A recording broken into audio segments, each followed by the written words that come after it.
I've been thinking about this shit for a minute. Remember, like middle school, you'd have front of the bus kids and back of the bus kids, and back of the bus kids was like they were the loudest motherfuckers, you know, throwing out bullshit. Are you talking about Eggs Benny himself? Eggs Benny, dude, underrated, triple X.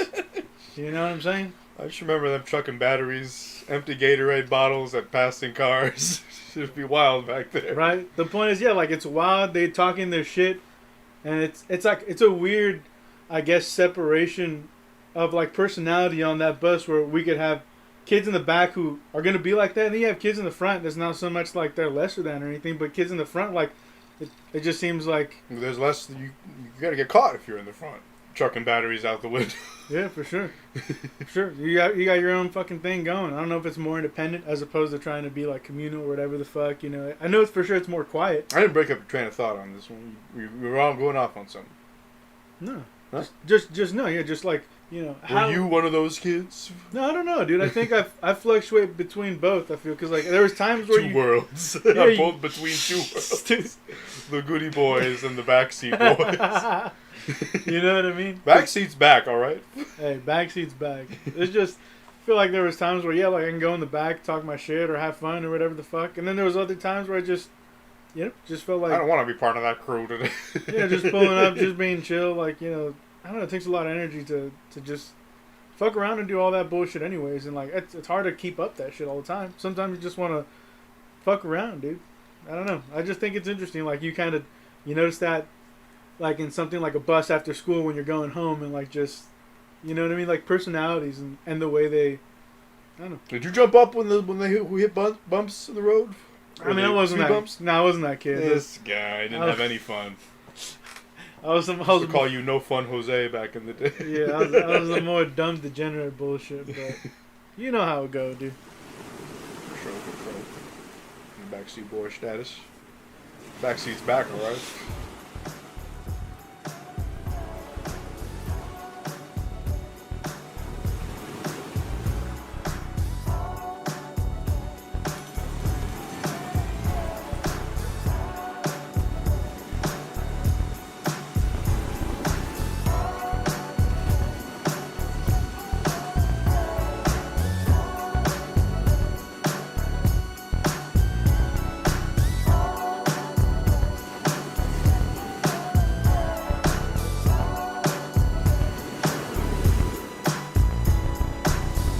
The name is Bootsy, baby. Swimming with game sharks. Hey, Jimmy and Jose. Hitman. Yo, shout out to Eclectic Production. This is Swimming with Game Sharks, episode 10. You already know. I'm Jimmy over here. Hey, and this your boy Jose. Let's get into the bullshit, bro. Let's get into what you been doing, what's up with you, how you living, how you know what I mean? I'm living in these streets. Nobody's helping me. I've been watching some stuff. Well, I popped over to the Netflix and I watched the Woodstock 99. You been looking at any of this stuff at all or no? Nah, I think I watched a movie back in the day with I forget what that fucking comedian is, but you know, it's vaguely like it's an event, right? They always like make content. Oh, it's an event. It's going up. Every previous Woodstock since '69 has been trying to ape '69, which is, I don't know. It's kind of weird because that '69 was successful in hindsight, but it was kind of a bitch while it was there. It wasn't as bad as '99, obviously, but there was, you know, probably the difference between '69 and '99 is that the mud wrestling at '69 was actually mud. And the mud at 99 was partially feces. So you know, take that as you will. Yeah, so Woodstock is interesting just because, I don't know, man. It's just a bunch of serious ways that they fucked that event so horribly. They didn't hire the right people. They hired a bunch of roadies specifically to be security, and it's a bunch of these skinny ass teens. And what the fuck are they gonna do against the masses of people? And like, you know, there's all this talk of just heightened drug abuse going down out there. There's sexual assaults and shit that weren't being able to be handled, and whatnot. You have a set that is drastically different just because of where we were in time and music there. compared to 69, where the love and peace of the 69 kind of faded away and gave way to acts like Limp Bizkit and Korn. So there were, I believe those were the headliners of the show, and you have this thing is like, well, what are they supposed to do other than rip shit apart and start burning the peace wall at the thing? But yeah, just by the end of the event, it was just the airport, the former airport they had set up on was just all the way burnt down. There was like 3 feet worth of garbage all across the thing, dude, and it was chaos, dude. It looked like the Lord of the Flies comparisons are pretty apt on this thing here. It's not as bad as, say, Fire, because it wasn't on a fucking island away from civilization, but it was some shit. It was some shit, all right. It was Woodstock '99 there. Terrible indeed. I watched Sundown. I don't know if you ever heard of Sundown. It's a fairly new independent film. Stars Tim Roth. And Tim Roth, I've never seen a movie where he was the star. I've seen him in ensemble pieces, mostly by Tarantino. But it's interesting seeing him as the front man for a movie, especially the front man for a movie that plays with a lot of subtleties.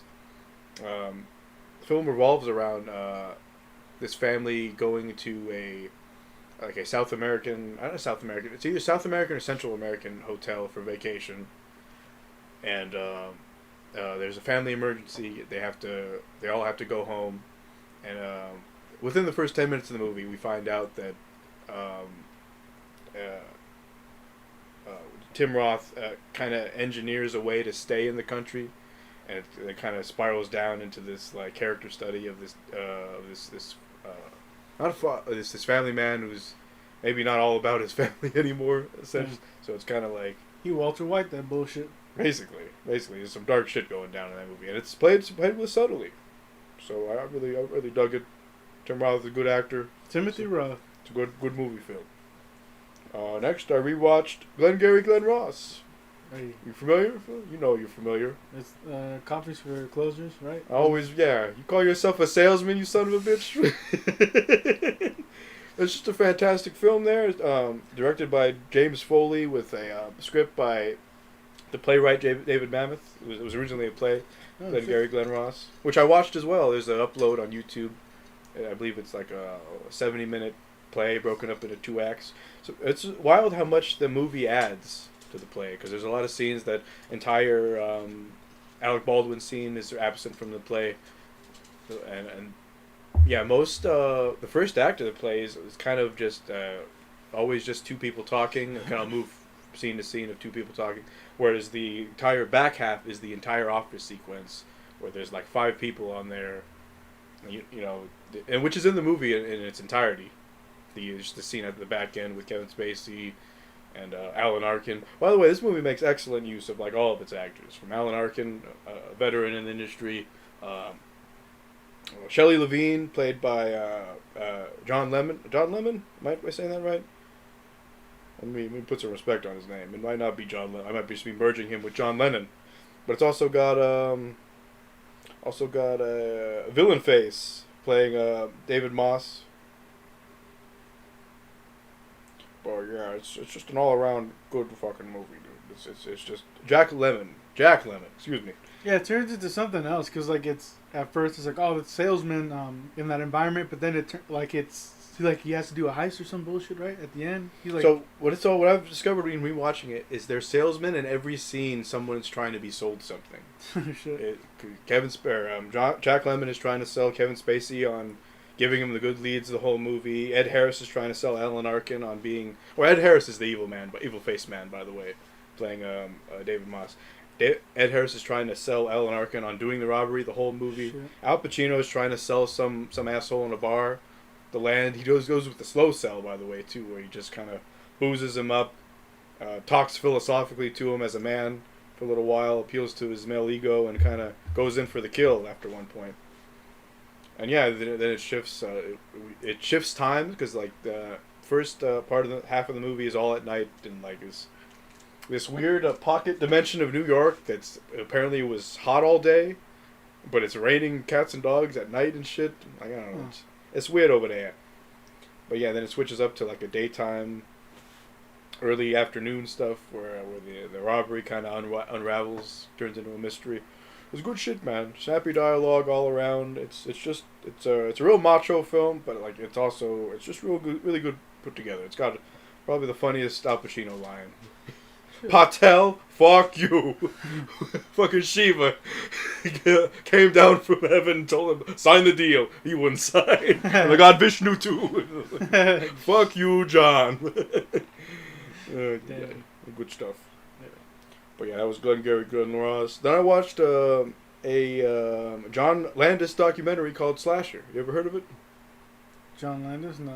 It's a documentary about this. What a slasher is a used car salesman who gets flown into a place that's been to a dealership that's been having troubles. Oh. So he comes in and they kind of engineer this thing where they price or they overprice the cars on the lot, so he can come by and like very theatrically slash them with a microphone and stuff. Oh, I think 24,000 is too much. Let's bring it on down. Slash it to $8,000, which was probably closer to $8,000 at first, but it's like this very theatrical thing, like because the whole documentary explores how excitement sells cars, and you have all these like you have this sequence where this slasher, this dude who's like, fuck man, this guy's having like had like 6 beers before 9 a.m. and shit.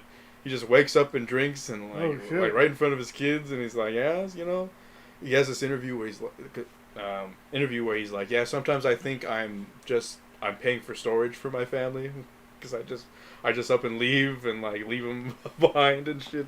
Yeah.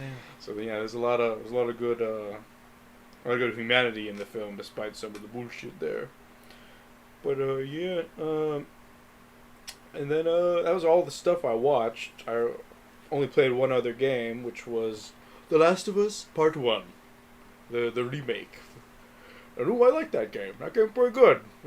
Whether or not it's worth $70 is in the eye of the beholder, but I think there's a lot of improvements that kind of slip under the radar as far as people looking for them, because you've got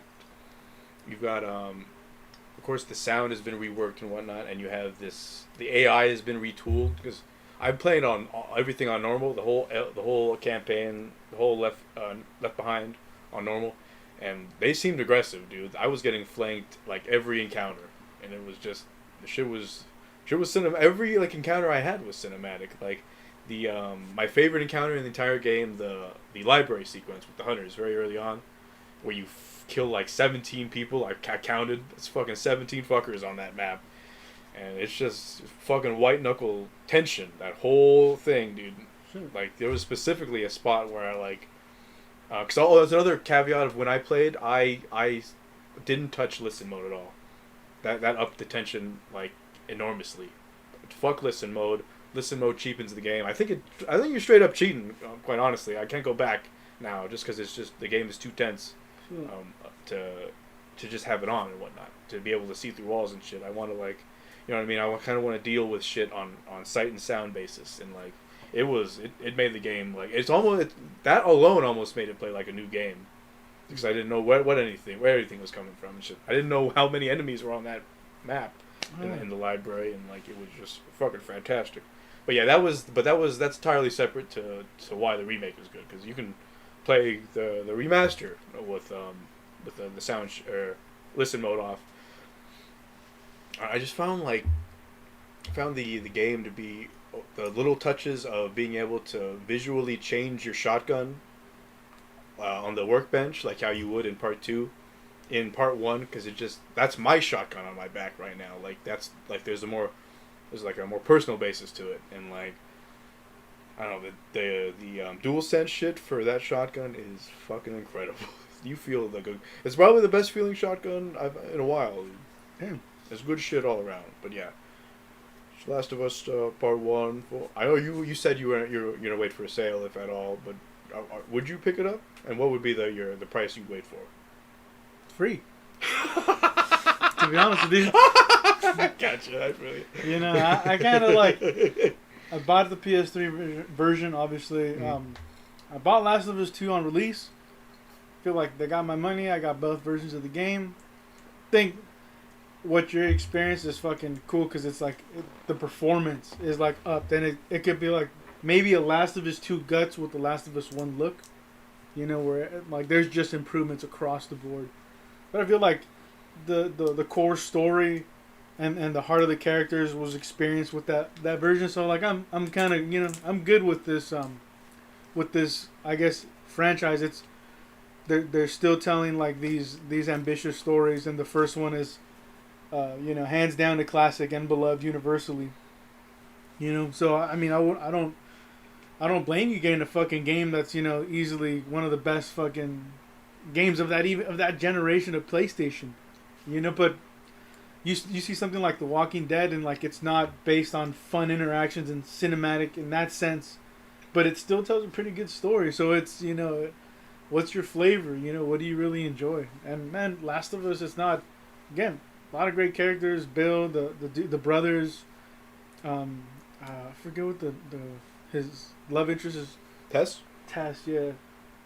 You know, at the back end, like I feel like it's like the environments are cooler than the characters. The characters go dark, right? Like that cannibal fucking dude. That's one thing. I don't know. We will be a little off topic here, but one of the big knocks against Last of Us Part 2 is that it's too dark compared to the first game. And replaying the first game, I don't think it's that much lighter. You know what I mean? Yeah. Because it's like, dude, obviously Joel's daughter's death is fucking rough.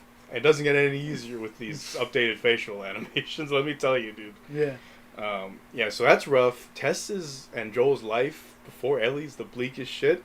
You know what I mean? What do they have to look forward to? It's the bleakest shit over. It's like that. You know what I mean? They're fucking drinking at like noon just because. Yeah.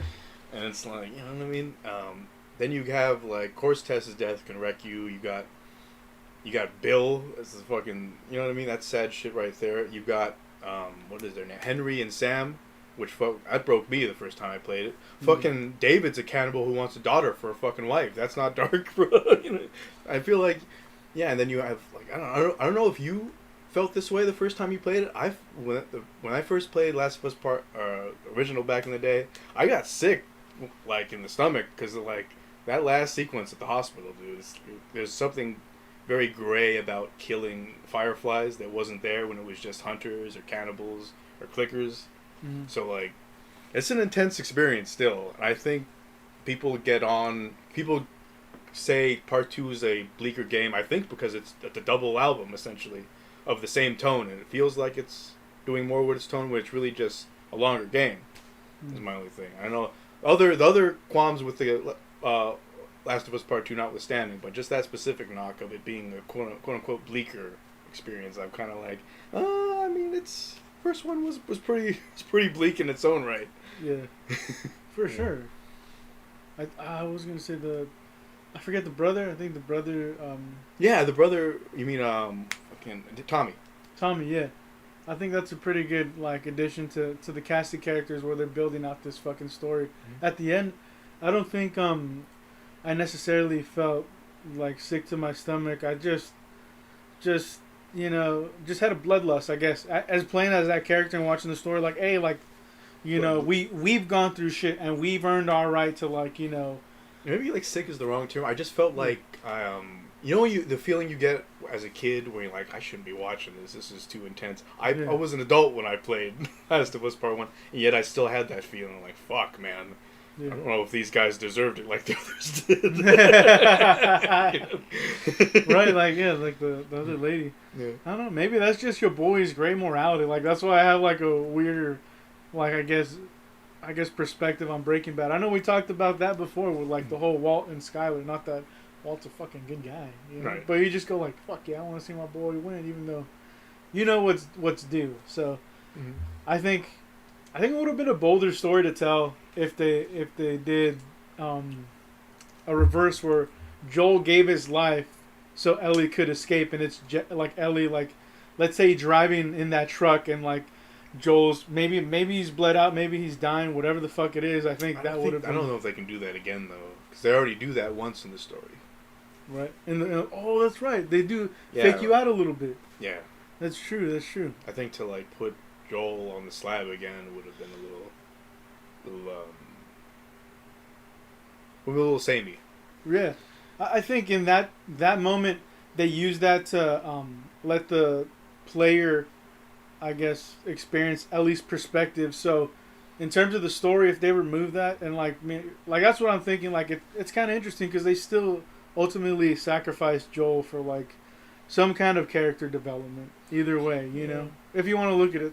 Like I still feel like it was kind of because his arc was completed at the first game. Yeah, that's what I'm saying. You could have just wrote him off in that sense, like, hey, like now. Oh, you mean moving forward? Don't do what they do with him in the second game. Yeah, like Joel died, and then now it's Ellie like exploring this world, and she's like now she has to experience in love, and now she has to experience like maybe hatred of a different kind from the same. Know, I don't know. I just don't. I think I'm not on the payroll. You know what I'm no, saying, but bro. I'm saying I know what you mean. I just feel like Joel's the only one to inspire Ellie to go down the road she goes down into. Just because initially people thought, oh, Dina got killed, and that's when. But it's like, I don't know if she has that connection with her. Yeah, as a you know what I mean? And we don't have that connection with her as an audience, and so it's you kind of want, you gotta kill your darlings in a sense there, literally. Yeah. But I don't know. That's sort of getting a little too far into the second game there. When we should have discussing for another time. Yeah, I think it's one of probably the most, fun conversations to have built around a game. Like some of them, like we can kind of easily agree on one. Mm-hmm. You know, like we can like Halo 1, right? Like we're both gonna fucking like it. The Last of Us, I think it always, I guess, leads to interesting conversations, dude. And like I said, either way, they're both ambitious stories with characters that were liked going into this shit. So, obviously 3 probably looks like it's gonna be on the agenda. Oh, I mean, we'll see. They got the TV show coming. I don't know if we talked about the TV show at all. Did you watch any that quick 30-second pre-release shit? It's like it's not long, but it's like I don't just based off her voice, I don't feel like the girl's bringing it. When she's like pushing Joel. Yeah, I just don't feel like she's bringing it there. But I don't know. Maybe it's not that scene doesn't serve the same emotional function in this story. It's hard to say because it's not an interactive experience. Right. But it's kind of the only thing is a 10 episode 1 hour or 10 1 hour episodes is pretty close to the playtime of the game. So it's like, what are they gonna use to fill out all that time that you normally be in combat? Is it just straight up action scenes, or you know what I mean? Right. How close is it gonna be? That's what I mean by it's ballsy of them to put out this remake so close to this show, because it's like, here's all the things we cut from the show or added to it, basically right under a microscope for you. Shit, when is the show released? Next year? Yes, next year, yeah. Next year, and I think it's looking like Factions might be coming out next year. Oh shit, so they'll have a lot of things going for them. Yeah. Nice. Well, yeah, basically a lot of people are like, they put this remake out almost expressly so that players that would have something to go back to, because there's like a stat that like The Witcher 3, despite being like a 7-year-old game, shot up like 500% in sales when that Netflix show came out. Shit, dude. Yeah. That's insane. Yeah, man. Yeah. I mean, good for that franchise. So shit, they're just kind of hedging their bets. I don't know. It's weird that they really. I hope they're putting out the PC one before the show comes out, because not a lot of people have a PS5 still. You're going to get those kind of numbers without the install base there. God, they don't even have them in, like, you can't go to the store and like, hey, let me get the PS5 that's in that shelf there. Yeah. That's insane, man. But anyway, that was my what you do. What'd you do? Shit, punk bitch. I tell you, hey, this fool gets sauced up, and goddamn, he ready to smack you. Let's do it. He wants to go free smoke giveaway, but free smoke giveaway. Shit, man, we played. Hey, you know what? Go check out our Let's Play of Max Payne. Such grace, dude. I know, right? Look like a gazelle that knows how to shoot fucking high-powered weapons. You know those gazelles, dude. You know how they be. Nothing gets me rock harder than a gazelle with an automatic weapon, let me tell you. We're playing... Dual pistolas. Hell yeah, dual pistolas. We're also playing Walking Dead Season 2. Oh. Hey, when is Clem just gonna rob these people? Take all the goods. I'm waiting to get the lean. Ain't that a lean? Hello? Do you have some lean you can spare? Do you have any medical grade lean in the Medical grade. This fool going for That's the that hard shit to put the horse on its head. Shit. Medical grade lean's got Lil Wayne's picture on it. Goddamn brand ambassador. He's on a farm in the photo. He's on a fucking farm. This fool. Farmer Wayne. Young Money. Young Moolah, baby! Also dual pistol. Also dual pistol. There's no dual pistol. There's single pistol. It's all over the place. Yeah. Hey, if you haven't checked out, we have an After Dark series. We did a first episode on Kendrick Lamar. What is with some of the singing on this album from the other artists? No makeup today. What the hell is even that? It's rough.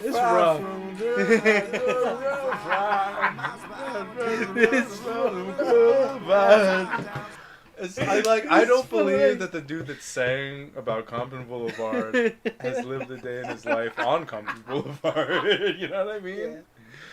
It's tough. Hey, but to be fair, he fixes that real fucking quick. That's dude. true. Kendrick fixes a real bad. All right, let's get this fool out of here so I can talk about Compton. Only Kendrick can dance. Hey. It's out there. It's out there. Got content for your ass. We got that content for your ass, but I watched some bullshit. Obviously, one of the ones I liked was like Untold, and it's this documentary on this football player that got catfished. I think it's so interesting in the sense that this dude was like a hard, like, you know. Got 30 for 30? No, not it's not ESPN. Oh, okay. It's just like it's on Netflix, right? But he has this life football player, high prospect, gonna go to the NFL, gets catfished into like thinking this girl like exists. Turns out it's a boy pretending to be a girl, who later like transitions like as a present day. But in the midst of this, like, he's faking his voice. He's creating a whole network, a whole family. And I think like it's insane to see like the level of detail someone would go through to, I guess, spin out this entire story to, I don't know, like almost like just role play at the most, insane form as she's like trying to talk to this person. And it's crazy because this person was vilified. Manti Te'o, the NFL player, was vilified when the story came out. I was like, hey, like this dude, he faked his girlfriend. He said his girlfriend was dead and then she's alive. It's like very like soap opera-y. Like, what the fuck is going on, dude? So it's just crazy hearing that side of the story and realizing that, he's just kind of like a bit of a fucking idiot, but he's a good dude, and he's about family and football and his religion, and it's tough to see, a lot of people get taken advantage of, dude. Like no matter what the status is, no matter what you look like, and it's crazy. Just he got painted a certain way, and years later it's revealed like, well, fuck, he got fucked over too, dude. Crazy. God damn. That's Untold? Untold. Is it like an anthology series? So they explore like a different person? Yeah, I think they have one called the N1 series. I think that's about the popularity, like the shoes. That and the underground, underground basketball thing. Yeah, I think they have another one on Tim Donaghy, the NBA, the rigged NBA, like that guy who works for the Mafia or whatever. I think they have another one on him. But they're good documentaries. Obviously, that was like a 2-parter. It's really like a 2-hour documentary, but one part is an hour. Ooh. Yeah. Ooh, yeah. But the other thing I watched, How to Change Your Mind, dude, and like it was recommended, by my sister's boyfriend, right, Eric, and he was like, watch this shit. This shit was wild, and it's a dude kind of exploring the scientific questions and the breakthroughs that people use with these psychedelics. And when you see some of the stories that involve the mushrooms, one of them that like really, like, I don't know, stood out was a story about a guy who was dealing with anxiety, like, and like, a lot of that just like constant worry, and it's like, it's tiring, dude, because it's a lot of energy spent on shit, right? So then he has a kid, and then when he has a kid, that all of that like intensifies, because then he's like, oh shit, he's worried about his kid, like, is he sleeping, is he gonna, is he still breathing, all this crazy shit. Well, not crazy shit, but all this like just the intensity of the emotion of it all, because you do think like, well, fuck, you become a parent, you have a level of worry that you didn't have before. Mm. But like, you know, his worry was, you know, was crippling to an extent where like, you know, he takes his medication, then he doesn't like the way the medication makes him feel. Point is, takes the shrooms. He tells us this beautiful story about like, you know, releasing some of that, learning to like, you know, accept some of himself, and like, I guess, center himself in the most positive and way he can. But in that experience of the psychedelics, he was this plant that grew, you know, and at the peak of its growth, you know, he witnessed this family come out, and that family happened to be him and his son and his wife, and he said that he grabbed a twig from one of the plants, so he grabbed a twig from himself in this hallucination or this experience, man. And he's playing with his kid, and you know, his kid and the dad, like they're both happy, like the anxiety and all that, like it's not there, like it's just like this beautiful moment. And you know, the guy's so moved from this, you know, it changes and relieves a lot of that stuff. And like he's not like, he doesn't test for like the anxiety the same way he did, you know. It's completely like resolved itself internally. And obviously I'm sure there's work he still had to continue on his own, but I don't know, it's a beautiful tale of how some of this experience could really open people up, you know, and for the better. And like, you know, you don't really hear things like that when it comes to drugs. You know, I think we all grew up with Derek. We all grew up with, hey, like, I'm the homie from Harvard. Like, don't be like my homies who drank too much or smoked too much. You smoke too much meth. You know what I'm saying? Those motivational guys. When I ate too much meth, well, don't do that. Don't do that. Don't wake up, eat a bowl of meth for breakfast, then go on about your day. Without milk. Don't do. It's okay with milk, bro. You need your leche. Microwave that shit. But man, I just, you know, I love shit like that, dude. You know, and it's something that was cool, and it's a visual to it, and I think that beats things for me than like a podcast where they're explaining like let's say a Joe Rogan like explaining Mushroom Trip. I like that, like the impact of that. It's like, holy shit. It's like, it's this random guy. It's not this celebrity or whatever. It's just this random fucking guy dealing with life and going like, fuck, dude. Like, I don't know what's going on, but, you know, I found peace, and, like, I'm able to experience a lot of a fulfilling life with my family now. And, like, I know it's a beautiful fucking thing, dude. I can't. Show gave you some perspective. Yeah, dude, for sure. And, like, again, you know, how to change your mind. And it's like a 4-part series. You know, obviously they have like MDMA and all this other shit, but to me, like, what I'm really interested is like the mushrooms. It's pretty cool. But yeah, you know, that's the video side. Other stuff, like I said, like I watched Cuphead, dude. It's a cartoon. It's not in the same format, but it works, dude. It's the brother, and like, you know, one's a hothead, one's a little, you know, cooler, one's logical and all that.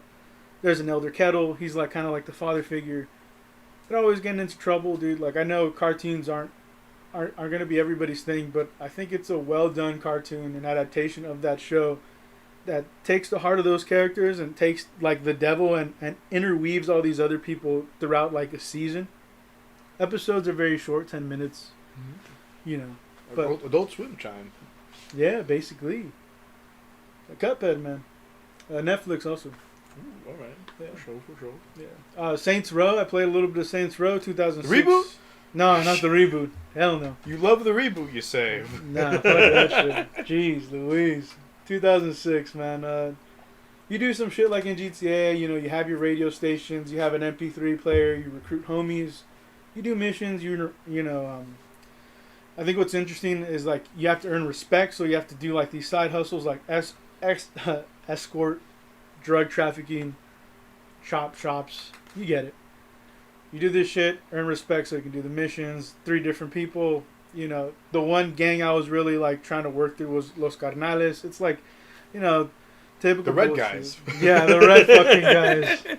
You know, they're brothers, you know, and they get like fucked over, and it's like this whole thing where like one's like the brawler and like the other one's like a skinnier dude, a little bit more like finesse, but same level of hot-headedness. So I feel like David is there. Keith David, yeah, because the game starts off with like the chaotic street gang shit, and then Keith David picks you up like, what's your name, play in. You know, you get introduced, you do your shit. You ready for this play? Yeah, you get stomped in. It's it's a fun. I guess it's a fun version of GTA. But what I've noticed is that like obviously the soundtrack's lacking. There's still some good shit. Aaliyah, you know, there's other people like let's say Fall Out Boy. If you like the alternative shit. Is there a yellow card? I'm not sure. Maybe. I'm not sure to play this. I'm not playing no open world game without my yellow card. They have some hip hop bangers. They have some rappers. They have like MF Doom in there. They got some Wu-Tang in there. They got Twista in there. Not bad. The Woo for me and you. The Woo. But you can go in buildings, steal shit, come out like you know liquor stores, gun stores, steal their safe. It's like I said. Sound like the hood. Gun store, liquor store, gun store. Yeah. It's like I said. It's interesting, but I think it's maybe it's not at its peak, dude. Like I'm having fun, but there's still. I don't know. Sometimes it's a chore. Sometimes I feel like earning respect and doing that bullshit, like it's not as fun as it should be. It's just something like, I don't know, to help the story get along. It's not like the story is insane, but it's, you know, you could have some fun with that. You know how it go. I got you. Yeah, but I haven't finished it. It's just working through it. You beat 2? Nah, man. This guy. Yeah. You beat the series, you say. I beat you. We did a previous playthrough of Resident Evil 7. I played the DLC. I did the ones that you recommended and some extra ones. You know. End of Zoe? I played End of Zoe. What a different way to Did you box those mold men? Yeah, dude. I'm like, holy shit, I'm just throwing right hooks and then I get like this power glove. Oh, dude. you played to the end? Hell yeah. Ooh-wee. Hell yeah. Like, it's such a different experience because you're no longer like in these buildings or in the house. You're like in the swamps, dude. And you're just kind of maneuvering against these You like powerbomb that swamp thing. holy shit. You suplex that swamp thing. Dude. Yeah, you sure do, man. And that's Jack too. They're bros. Little Jack boy. Little Jack swamp thing. Little Jack Swamp Thing, dude. Son of a bitch. You got them crocodiles too. Yeah, how'd you like them Crocs? Hey, they always trying to bite your boy when I get in that water, and I can't do shit unless I throw a spear You can't at box him. him in the water. Hell no. They'll smack you in the mouth, clean. Man, You're in their territory now. this is my territory. Yeah, bish. But man, like it was fun, dude. It's a little different, and then like obviously the it's just this over the top shit. I don't know, man. Like I enjoyed that shit. I'm glad it wasn't like I'm glad it's a DLC or you know side piece. You also said the Chris Little story. Chrissy boy. Yeah, Christopher Molasanti. Yeah, Christopher Molasanti, dude, from the classic. I don't know Resident about these Evil. fucking old men here. You fucking chase the loose end that is the sun, dude. The little shitbag. The fucking shitbag. You just go down. Obviously, you start with some weapons that are pretty nice. You get like what's it called? MP5 or some bullshit like that. Little machine pistola. No, it's a machine rifle. Oh, a machine rifle. Fuck. It's been a little bit, you know, because I started some bullshit after. But the point is just like it's telling that little wrap up. It doesn't give too much information on like what he was doing before. It's You get a machine shotgun. Excuse me. I forget that DLC. a machine shotgun. You get like a little AA-12? shotgun. Oh, blap stick. Shit. You got a pistola. You get a magnum pistola as well. Hey man. I mean, you get some guns. You get some guns. Guns are because- fun. Hell yeah, because you're tactical and you're finding your allies who are just being tortured by this fucking guy and they uses them as bait. It's some cruel shit, dude. It's again different part of I guess previous levels, dude. Yeah, different part of like the, all the shit you did in the OG game. Yeah, you're in the caves and all this bullshit.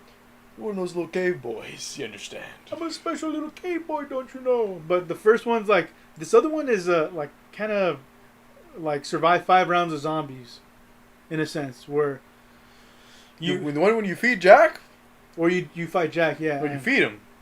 No, fuck Happy that birthday, shit. Jack. I didn't play that shit at all. Why don't you play that, fool? Hell no. Why didn't you beat Ethan Never Dies? Ethan Never Dies. I don't think I. You gonna try Ethan Never Dies? I don't think so. You little putito. No, it's like a little gauntlet run. You got one life. You gotta go through all the shit. You gotta go through the house again. You only get your ammo by random boxes, and which one is the exploding one? You don't know. The whole game? Not the whole game, but the whole house, the whole like setting and whatnot. Holy shit!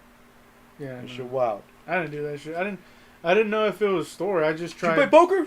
Hell yeah, I played Or poker. blackjack? I mean, Yeah, 21. Whatever the fuck. That motherfucker a cheater, dude. A full little cheat boy. Fuck that piece of shit. Man, what a different way. Like, what a... Like, I want to say I wasted an hour playing 21, but it's like, shit, dude. Like, people paid for this.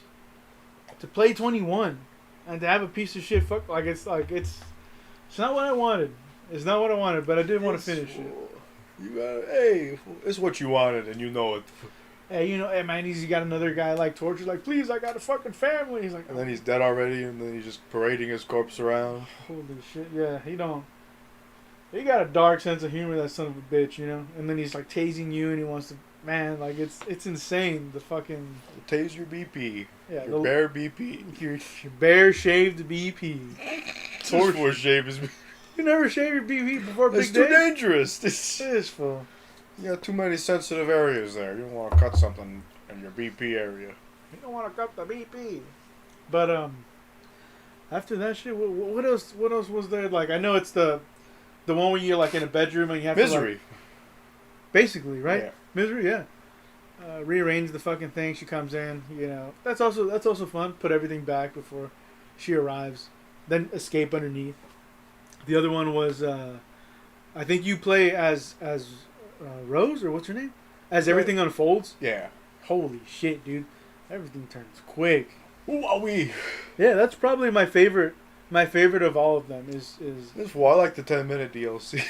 Well, I mean, the boxing one and the Chris one were cool, but I really liked the background of everything that kind of occurred, and a little bit of peeking behind the veil or whatever the fuck. It's sweet, dude. Peeking behind the little story game, Vergita. I'm peeking around the curtains. But you gotta, I don't know. You gotta, yeah, you said you gotta do the jack shit after that. I don't know if there's anything else that we missed, because, like, there's 4 main parts, right? So 21. You missed Ethan Never Dies, Buto. Yeah, no, for sure. Ethan Never Dies. You missing the ball crush run through with that game. Shit, fuck Just that. crush your own huevos. Man, I want to have dust. I want to have some fun. I want all that crazy. And put them in an urn, because you won't be needing them anymore after these. Put on that bullshit. Put on that bullshit, man. Hey, Resident Evil. That's already DLC. That's fun, dude. Like, I played that shit. Hey, man. I'd recommend probably like half of it, like you did, dude. You gotta play all of it to completion, dude. I did try and then replay it. Yeah, and then replay. I did give a couple of those 2 shots. Man, because it's... Free time for your mind. Then you're a real gamer. Shit. Now you're a bitchy gamer. But, yeah, man, that's my section of the WHATCHU. Let's go into the news. What's your news? I got some news for yes. He got that news. Let's start out with the big mega news of the week. Oh, put away the big bad guy. The GTA 6 leak. Oh, we Bob. Hey, the kids are here. What's the matter with you? Hey. They need to see. They need to see this. My son and my daughter. Feast your eyes. My word. Bask in its glory. But yeah, the big Vergita game was leaked, and a bunch of gamers outed themselves as stupid fucks, is what I've noticed. Because there's a lot of legitimate reasons to hate Rockstar out there that precede this leak. A lot of legitimate reasons. Well, I don't feel like the hate they're getting for this leak is at all justified. Sure. Because it's got a bunch of people that basically are either willfully ignorant or genuinely don't know what a game looks like before it's ready. Right. I think the meme's quote now, I don't know who it was, probably the main character on Twitter for the day, said something along the lines of, graphics are the first thing done in a game. My word. Followed by an absolute volley of devs showing their pre-alpha footage of all the manner of games, including Last of Us, including, I don't know, Red Dead, including a bunch of games, all with their gray boxes and their unfinished animations. People be running their mouths. Yeah.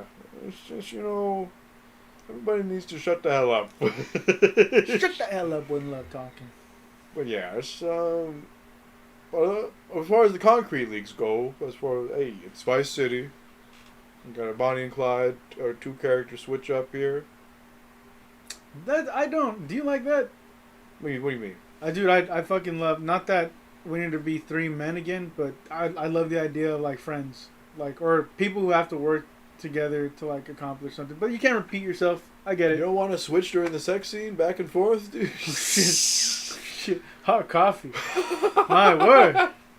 My sweet word. This 4K hot coffee. 4K Vergitas. Yeah, man. I From hope. both perspectives. Yeah, from both, man. I hope it's Liberty City, Vice, and San Andreas. This fool, you getting too greedy with it. Yeah, you think so? You think it's gonna be set in Vice? They're just they haven't come back to Vice, since like 06 or some shit. Right, Vice City now. Stories. So they gotta they're gonna make Florida basically probably, which is to say a bunch of swampland around Vice City proper. Hey, man, it's tough, dude. Obviously, the whole staff is like gone, man. Yeah, I mean, I don't know. There's still a bunch of people there that probably didn't want this shit getting out though. That isn't management. Oh, I see. Yeah, yeah. The little developer. Yeah, for sure, dude. Dude, you know who hacked it? It was a 16-year-old UK guy. That's insane. He's probably gonna get his culo railed by Rockstar personally. Bro, if that's not weaponized autism, I don't know what He's is. he's gonna get wrecked. They're gonna take his BP, legally speaking. So that's what you call BP, Volume 1. He's gonna get. I don't know, man. It's just they've put private investigators on motherfuckers for less. So, they got the disposable income to do so. Spread your cheeks, son. We're gonna take a look at that BP. We'll say $10 for every millions of dollars you lost us. So that's $20 right there. We got a long way to go. Jesus Christ, they're gonna kill the lad. He knew what he was doing. I guess he didn't know what he was doing because he's like, I didn't know this would blow up. I didn't know this real leak of the best-selling Vergita game of all time. One of the most anticipated releases. I didn't know it would blow up. Leave my BP alone. Don't tear it asunder. Oh, I need it. I didn't know no better. But yeah, that's the first. You have anything to add about this little leak business? Nah, brother. Alright. I guess we'll move on to everybody's favorite piece of news. Can you drum roll? Can you dig it? Do a little drum roll for us. Yeah, Halo Infinite local co-op canceled. Woo! Oh, hey! My sweet. Yeah, they said fuck delicate. you. Well, what's that? Local co-op? Fuck you. That's what they said. Fuck your bullshit. Man, why do you think they gave up on that when they promised that, like, since, I don't know, when year did Guardians come out, man?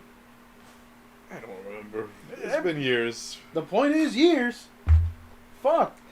What are you gonna do? Hey, you shouldn't stop holding them to their word when they say shit. Just enjoy MCC and shut the fuck up. Sit down, shut the fuck up, enjoy Forge Beta, motherfuckers.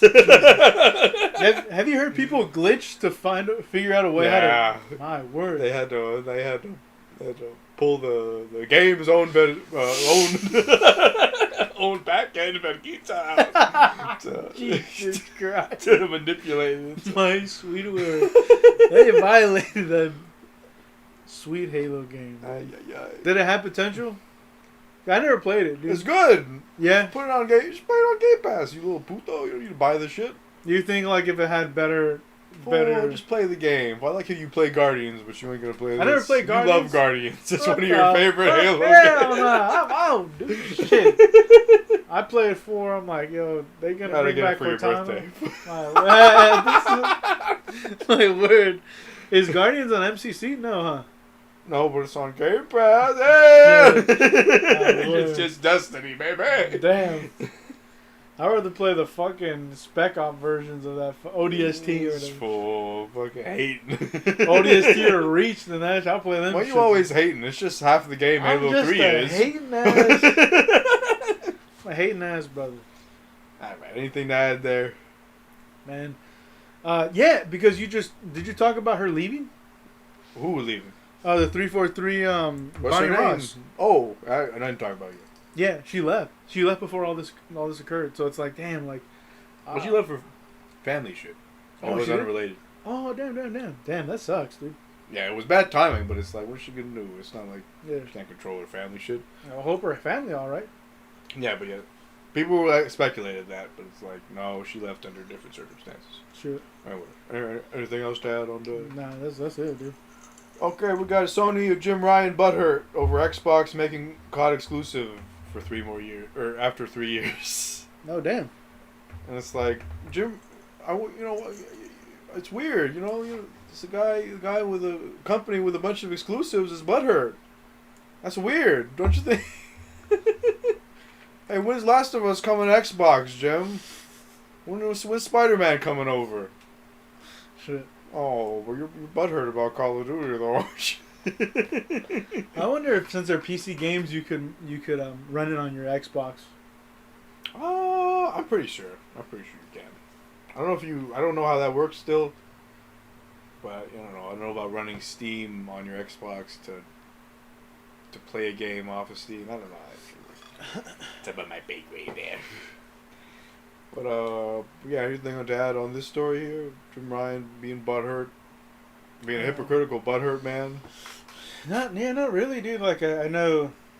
What is Xbox supposed to do? Of course they're gonna make COD exclusive. That's a lot of money, baby. COD and Bethesda probably. Yeah, what the fuck? Yeah, You knew they were going in that direction. It's not like they released Spider-Man. This fool should have made more money moves, Jim Ryan. Yeah. I mean, it's weird, dude. The exclusive content in Avengers, like it just this shit flares up in all kinds of transactions, major and minor. So I don't know why. It's just weird. One of the big three getting butthurt about the thing they've been doing for like years to each other. What do you mean we don't get Mario? The fuck? Yeah. I want to play Luigi's Mansion. Well, you don't have ice. I gotta drink this coffee hot. Son of a bitch. Okay. Throw it in the freezer. From there, GoldenEye 64 coming to Switch and Xbox. Oh shit! But it's weirdly only getting online multiplayer for Switch and not for Xbox. Go figure. Bullshit. Yeah, that's pretty bullshit. I got bullshit. But yeah, it's gonna be weird playing that game with dual analog support. I feel like it's gonna be too easy. You remember playing that game? You'd have to use the D-pad and the center stick to aim. Which was this? Not GoldenEye 64. I played it with my cousin. I don't. You'd have to stop to aim because there's only one analog stick. Damn. I feel like that modern FPS gamers are gonna shred that game to bits, given the dual analog support. But we'll see when it comes out. Damn. But yeah, Mario. It's gonna be more fast paced then, huh? I don't know if they change it up at all though. I don't know if they fucked with the game in that way. I think they're just porting it over. Oh, so you're just they might have a visual touch up, but I don't think they fucked with the speed or anything. You know what I mean? So you don't think they'll be able to run and shoot? No, I think it's dual analog support. So you move with one stick, you move camera with the other. Shit. So I think it's gonna be easier overall. Oh damn! Yeah, it was a fun game, man. Multiplayer, like throwback. Again, brief experience with that. But yeah, it'll be coming back. Final news story here I got. Dead Island 2 resurfaced. What do you know about Dead Island 2? Man, I remember it like seeing the trailers for the first one. I just never gave it a shot. Zombies, right? Zombie, first person, and bamboos. Second game got a CG trailer like 6-8 years ago. And it's been kind of in development hell. A lot of people are like, it's dead, it's gone, it doesn't exist anymore. And then up it popped at Gamescom, just randomly, and it's coming out next year. And it looks pretty good. Nice. I'll give it a little try. There's a straight up dismemberment system in the game. It's not unlike a more you can't hug him to death? higher production value than Paint It Red, if you're familiar with that game. Paint the Town Red. The game I showed you where it's voxel and like you could like see the skull in people if you kick the shit out of them enough, right. And I think they're basically doing a high end like first person version of that shit where you'll be able to slice the top of people's heads off and turn them into a Pez dispenser and shit. And drink their blood and gain energy. And just have a big old sex orgy in their intestines and shit as intended. He's literally skull fucking that man. Yeah, he's making sweet love to his small intestine there. Sure, he's got a wife and kids. Not no more. Matter. But anyways, that's Dead Island 2 and all my news. So what shit you got in the news? My pinchy news. I'll tell you my pinchy news. Puto. You little poop. No, I mean, I know you've watched Constantine before. Yeah. Hell yeah. Sequel announced, man. I'm excited, dude. Director coming back. Reeves coming back. Tilda Swinton? Tilda Swinton. Or maybe she got wrecked at the end of the first movie. I don't remember. Yeah, she's no longer an angel. She's kind of like, I think she's mortal or some shit at the end of that bullshit. She's I got the weirdest boner with Tilda Swinton in that movie. Hey man, what, she plays like in between, and I like that look. What a perfect casting for like someone to play an angel, dude. I really like that. She's fine. Oh, is she Scottish, Irish, something like that, huh? Alien girl, she's an alien girl. Fuck, dude. Man, but no, I really like Constantine. I can't wait for them to get this thing off the ground and see where it fucking goes, dude. I love that shit. I love things like this and Guardian Violet deal with like I don't know if it's called religious economics. Satan? Well, Satan and his boys. Them Satan boys at it again. Close up the windows and lock your doors. Them Satan boys out in the streets. Goddamn Satan. God damn it, Satan. Get thee behind me. That's my damn puppy dog. No, but that's Constantine, dude. I like I like to see that thing get I guess the support and the backing finally. Sucks that it's so many years. Because G4, man, we covered this shit like last year, like when it was gonna premiere and come back and all this shit. Holy shit, man! Like, what if turn like it's been announced that there's been so many fucking layoffs. The more notable ones are like Frosk and Kevin Pereira. Even though Kevin Pereira, they laid off Pereira, boy. Yeah, he said he wanted to do something else. He ain't doing nothing. Yeah, that's exactly right. So it just, hey man, it's wild. And I think Sessler is rumored to also be one of the people who walk away. So the Cess God. The Cess God. So if they do continue G4, it's like a new cast, and they're really trying to, I guess, rebrand in the midst of like all the controversy that's happened, and like it's right or wrong. It like they fired Cess and Pereira to make money room for Morgan Webb. Shit, no, Morgan Webb stayed away from this fucking dumpster fire, man. She had some foresight, dude. I don't know, man. It's tough. Keep that goddess's name out your mouth. She's mine. No, but damn, dude, like it sucks, dude. Grow up, you watch it. Code Monkeys, a bunch of great shit on that. Funny writers, and it's turned into this where like we're not talking about G4 because like there's great moments, like before. We're talking about G4 because, there's bullshit. Bullshit A, B, and C. We got bullshit on the block for you. I got beat you bullshit. But that's fucking G4, bro. That some other bullshit I want to talk about, which is weird, dude. The fucking Mufasa, like a prequel movie. What you know about Mufasa? That's what I'm saying. I guess we're about to know who Mufasa is. What are you about? You know what I mean? I don't be watching that. I've given up on Disney. I've given up on all their properties. Right. I've given up too. I'm not watching anything that they've done. You don't like She-Hulk twerking? She-Hulk, my sweet Jesus. My sweet. I was totally I got a bunch of She-Hulk jokes ready. I was ready to clown your ass. Of course this motherfucker watched Marvel. Yeah, I watch Marvel. The fool got his screensaver on his phone is the gif of her twerking. Damn, dude. My word, what a Jesus Christ that show, dude. My sweet Jesus. Incompetence. But man, I forgot what the fuck we She's sexy woman, but she not muscular, but muscular sexy woman. I don't know. Hey, she's as strong as Hercules and as flexible as Gumby. Gumbercules, dude, if you will. Gumbercules. The Adventures of She Gumbercules, but goddamn, dude, fuck that bullshit. I don't even know what Disney sucks. Yes, dude. Mufasa, like Big Vegetas. Big Vegeta. Like I don't know why they keep going. It's like doing Lightyear. It's like why are we continuing this franchise when what kept you going was all this creativity. Because money, bitch, nigga. Give me that, but you really think Lightyear made all that money? And I would hope so. Yeah, I didn't keep track. Just like Mufasa, like God. Who's asking for Mufasa, dude? You? Don't tell me you asked him for Mufasa. Please, sir, may I have more Mufasa? You had enough, Mufasa. Sit down, be humble. But hey, man, fucking Mufasa, dude. Fucking, you know. Man, I'm mad you even brought it up.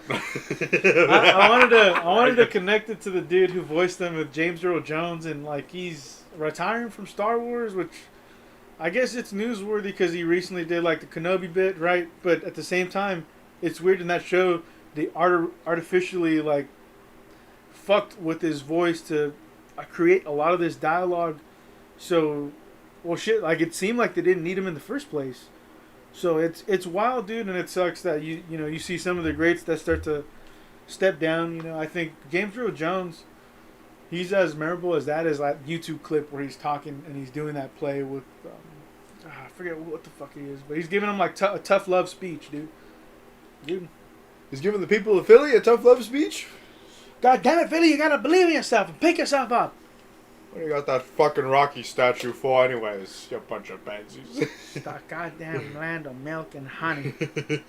I gotta lap it up with me, boys. But, and it's crazy. You know, like I said, I don't know if they need him moving forward, but that's our boy right there. Man, I guess Resident Evil 7 had a live service and microtransactions. And, man, like, I'm glad they cut that out from the game. Which one? Resident Evil 7. Oh, wow. Wow-wee. Yeah, so it's insane. Like, I can't even... I mean, I'm sure I can imagine what they would do. Like, hats and outfits and all the shits. We got Resident Evil Funbucks here. Oh, yeah, dude. Holy shit. What a great way that they maneuvered around that. Put a little Mr. X skin on Jack with only 75 Resident Evil Funbucks. Jesus Christ. Put a Girl Scout on fucking... What's his face? Ethan Winters. Girl Scout fucking uniform. See his face for $2 Funbucks. But we only sell Funbucks in $500 packages. Get this silly hot dog stick as a melee weapon. It's just... I don't know. It's insane that they considered it, but I'm glad that someone talked them out of it, man. Put a skin of Lady D in a G-string on Jack. Yeah, dude. It's crazy. The Resident Evil 6 and it's it's 7,500 Funbucks. $75,000 for 7,500 Funbucks. It's a clean fucking exchange rate, but I don't know, dude. You see what Resident Evil 6 did, and obviously not that great. They do a couple remakes, so it would have sucked for them to follow up 6 with something like that. But man, they've been on a run. I know we didn't talk about Resident Evil 4 too much. You know, they keep announcing bullshit. Man on the Run? Man on the Run. It's Leon. Oh my god. Look at Leonardo da Vinci over here on the fucking guns, man. Leon! Shut up, you stupid. Leon, they keep whispering, go hello to me.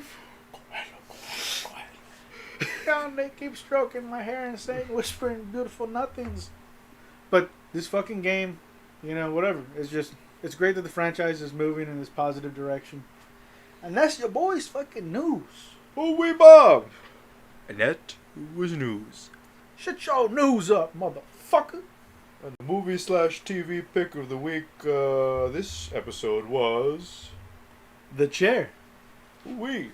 The fucking Chair. A Chris Moore... Maybe like this is his baby.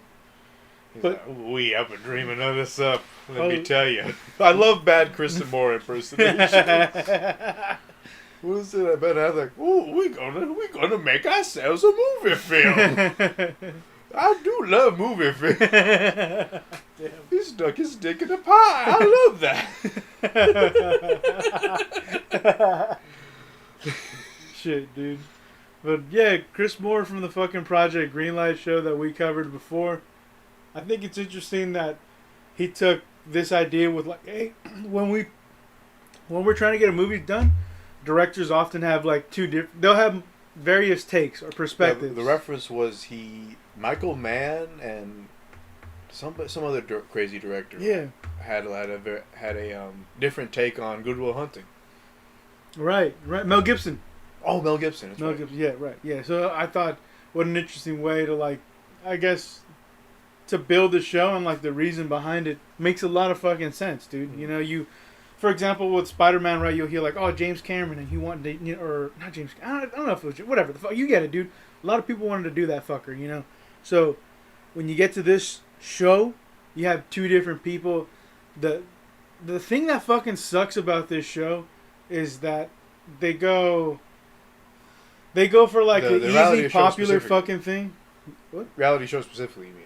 Yeah, the reality side of it, like that they grab one of the more popular fuckers on the YouTube shit, and they like try to use some of that already built-in fan base to help launch this show. It's already, the well has been poisoned because they're going for this independent vibe, and that kind of poisons the well when you go after a known person.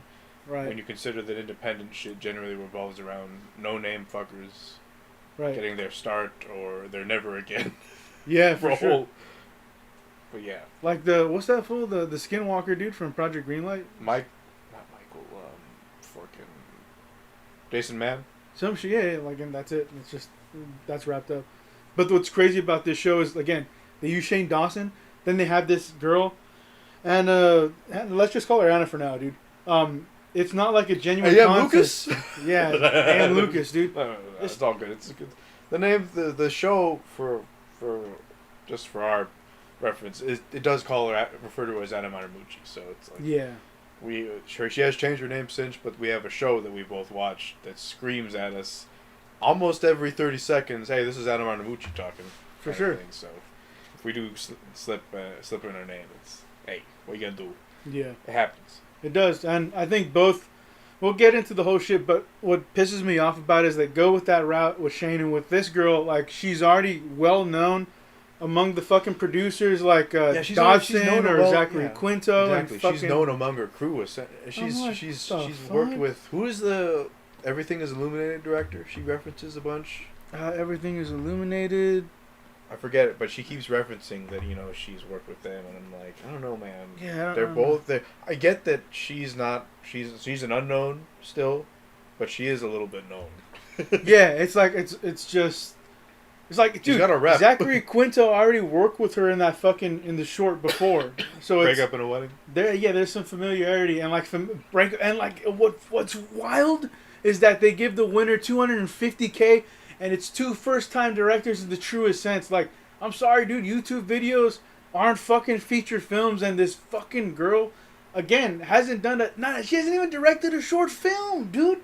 Not even a short film, and she gets to go like, oh yeah, the Breakup at a Wedding, yeah, like I got in that, but she admits that she weaseled. She was in everybody's ear, like how Philip and Victor were in her ear on this shoot. Dude, like Jose shakes his head in angry disbelief. It's insane. It's insane that they start this show like a pretty great idea, dude, and they hand it off to these two fucking slapdicks like immediately off the bat, man.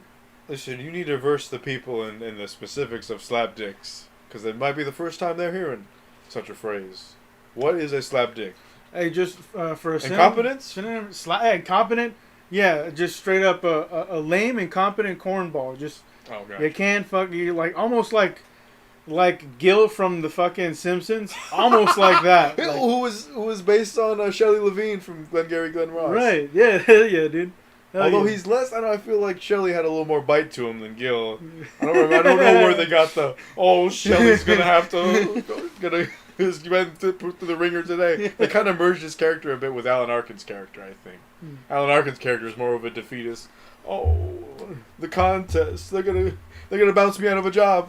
Yeah, hell yeah. But anyway, we're getting off topic. Yeah, you know how we doing this shit. But dude, it's just slapdick, incompetent, corny, cornball. What was the other one? Cornball. I think it just said lame cornball. Lame cornball. Incompetent. Yeah. Gotcha. I don't know if there's anything else, but it's just completely slapdickery, dude. Like it again. Two people who haven't done much or haven't done anything, and they're given this chance, and like not only that, dude. What is it? Final fucking cut. Yeah. They kind of shot their self in the vergita there. Fucking hell. So like, what's also like the Chris Moore's like, can you cut this? And I'm like, no.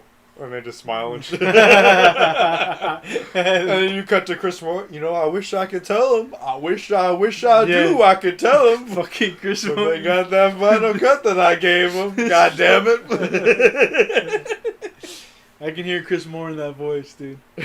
But, like the first time watching it, it was like a little overwhelming because there was a lot of players. There's a lot of production value. There's a lot of production value, and they cut a bunch. I've got a Well, there's a lot I of got the characters to IMDb follow, here. dude. It doesn't have everybody's picture, but you'll recognize the players. You got Zachary Quinto, Yeah, Neil Dodson. Dodson. They're kind of on the same level for a reason we'll get to.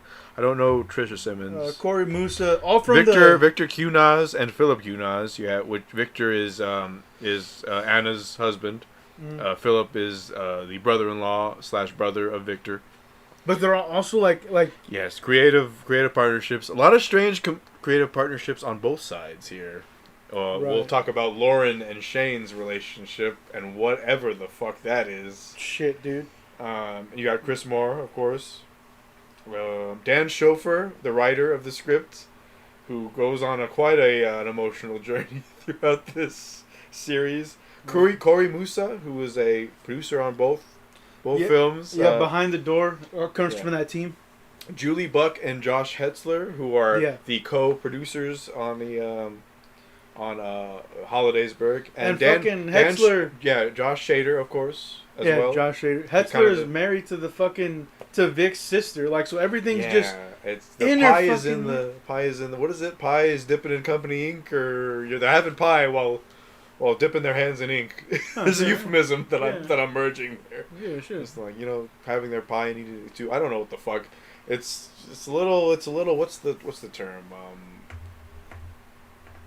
I don't want to say incestuous because that's too fucking harsh. Right. But it's just nepotism at its worst, dude. Holy fuck. But yeah, there's a lot of players, there's a lot of talking heads there, and I'm sure you had to wrap your head around it, but you got the hang of it, I imagine. Yeah, well, I have to. On the second time. Yeah, the second time I have to actually all right, I'm gonna have to write this fucker down like if he's a character in the fucking movie, because again, everybody is like so many people introduced throughout the series, dude. So it's what's it called? This Anna, to give a little background, NYU student. She's a writer. They call her a good writer. I don't know. I don't know she's about that. part of the three-headed dragon that is Victor, Philip, and her. Right. And one of them is a good writer, probably. I don't know. Right, and it sounds like Victor. I trust Victor the most. Like Victor, like he has a lot of good points. Drunk dude. Victor? Oh, drunk Victor. Drunk Victor maybe wanted to, steal the show a little bit. You know what I mean? I don't know. Well, that's what I mean when I say that the relationship is weird, and it's like this is the first reality show I've watched, and we watched 4 seasons of Project Greenlight, and maybe the 4th season kind of did it a bit, but like this is the first show I've watched where the reality show is called out a bunch by its cast. The cast is worried about the optics of the reality show, right? Both sides, and it's just weird. It's a weird, like, I don't know, sub conflict going on throughout the shit. Yeah, because everybody's shitty. They want to talk shit on X, Y, and Z. Dude, the difference between... They're spoiling the fact that half of filmmaking is talking shit on whoever it is in the room. Oh, I guess so, dude. The difference between Greenlight and this is A, like the competition, and B, the fucking talent available. A lot of people's got hot mics on this. They're just walking around with hot mics and they don't know it. Fuck, dude. You gotta fucking...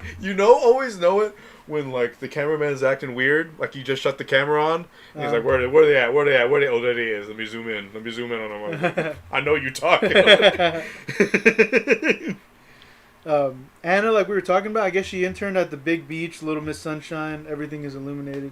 We talked about that bullshit. Dotson and Anna's husband are friends.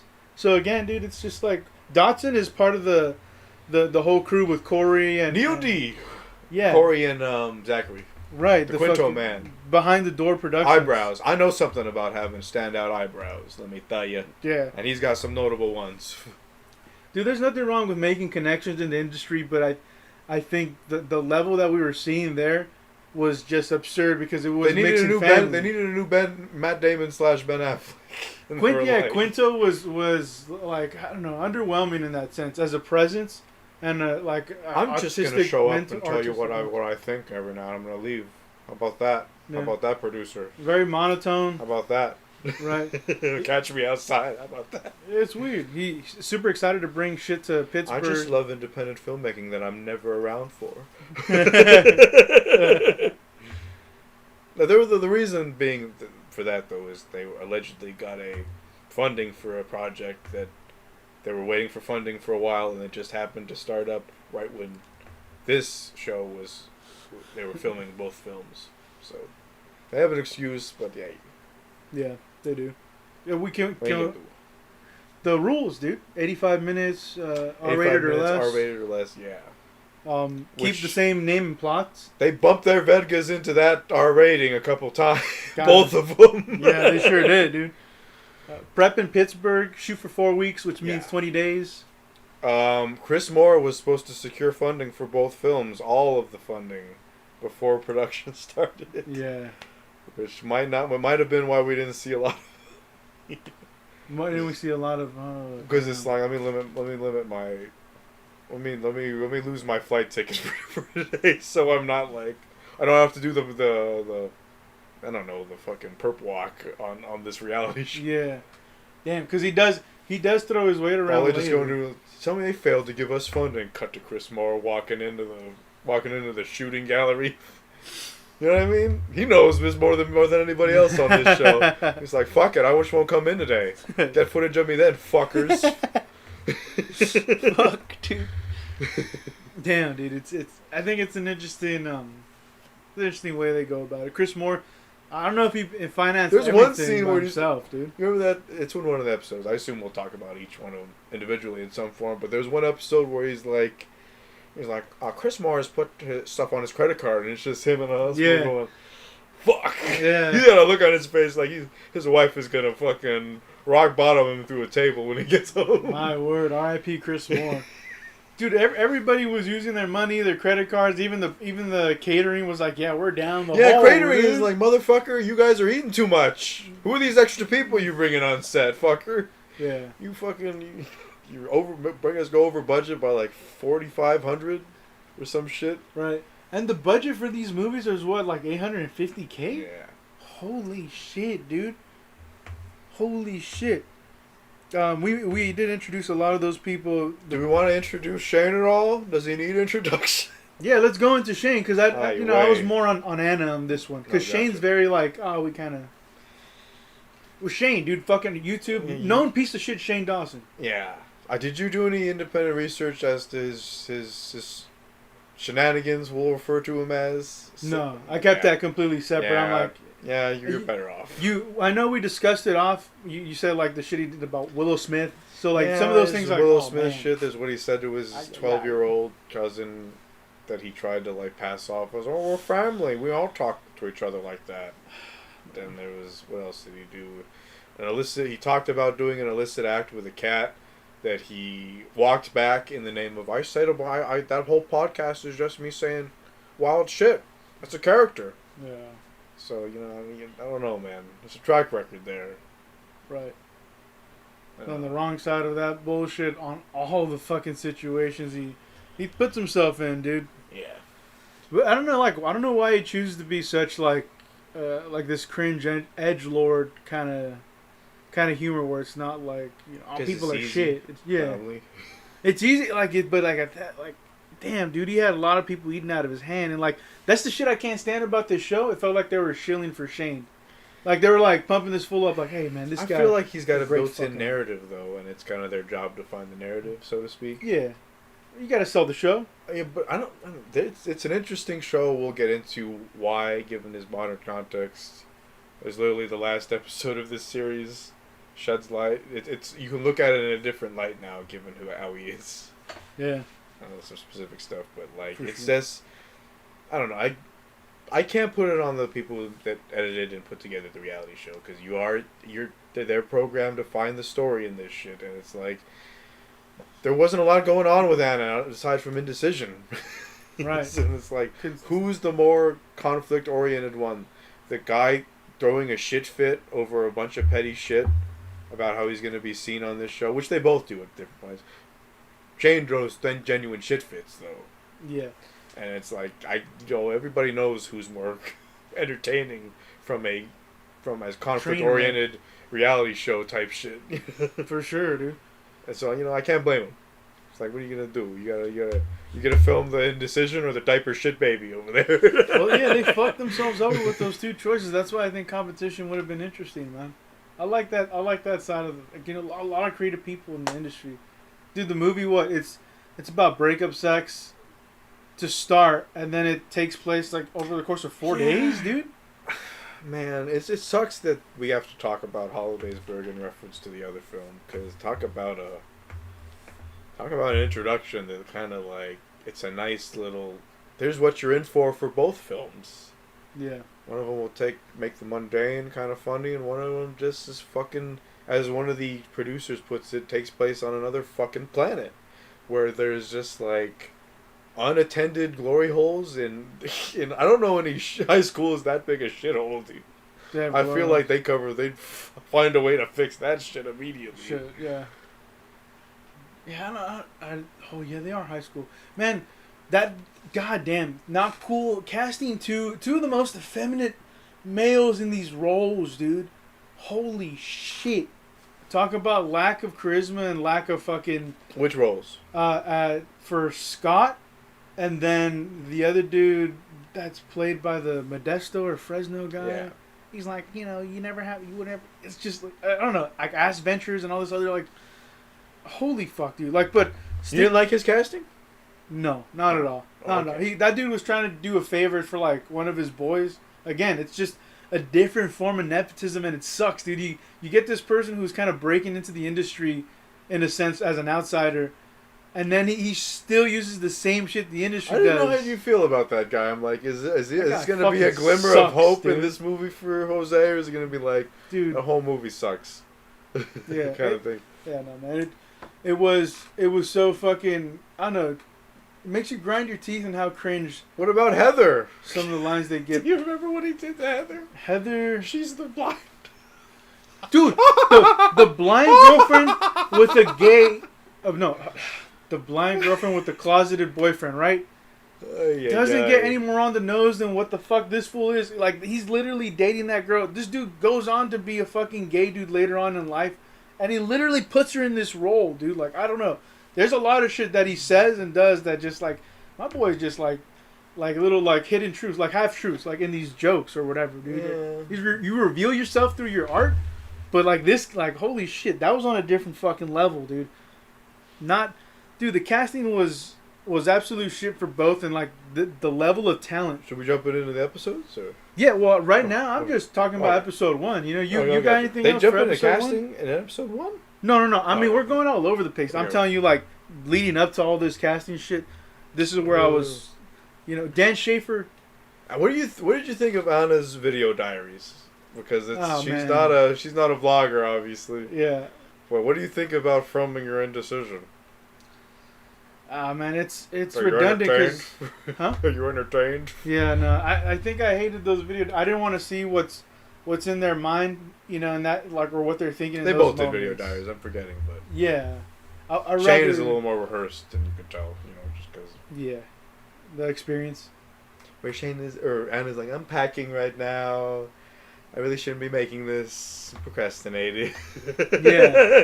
Yeah, and I think she's not a Valley Girl, but she was giving me Valley Girl vibes a couple times. Right, and I think it's tough to see someone who's given this opportunity and she kind of feels. They both feel like that. They both feel like fickle about the project, and like I don't sense the passion. I don't sense the direction from them. She was like, I don't know when I'm gonna start being a director. I'm more of a writer. Like, when do I start? Yeah. The producers are like, oh, you're a director right now, you silly bird. Yeah, and that's what's wild, dude. Like, that's the thing. You could do a short. You're already a director, dude. The only difference is like you're not a rich and famous one yet. Wouldn't you say? Like, couldn't you earn that fucking title? I don't know. You know what I mean? I don't know. That's beside the point. That's beside the point, but I'm trying to make the point. Like, with director, like, you don't have to earn it. You don't have to get this big thing to fucking earn it. Like, you can be that. And just, work to becoming like a Tarantino or whatever the fuck. And on that note, Shane wants an unearned writing credit. Do you remember that a little bit? This episode, we're just going all this shit. No, it was in episode 1. He wanted a writing credit in the first one? Damn, and... You don't remember that scene? I know, yeah, of course I do, dude. Like, he's fighting with some... Listen, he's being passive-aggressive. I didn't change the structure at all, but I added characters, a new dialogue. I'm a writer. Listen, I literally deleted and added the new characters. It's so annoying to hear this little piece of shit think he can whine and complain his way or whine and complain his way into like getting what he wants. And Lauren's in his corner a little bit. That's like, you know. Of course. I mean, I know, of course, but it's like she should be like boss. she should be a little bit like she should be the one calming him down off this ledge a little bit. And instead, she's there like, you know, I kind of think he's got a point. You know, just give him the credit. And Lauren, yeah, and like it's what a pair of unlikables. Unlikable pieces of shit too, dude. I don't. Is she unlikable by association, or is she unlikable in her own right, Lauren?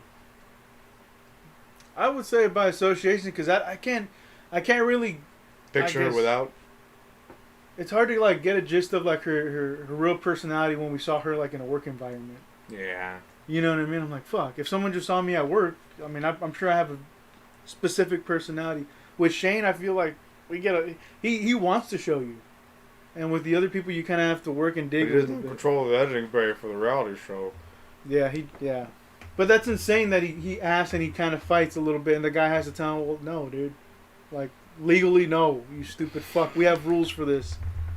The Writers Guild, that thing exists, you fuck. Sit the fuck down and be humble. Yeah. But I want a credit, though. Give it to me. Give it up. I do. Can I bring up this Dan Schofer shit? The Shofif, when he's working with Shane, like the level of shilling and ass kiss and brown nosing, just like, hey, dude, like, it's a positive attitude, but to say I'm learning a lot, you know, about the fucking, like, I'm sharpening my comedic skills by being on this set with Shane Dawson. Like, the writer, you know? And I think he's just more, I guess, open to it because he's being included in that process as opposed to being shut off with Anna. What is he supposed to do? He's given that thing that writers rarely get, which is to be on set for the film, and he's like, he doesn't feel creatively validated on Anna's set, so naturally he's gonna put his energy to what he's got the time. Yeah, it's the same fucking town, so it's like, well, fuck it, I'll go hang with them. Right, he's more appreciated. So it's not like side. To him, from a production standpoint, it was the lesser of two shitballs. Yeah, for him. So I salute, as Tony would say. I salute. I'm coming from a pessimistic side where I can't stand anyone who's like vouching for Shane, and that's like the bullshit that he did aside. Like, I don't think any of this is like solid or good. Like, shame on you for believing in the inflated numbers and the numbers that, like, it's easy to watch your shit behind a computer. It's harder to go and buy a ticket, right? Mm-hmm. So fuck the internet sales, dude. But I just wanted to bring that up. Dan Schofer, this is his first shit that's actually made it to a big screen, so it's a big moment for him. That sucks, dude. Seeing your script being torn two different ways, and even then manipulated, and like, do we really have to include this guy, whether it's credit wise or even on the day to day? But you've seen it before. Project Greenlight, don't they always try to force the writer out? They do, and it's crazy, dude. Like, I don't know. I think about like Nolan. Oh man, I gave her the number to my phone. That's all. My second phone that's always off. It's just like I'm thinking of like Project Greenlight season 2. It's like, oh, why is she mad? Why are you mad? Why are you Madden? Why are you John Madden right now when I'm making all these when I'm cutting up your script without consulting with you? Shit, I forgot about that was the twist for 2. Yeah. Shit. They never did any fuck shit with the phone, but that'd be like, I gave you my number to that phone that's out of service. Why are you mad? Damn, dude. God. Man. They hire a DP in this one, right? Yeah, they hire a rap DP. What'd you make of the cinematography and Not Cool? Huh. I watched it once, probably like you watched it several times and you loved it. I don't remember anything that stood out particular. I know they tried to do like a one-shot kind of thing to open the movie, but that wasn't anything groundbreaking or cool or with any substance. It's just like, let's just do the movie thing, bro, because that's what it's supposed to do. Fuck, dude. I don't like that dude, that Frank dude. No doubt, he's probably got his own talent and his own eye, but what can he do when Shane's literally telling him, yeah, I'm just literally thinking about a bunch of mediums here. Oh, and then just a bunch of other mediums. And a close, and then a medium. Oh, that's all. That's the shot list, dude. Like, it's just limited. Just, mediums and close-ups and maybe a fucking occasional wide. You know what I'm saying? So you're fucked. You're handcuffed, dude. What do you think? I think that's true. I don't remember the cinematography. I don't remember much of it. He talks about opening the movie with a bra shot. Does that happen in the movie? An ass shot. An ass shot. So a girl walks into the party. Well, you know how it was. They were thinking about starting out on Black Friday. Is the Black Friday scene in the film? Yeah. Because they were talking about starting on that scene, and like it just the movie opens up, and there's just a mannequin with a big busty mannequin, and their dress is ripped off of her. Oh, that's right. He was talking to the American Eagle dude about that shit. And he You're was right. like, "Do you got one with bigger tits?" And he's just like, "I'll check in the back." What are you supposed to say? Fucking curveball on camera, dude. Like, Shane has a penchant for that. We'll say. You know what I mean? It's kind of his superpower. Fuck, dude. But yeah. Anna can't finish a script to let alone make her film easy on her script supervisor. Do you remember in the thing? There's like a big shot of all the producers in Run Room, and they're just like, "God damn it, is she finished with that script yet?" And it's just on in the back going, "I'm doing a dreamy script."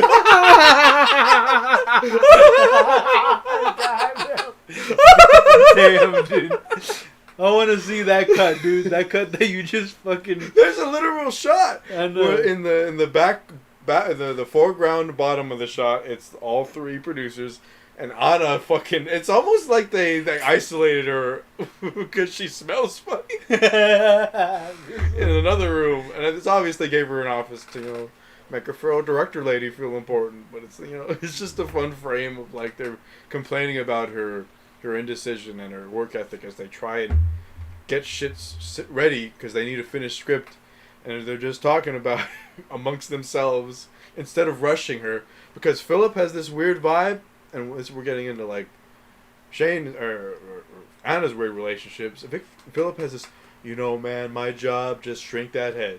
Just make her less anxious. Which doesn't always work. He doesn't have the powers that he claims he does. No, he don't. They get a weird energy and, like, a weird vibe with all of them, because it seems like Phil's a lot more animated, like, at the beginning of it. And obviously we'll talk about it, but it's weird seeing that dynamic in that relationship, dude. I couldn't imagine, like, you have, like, a manager, essentially, like, hey, dude, let me keep you in check. I feel like this, dude. It's both of them are on fucking bikes with training wheels, padded up with the fucking helmet, and they're just sending them off the block, and they want them to ride safely, and they are. They literally had their support system. You mean that line where he's like, when you have enough money, you can lift the apparatus of making a film off the director. And we basically put her in there with her little padded jumper there. Oh, and she's having a gay old. Well, he's like, it doesn't go into that, but it's like, lift the apparatus off the director is like, I don't know. And there's a lot of talk on Anna's side of like, just the less panicked she is, don't disturb her with. Like, don't they freak out when it's like, oh shit, they lost the DP, and they put the crazy music under the score where it's like, do, oh shit, oh no, she's gonna shit a brick. Yeah, like I need emergency powwow with you, Spira.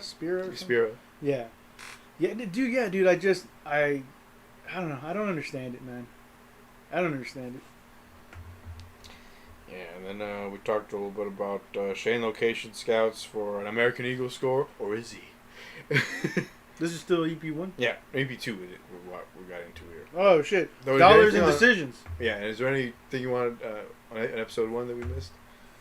Nah, dude, like, I think we covered a lot. I just wanted to make that point, dude. It just seems like, hey, dude, like, they literally have so many people there for, like, support and to help them make sure they get this thing going. The little BPs and then pat them on the back. Go out there, make a film. It's just like, holy fuck, dude. Like, does no one, like, cut their teeth, like, the real way and just, like, what'd you show me? Fucking Bone... Tomahawk? Yeah, like, that director, Craigler? Yes, Craig Zoller. Zoller, right? Zoller. That's Craig Zoller. One of those things. I don't think his process was like this, dude. I'm sure that dude had to cut his teeth, sell his fucking script, and then fucking... No, they patted his little BP and said, you're going to make that violent movie. Are those intestines okay when we split this man in half? Jesus. No? Okay, we're going to go back to the drawing board on it. We'll have a juice box. Damn, dude. We'll get your super gory fucking torture scene ready for you. Yeah. But then we're talking about an actual competent director. Guy has got vision. As opposed to these two, like, they don't. one pretends like they do, and the Which other one? Shane? Shane already The acts fact that I had to ask. I can make a decision like this, dude. I can make a decision like this, just minus all my caterwauling, all my shit fits. Yeah, all my pissy fits. I need to go home and make a shot list, Lauren. Is this from happening? Is this from happening? I'm gonna leave. I'm just gonna go back to the hotel. I'm gonna go back to the hotel. Go back to LA. Yeah, dude, so many pissy fits, dude. Like, how? Imagine the talent like that, and that's your director. I imagine that from actors. He instills confidence. Yeah, really instills fucking confidence. Episode 2, let's get jiggy with the shits, dude. What we was talking about. I'm pretty much. Do you have anything to speak on it specifically in episode 2? Because that's all I need to do there. But anything I miss? I just don't like the way Chris Moore applauds Shane and Lauren. Oh no, he applauds Shane and Lauren for being able to collaborate and work with the team. But I feel like he applauds them way too early into the process. Like, dude, no, wait. Let's get into the machine, before we start. I don't know, patting ourselves on the fucking back, dude, and having this little circle jerk. Like, aren't we fucking glad we made this guy the fucking director? He's gonna go somewhere. He's got it, dude. And like, well, you go, have some kind of confidence in who you're backing as a producer. If you have Shane, I'm saying I don't give a fuck who it is. I'm saying as a producer. You would need someone to have your back. It's like I can't blame him, but it's like he did. I feel like him being a green light veteran knew they were gonna cut that in. You know what I mean? And he's like, let me big up both these guys, so I'm balanced, kind of thing. You know what I mean? Yeah, I'm just, dude. Like, I'm telling you, like, I'm cynical as fuck about this whole shit, because I'm not like Quinto, where I'm just like, oh my god, I'm just like, no, dude, what'd you guys fucking expect, dude? You saw the YouTube channel, dude. What'd you think this guy had a super bad in him? Hey, we'll get there. No, we'll get there, dude. But it's just, like I'm telling you, the pessimism is born, it's born in that bullshit. But we talked about Shane micromanaging his film, like it's he tests his vomit. I think he micromanages it like he just really wants control in every fucking facet, and like that doesn't change in the later episodes. What are you shouting out specifically for this episode? What were we doing in this one? I don't think I have the note. I just put the micromanage shit. Okay, got it. I might have not wrapped it up, like put a little sub filter right there, a reference, but you have to put a little Google note there, like, hey, what's what I mean? No, because I put this before him testing the vomit, so I'm just like, what the fuck was he trying to do? I don't know if it was the writing shit after or what the fuck. You talked about American Eagle location for sure, but I think what I found annoying is again, like some of the quotes. I wanted to be a director since I was 5. My life was a movie. My head is my camera. He has pretentious? Huh? He has pretentious? I think it's a little delusional. Like, dude, you didn't... Not at 5, my boy. This fucking guy, I was Stanley Kubrick at 5. This guy. Set of composition. This fucking guy. If my daddy was mean to me that day, he was a villain, and I made sure I cut... If a girl was mean to me, I'd kill her in my head. Like, I'm just... Dude, what? No, you didn't, dude. Stop lying, dude. You clout chasing. And on the final day of high school, I played "Don't You Forget About Me" in my head. Don't you? And I put my fist in the air and freeze frame. Just, dude, we talked about separate, like, withdrawing, right? Her name from the shits, and I was confused about the dinner scene that they had with, like, Lauren had a dinner scene with one of the producers, and they had it without Shane, and I'm like, how come? You know what I mean? You're like, he smells funny. He smells funny. Yeah, dude, but that's what your boy got. I wrote down some names. Like, obviously, we get like a location manager and shit. Little location manager who will refer back to shortly. Yeah. Should we hit up the mentionables? Mentionable is manageable. Episode 3. Mentionable is manageable. Please don't show his dick. Yeah, that's the quote I got down. Anna wants that dick in the movie. So we learned, based on Angry Victor, you can't have hard vodka in your movie. That's not vodka to have hard vodka in your That's movie. offensive. Yeah. Hey. I mean, the MPAA is like, that thing that everybody does to have kids is offensive. I want it out of my fucking films. everybody just has 1 to 2 closed thrusts, and then a baby comes out 9 months later. Damn, dude. That better be flaccid when I come around. Or I'll slap an X rating on it that shouldn't exist because it means the movie's dead, basically, but I still do it, even though I'm a fucking ratings board. Shit, dude. Shit. But yeah. No, I think this is the episode where she starts to, like, Treat him like a silent partner. He's like, hey, Victor, hey, I'm gonna talk to you over here. Hey, what do you think of this shit that they're doing over here? And all the producers are like, who are you talking to over there? Is he making creative decisions with you? You can't do that. Who? Victor, because he's not in the fray yet. He's on the phone. When he's talking on the phone. With Like, Josh Hutcher's like, who's that? Who are you talking to?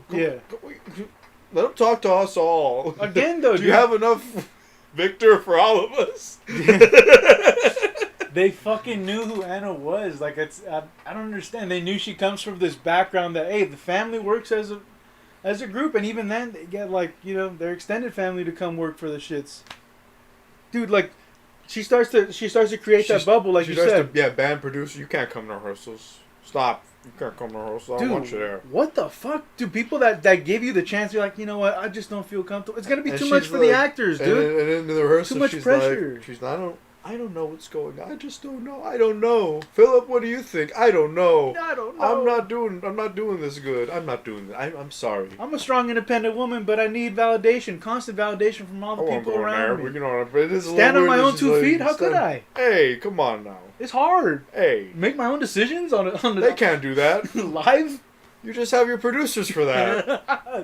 What do I pay you guys for? I just round up my team and I ask them every day, should I get coffee? Should I get tea? You let me decide that. Jesus Christ. God, dude. Holy shit. I don't know, it gives me more respect for people like that Jason Manfuck, where at least he knew what the fuck he wanted to do. I want film. Yeah. Just give me film. He was just being an idiot about film, like, shut up. Give me film, I want film. I want my special film. I don't want digital, I want film. He's like a little kid. I don't want 2 more days, I want film. HBO's trying to feed him digital, but he spits it out. No. That's not film. That's not love. The warm love of film. The warm, cold love of that fucking chemical activated film. Oh, fuck. I wish I could dunk myself in those toxic chemicals to activate this film. Damn. Oh yeah, we got. Why don't people want to audition for my raunch comedy? It's almost like people eat shit in my movie. Which Lauren is like, hey, can we not eat shit? I need shit in my movie. It's essential to the plot. My fans are going to love this. My fans are going to love it. Shut up. That's basically Shane's answer to everything. From pre-production to production to post-production. Shut up, my fans like it. You don't know. You don't know. Hey, you know where I'm from? I'm from the internet, dude. I got fans now. I'm from www.socal, the internet, homie. What you know? American Pie? That shit old. That shit old. I'm the new. I'm that new stuff. I'm that new hotness. I'm making you think. I'm making you think. With my Hilda character. Would you like it when my Heather... No, not my Heather. When that blonde bitch dresses as an Indian woman and mouth rapes me? Jesus Christ. Isn't that funny? It's for my fans. It's not for you.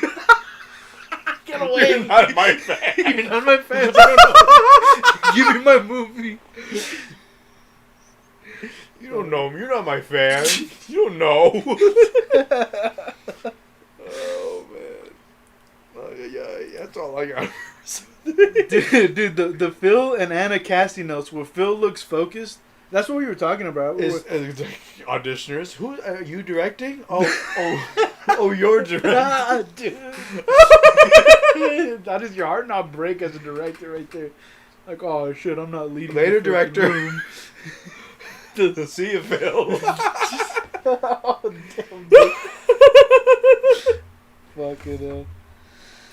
Fucking hell, dude. Yeah, it's just Anna's just scatterbrained and insecure, dude. Hetzler tells it's Anna's movie, not Victor's. Like, I think that's wild too. Like, some of the stuff and the annoyances is like, it's clear.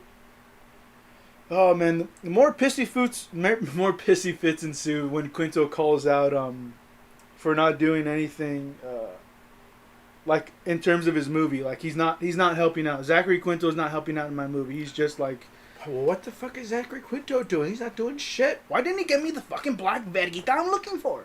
Why didn't you get it for me? Why didn't you feed it to me before I need it? Fucking feed it to me. What? Spoon feed.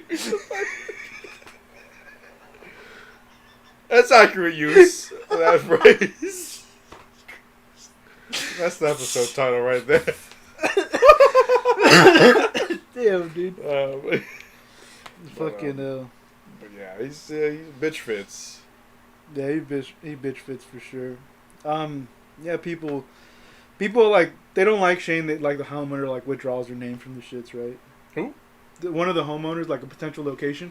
Yeah, they're like, I don't like you. You know, I won't let your son watch your videos. Yeah. He's like, I applaud the mom for not letting you watch videos. The bitch doesn't know what she's talking about, but it's a good decision. Yeah. They know Shane's movie as the one that eats shit. So like even the people who are like, yeah. Oh yeah, the costume designers are like, now I can toss this script in the garbage. I don't need this. We'll get back to those costume designers on Anna's film. Yeah, dude. But the fucking Shane takes it out on Lauren and this shit. Like I think it's episode 3. Episode 3, like towards the end, he's having another pissy fit. It's almost like he's prone to do this shit throughout the series. Yeah, dude. Which episode? Which episode is he smacking Lauren in the mouth with his film vodka? I'm a director. Jeez. I'm a director. Obey me. I want a thing. I want it. Okay. Stop. I worked for this. Yeah. I deserve this. I worked hard. I worked my ass off for this. This thing that was given to me, I worked for. Oh yeah.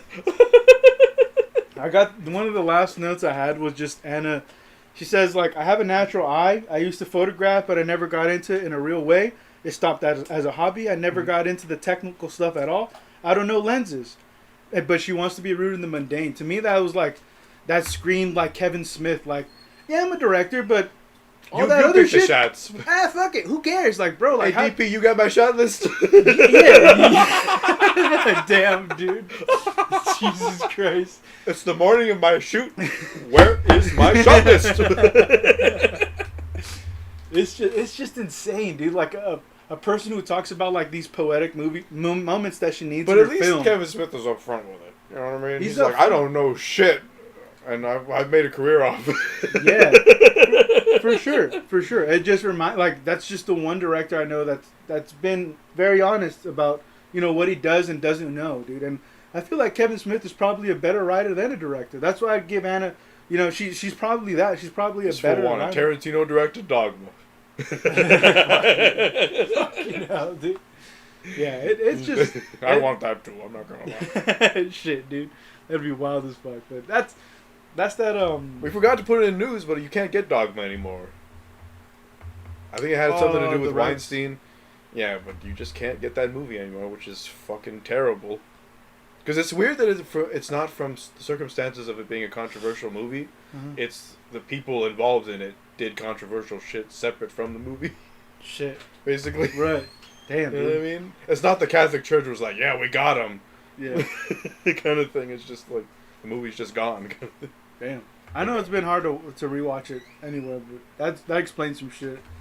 I guess we got a yo-ho-ho if we ever want to watch that film again. Shit, dude. By necessity. Yeah, for sure. Anyway.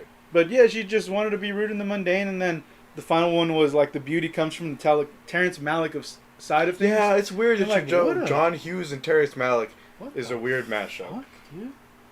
Yeah, for sure. And Terrence Malick has such a like... It's such a like... It's mundane, but it's like it's mundane, but he's focused on shit that isn't mundane from a film perspective. It's like, let me look at I'm a father in the 1940s. Look at my baby's feet. Right. There's fucking wild shit going. You know what I mean? Yeah, a lot of cut to a galaxy in the middle of the scene. You know what I mean? For sure. Like There's nothing mundane about that when he cuts to a galaxy. And shit. Yeah. And I think they use like they throw around the word high art I think that sounds a little pretentious, dude. I think art. They kind of shit on P.T. Anderson a little bit. Oh, fuck that, dude. Why you? He's not that. Punch Drunk Love is not that impenetrable a film. Yeah. Fuck that shit, dude. That's your boy. Your boy, like you said, your boy kind of pissed. Like, I see these people that get shots, dude. Like, Limp Bizkit gets to make a movie. These people get to make a movie. You like a little Limp Bizkit. I like a little. You never shout out your band in your movie film? No, I want to, though, dude. One day. You're going to wrap it up? The ramp up. The rapid ramp up. The rapid ramp up, volume 4. I guess we are talking a little bit about Phil, but Lauren also shadow directs auditioners and creates confusion among the producers. Right, she does. It's like, what did the producers say? They said, there was a little bit, so some shit in rehearsals, some confusion on the actor's part. But yes. I don't know what it is. Well, Shane almost like he hasn't never directed anything. Yeah. Shane's a fucking idiot. His notes like, can you take it up about 657.3 up levels or whatever? Whatever dumb shit he says. That's not his fault. He just doesn't have a good voice. God damn, dude. This fucking guy. And this guy. Stop asking me if you like him or not, because I'm just gonna make me say I hate him, and then the reality show is gonna be just cut to you. Why you hate everybody? You hate everybody. Yeah. I'm looking at me devoting time to the optics of this reality show. God, instead of my film. He gets to play. He cast himself as Scott, by the way. He was doing it so casually. He's just like, I stepped on it. I'm like, I'm gonna be Scott. I'm gonna be a little sexy boy. I'm not your boy toy. I'm just a sexy boy. I'm gonna be a little sexy boy. I'm not used to playing this part. I'm not used to being the star of my shit. Fucking hell, dude. Shane is like those girls that say, I'm not like those girls. I'm different. Victor arrives and immediately starts questioning a lot of the fucking decisions. He's like, alright, so you were just gonna go out for a couple Guinnesses and I'm gonna be like, alright, so all these notes here, game. Just game right here. Because I spit hot fire like dialogue. You casted her? Nah, you sure? Are you sure? He's like, alright, this will be good for the cameras. That's a lot of white people. So we'll throw around the D word, get you guys out of here. Jesus Christ. Yeah, it's a weird working relationship there. Yeah, she can't articulate what she wants or sees, and I think that's weird that she can't do that given her background in writing. Like, you would think you have, again, the ammunition to communicate with other people. I don't know, dude. Like, it's insane. It's insane to me, dude. Even, Drew's inclusion from Fresno, right?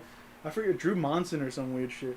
Holy shit, the voice is fucking annoying as hell, dude. To me, it's just grating on the fucking ears. You don't like him talking like this? Yeah, dude. Or maybe my grandma is gonna go out for Thai food and tell her about the film. How is this a broad comedy, dude? Where like Superbad, you had like these losers, but they're like you can relate to them in a way, where you could, it's could weird that he wanted it to be like dude. Superbad that had real party scenes, yeah, or at least more grounded than fucking the weird Twitter fuckfest party that Shane created. Yeah, man. I don't know anybody who's like live tweeting a party. I'm not even at Twitter's peak. I wasn't like, hey, why are you fucking...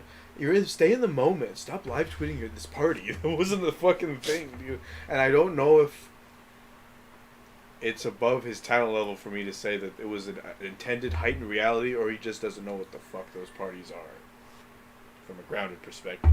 Maybe that YouTube money fucked. I feel like you can gauge a little bit from Superbad. People are just drunk. Be rubbing up on people's women. You get into a fist fight. Yeah. Man, you know what's sad? I think Anna did a better job at portraying like what a party actually looks like. Yeah, because she went to NYU. She knows what a fucking college party looks like, probably, compared to Shane. Shane is just, everything's over. It's over the top comedy with heart. That's the pitch for his shit. Which, what the fuck? You watched it. Was there heart? Nah, man. That shit was dead. Yeah, Life was on the floor, dude. What about when they talked about Gilbert Grape? Did you like it when the shitty movie referenced better movies? that shit made my pussy so wet. Like, dude, who fucking writes this shit, dude? God, no, I know Hey, who. the sincerity of how the actresses and actors delivered it was admirable, though. They tried their best with that bowl of shit. Man, like I said, dude, I can't. It's obvious that the line isn't real. That shit makes me so wet. But her delivery was as natural as it could be. Right. Yeah. Fucking softcore porn dialogue shit. Was her name Heather? I don't know those. No, I don't remember. I don't remember any fucking. Heather is, I think, the blind girl in Shane's movie. She's fucking probably a new character for whatever the fuck. I don't know. Yeah, that girl that looks like the fucking Glee girl or some shit. Yeah. Fucking Poop Dick? Poop Dick. You never called people poop vet again in school? Dude, what the fuck, dude? Calm down, Poop Dick. Dude. What is is this? You just don't get her writing style. Her kooky writing style. My NYU fucking writer, dude. My word. Are you more upset that line probably went through like 2 other people and Victor and Philip, at least? I mean, what are they gonna do? This fool was pushing for time, and they just got pushing for Poop Dick. Just pushing for Poop. So I want to push Poop Dick for SummerSlam. Yeah, fucking uninspired as fuck, dude. This whole ass movie, and like Poop Dick is a good way to describe. Chris Moore was like, I like Poop Dick. It's a good laugh. I call my wife. Fucking hell, dude. Both productions turn on Chris Moore as he fails to deliver all immediate funding for both productions. Damn, dude. I think Chris Moore's a shit. A fucking motherfucker. Give me my money. I'm gonna break his knees after he gives me my money. I promise I'm gonna get your money soon. God damn, dude. My boy sounds like he's from the South or something. That's what always made me laugh. Where did you get this Southern Yosemite Sam shit?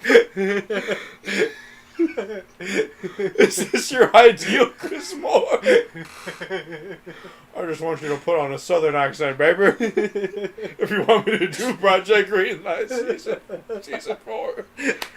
The more is out, baby. I'm cutting you off. Yeah. I'm gonna cut y'all off. Yo, boo boo, y'all teeth. You turned down. Yeah. What do you think about Victor calling it? What do you think about the constant fourth wall breaks with the reality show, where somebody inevitably behind camera is gonna be like, "You guys just do what you do, and we're not gonna just behave like we're not here." It's been the whole fucking thing for like 2 episodes now. Aren't you experienced in this, Victor? For fuck's sake. Jesus Christ, dude. I definitely, it's forgivable. I'm cutting you off of your Guinnesses. I'm not going to order you forgot how to make movie film. I'm going to throw around the D word. The fucking, I don't know, man. I forgot the bullshit we was on right now. No, what do you think of him, with the call-outs of the fourth wall break in the reality show? It just feels forgettable because there's so much other, like, content to, like, I guess, focus on throughout the whole episode. Yeah. It does, like, alright, like, I don't remember Project Greenlight doing that, like you. There's a couple, what's her name, who's the producer of the season 4? Effie Brown? Effie Brown. There was a few things where she's at the craft service table, like, "Oh, I'm gonna make love to you." Oh, yeah. With a hot mic, and she just turns to the camera.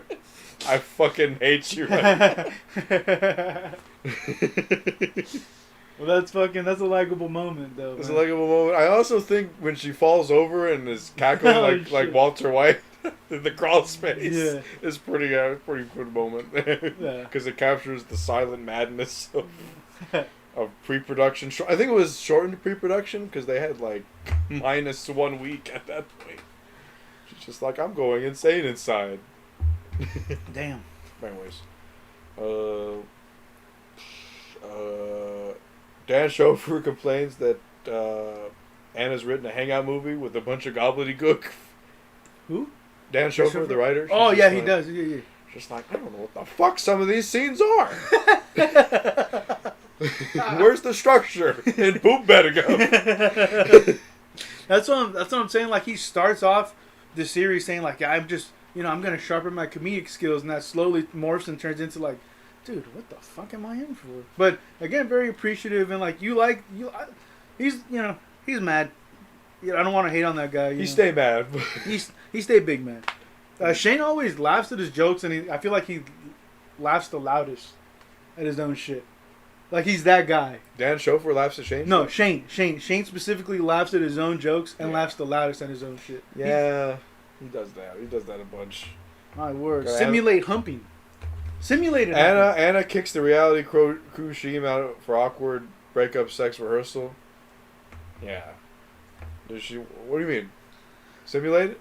Yeah, where she's telling the actors, can you just fuck a little bit for my amusement? Can you do that?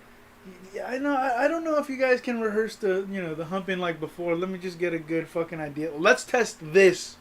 This is the opening. Yeah, can we test the mechanics of your thrust? Yeah. Can you do a nice little Seinfeld swirl maneuver? She's on the floor like with her fucking hand on her face, just like in the moment. Yeah. It's so good. It's so good. I'm gonna recut that whole sequence with other Anna sound plays. Anna, basically, this movie, it's like that little girl who like has those two dolls, like, and then they kiss. That's her. Like a lot of this movie, like, I need you to make out, please. I need you to do this. Hey, we'll get there, you fucker. You're skipping ahead, you little. You're Betty. I'm telling you, like, hey, bro, like this how she be. That's directing. She wants. Think of Tony Scott in Top Gun. She's quoted as saying, making sweet sex during the simulated humping. Think about fucking. They must have rehearsed. Do the right thing. Director Spike Lee, like, hey yo, Rosa, whatever your name is. Let me just take your shirt off. Let me practice with these ice cubes, girl. Just let me make sure I get the right circular motion on your nipple here. You know what I mean? It would make you. It's absolutely every rehearsal of a sex scene is fucking weird to watch. Yeah, it's just a matter of like, when is it done? Is it done that many weeks? That wasn't specific because Spike Lee's in this. Like, I'm down for rehearsals. We're gonna have to do it a couple times, baby. I got a couple takes at least. We're gonna go through this whole ice bag right here. I budgeted an entire day for just. Hey, the clothes set, baby. That set open. Dude, the other thing that pissed me off, Tori, the hoary. Hey, high school kids, dumb? I don't know. I'm trying to justify. My brother. I'm playing devil's advocate. Poop dick on one side and Tori the hoary on the other side. Hey, we got Mr. Big Bag Verga on the train in one of them. God damn. And we got I'm fighting a gender equality condom battle. Just have a big fat Fight Club as close up of this Verga right quick. Damn. Only make it about 5 seconds worth of frames longer than one frame. Just hard Verga right there. I want it to be awkward for the audience. I want the vein, please. Show the slow-mo. Fucking hell, dude. Shane, well, this is important to the plot here. Shane gets told specifically about how his plot doesn't start for 25 pages. And Shane intensifies. Hey, listen. Yes. My fans like that. I'm going to put that in the my fans like that. Everything just goes. If you've got a note for me, you know where to put it. I'll be sure to burn those at the next possible increment of time for me. It's a fucking complaint box, but he just reads through each one. I'm gonna budget time out of my day to drive to the nearest incinerator instead of working on this.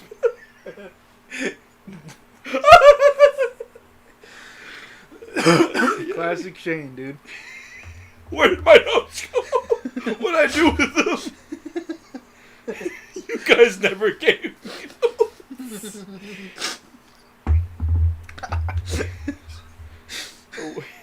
We got a good quote here from Dan Schofer that ties into what I was saying about Anna and her complaints as a hangout movie. I think she has a real problem with story.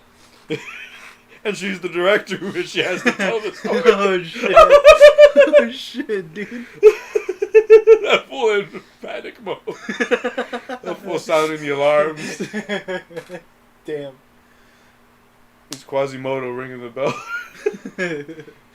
Yeah, that's all I got for the ramp up. Dude, I had this one cool little quote that one of the dudes gave. I wish I wrote down the name, but he said, "Pitch what was you it a could." Producer? Or? It might have been someone who was maybe a later addition to that staff, Okay. or he's just like an outsider speaking on that, which I wouldn't think so. I think everybody in that documentary is involved. But he's like, pitch what you can see and deliver what they couldn't even imagine. And I thought, that's kind of dope, dude. Yeah, I might be down show for it. It could be a bunch of people, actually. Yeah, it was a Pitch dude. the movie you want to show. Then give them something new. Yeah, I like that shit, dude. You know, No, but it's good. You don't I'm have saying to Chris oversell Mark it. could have come around too. Why not? No, he can do anything in that voice, dude. He can go anywhere. Chris Moore just singing the fucking Reading Rainbow. Rainbow. Fucking dick pie shot. I Right there. just pretend my scripts are books when I read them.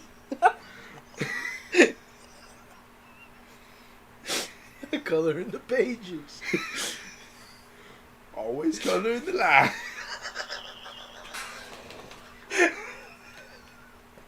Fucking Chris Moore. Just an overgrown man in a tiny chair in a tiny desk.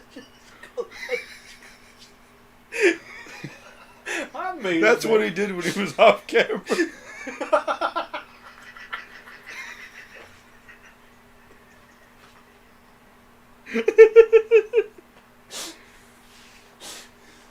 Chris Moore, dude. Classic Chris Moore, dude. Ay, ay, ay. Damn, dude. We're moving on to Pictures Up. Pictures up. Vegas Up. Vegas up. Heads up, Vegas up. Episode 5. We got Anna trying rolling takes. No. I think to as somebody puts it, to run around her first AD. That's fucked up. Poor.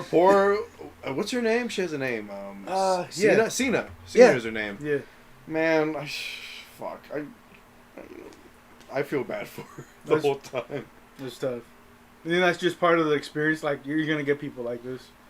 But do you think there's any worth to her having rolling takes? Because There's the flow in the performance, dude. The actors, they just get it like that, as opposed to like, setting up and maybe taking a little breather and being like, well, what the fuck, what's not working, dude? Instead of like, hey Phil, hey Vic, hey Phil, we're just in one take. You want to talk about it for like 20 minutes?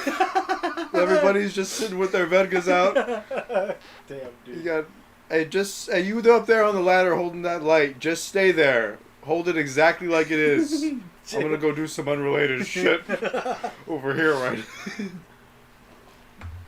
I'm talking character with my writers, if you don't mind. It's my directing style.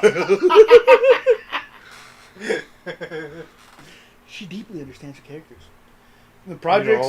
David Fincher likes to do 99 takes, in a row. I like to do one. Take a coffee break. What's wrong with that? Fuck. I thought it was cool seeing like the snow jacket on a camera. I never really see like, well, what do they do in harsher That camera's conditions? gonna get cold. No one thinks of the camera. Get it a hot cocoa. Fucking, we don't have the budget. Cut to the ice pack. Fucking Steven Soderbergh had to use when he was filming Che in like South America because it was a fucking shit early digital camera. Damn. Put a little ice pack on him. Boy, he's dehydrated. That's my boy right there, my little digital boy. Hey, is Benicio del Toro and Guillermo del Toro related? That'd be wild, dude. I doubt it though. Shit. We don't know. We know about it. Huh? We know about it. Huh. I think. Probably. Has he ever been in this? Has he ever had him in his movie? I don't think so. Maybe once There's or too much Del Toro for one. It's too much. Fucking Mina and Anna, dude. Mina Singh? Mina. Mina. Mina Singh for the DP that could. The DP that always could. No access to producers during the sex scene. Hey, don't you look away. These actors, they need. Don't even watch it. Please. I'm gonna come into Video Village. I'm gonna see if you're watching it. If you're watching it, I'm gonna be mad. They need to be nice. I'm gonna be mad. I know you got the movie, the money for my film. I'm gonna be mad if you're watching me spend your money. It's not your right. These actors need the space, please. Listen, he's got a little flesh pad over his Vergita in there.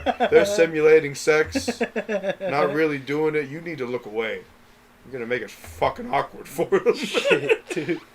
Let me just get the camera right up on him there. Yeah, get used to this. Act for me now. Yeah, it's a little weird on the grounds of like it being weird, but it's already weird.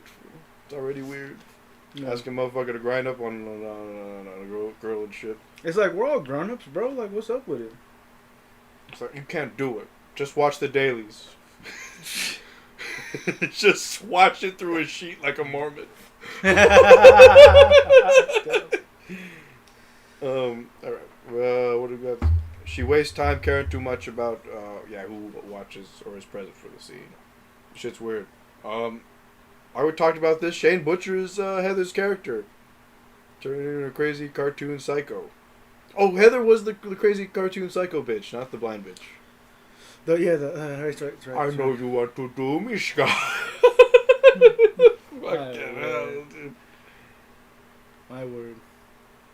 Hey, fool, you don't remember high school when you'd have mad breakup, glory hole mouth sex, dude? Skip past me, dude. Oh, man. I must have been asleep. It's almost like you completely fabricated that shit. And it doesn't happen at all. Philip, acting coach, fails to shrink that head, and the producers notice cracks in the family business. I don't remember what that was on set. There was just like a thing where like she was getting like stressed out over his notes. Well, like maybe they were thinking of terms of the edit. They do that. Victor, her, and Anna. Or Philip, Victor, and Anna do that thing where they think about the edit and they're making it, and I'm like, I don't know if that helps all the time. Yeah, you're not there yet. Yeah, you're not there yet. Hey, bro, like this is your first one, dude. And it's like you can see Anna going like the wheels turning in her head. She's getting like That's what they were telling her. The producers are like, oh God, no. Yeah, it's like we've coddled her this whole this whole process. Yeah. She gets obsessed with scenes, and she overlooks coverage on shit, and limits herself and handcuffs to the. Can you fall into this bed for like 10 takes? Listen, you gotta listen. This is important. It's important that we burn time on this thing. You need to fall into that bed a couple more. Listen, whole body pain. Can you do that for me? Whole body pain when you spend time on this 5-second shot in my 90-minute film. Yeah. Let me spend a couple more takes on it. I don't got it yet. My word. My absolute word, dude. My absolute little word. My special little word. Yeah, she's just neurotic, dude. Super fucking. I thought it was lame to hear Shane saying like he wants to make movies, dude, but you never hear like his favorite films or TV, or he never even had a movie in mind for like. He just said, "Oh, Mean Girls," but I feel like that's Frank. I feel Frank really sold himself and said like, "Hey, I can give you Mean Girls. Look, hey, I can give you like Superbad." Like those are all ideas from a dude who genuinely wants to be in this shit, and this dude who just kind of like talks the talk, but you don't really see anything behind it. I think this is when we see the scene when like Shane gets a little pissy when like a steady cam shot. Fuck. It's like you wanted to. It's supposed to be faster, but it's slower. Right? Why aren't you doing the thing? And he's like talking like, when I do something by YouTube videos, it's just me. I can't get mad at me. Yeah. I can get mad at someone else. Yeah, dude. Holy fuck, man. Holy fuck. Just the level of I don't know. Just put a Steadicam on you. Just put a little. He describes it. It's a big Terminator fucking rig that can kill somebody. Yeah. He's like, what do you just do the shot? What's so hard? What's so hard with this 200-pound rig on your fucking body? And then they compromise, dude. Yeah. Well, he tries to compromise, I think.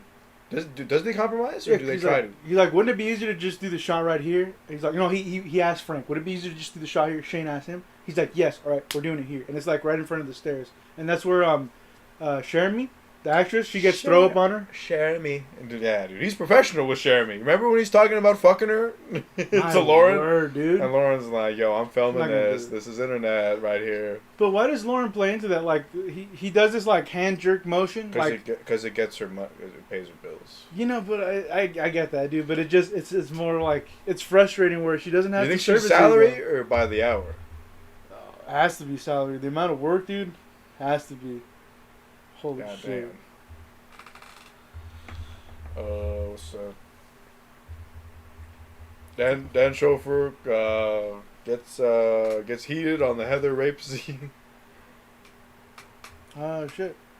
Remember when he's like, yeah, he's like some of the blocking got botched. He's like, that didn't go down like a Pepe Le Pew cartoon in my version. Yeah, it's fucked up. He could leave. He's just kind of just standing there, like he's just deer in the headlights, kind of. Yeah. What is it? Yeah. Yeah. Oh, fuck, Jesus Christ. You know what I mean? Fuck, dude. Directed by Committee with Hollidaysburg, and you see this shit with Shane. I think the character Lacey, he dresses up as that girl. You know, he does the drag thing, and he's like, Shane's closeted. You know, and concerned. Again, like there's just little like moments where I just, you know, after the fact, clearly we know now like where his orientation is not like the main. Does fucking it make you feel bad dude. in all those scenes with his girlfriend at the time, where it's just like, yeah, man. Yeah. Because he's super fucking animated when he's around other people, but the minute he goes with his girlfriend, it's almost like he turns off whatever he thinks that character, his Shane is, and like he kind of reverts to this like lower energy kind of thing, where he's not like happy or, you know, there's no rejuvenation. Put me in recovery mode, the babe. government. Yeah, I mean the government, the fucking girlfriend. Yeah, put me in recovery mode. It sucks, dude. And she's Fuck not bad. your life. Just be about me. You ever notice that? I know they probably wouldn't include those conversations anyways when you talk about, but it is a little like, I don't know, it's a little weird. Yeah, it's a little weird one-sided there. She's not a bad actress, dude. I think even it's a shame. I mean, you gotta play that blind girl. Play that overachieving blind girl. Yeah. Man, what a soldier for a fucking boyfriend playing this fucking dumbass character. But she's also got a role, so.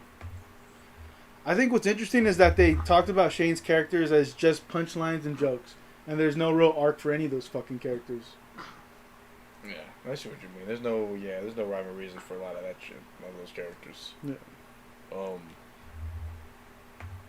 Anna and Victor butt heads over the editing decisions while on set again. Like my Bubby makes the best chicken soup. You know, you can just cut away from that. You know what I mean? You can just there's a lot of, I don't know, man.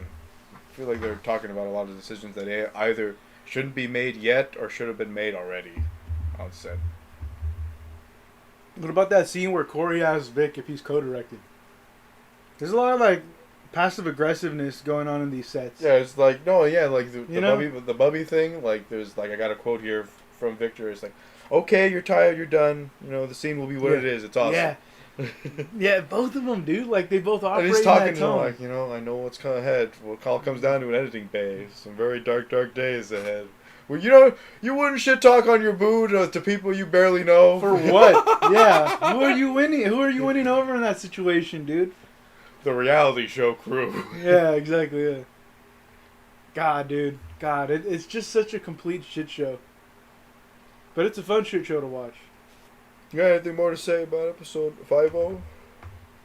I believe we catch Chris talking about this a lot, but I feel like he's always just talking shit on Anna's team, the peanut gallery, the family, like, you know what I mean? Just we. You know, he always uses these fucking terms, and it's not like he's threatened by them. I think he's just more like fucking annoyed that they actually went ahead with this. Like, no, we're gonna be the exception. We're gonna be the family that works together and works it through, and that's what we make good shit.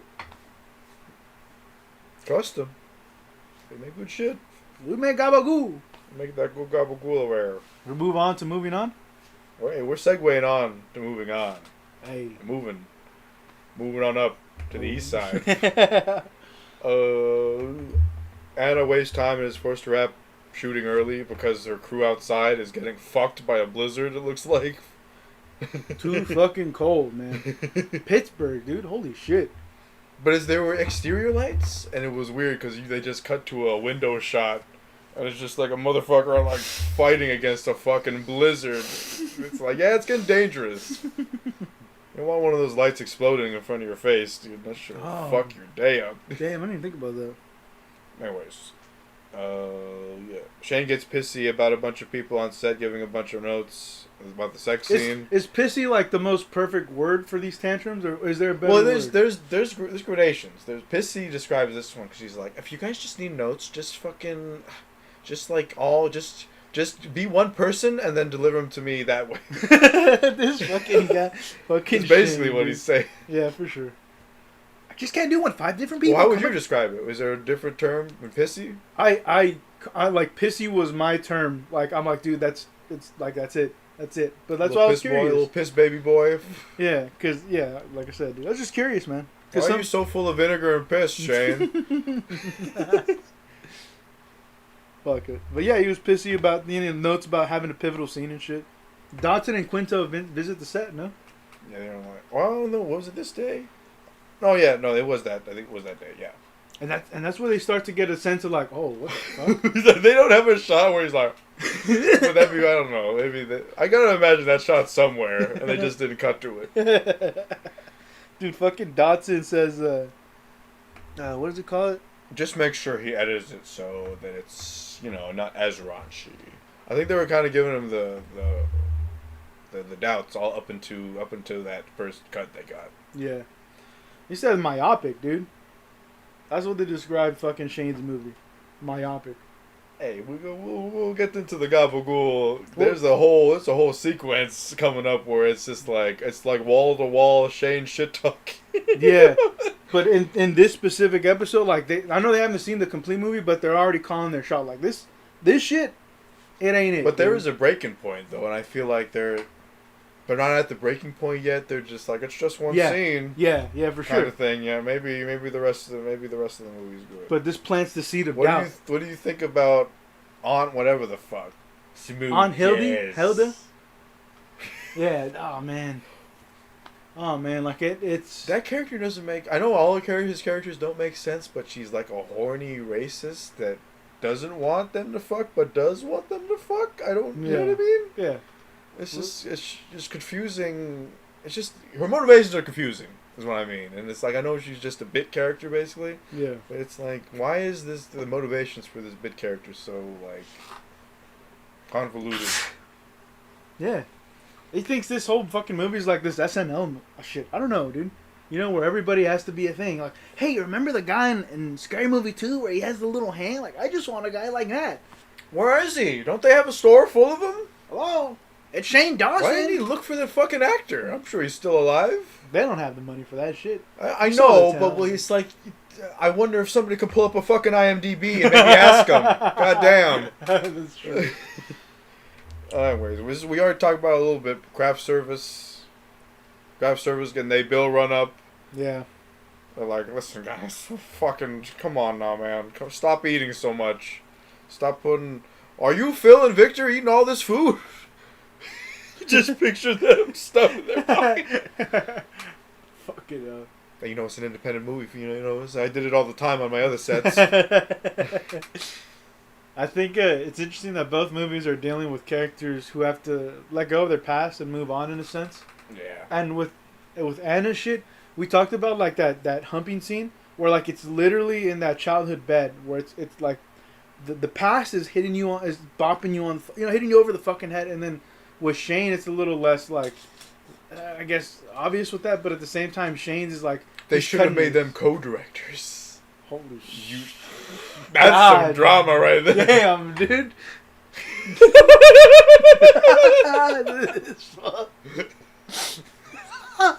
So I did some rewrites to the script, and I threw out your rewrites. We're gonna do it this way. Jesus Christ. That should have been Project Chair Season 2. Bring them back. Now you gotta co-direct this bitch. Not cool too. Jesus Christ. It's a franchise. We'll pay you more this time, Anna. Jeez. You're getting $500 just for coming aboard to make up for your loss. I'm just keeping it up with Anna pissing people off. She pisses off and stresses out her wardrobe people because she changes the wardrobe on the day. She's like, fuck your color story, homie. fuck that shit that you worked on. Fuck that shit that I never touched base with you on, and I'm fucking you out of your work that you did. Fuck. That's true, dude.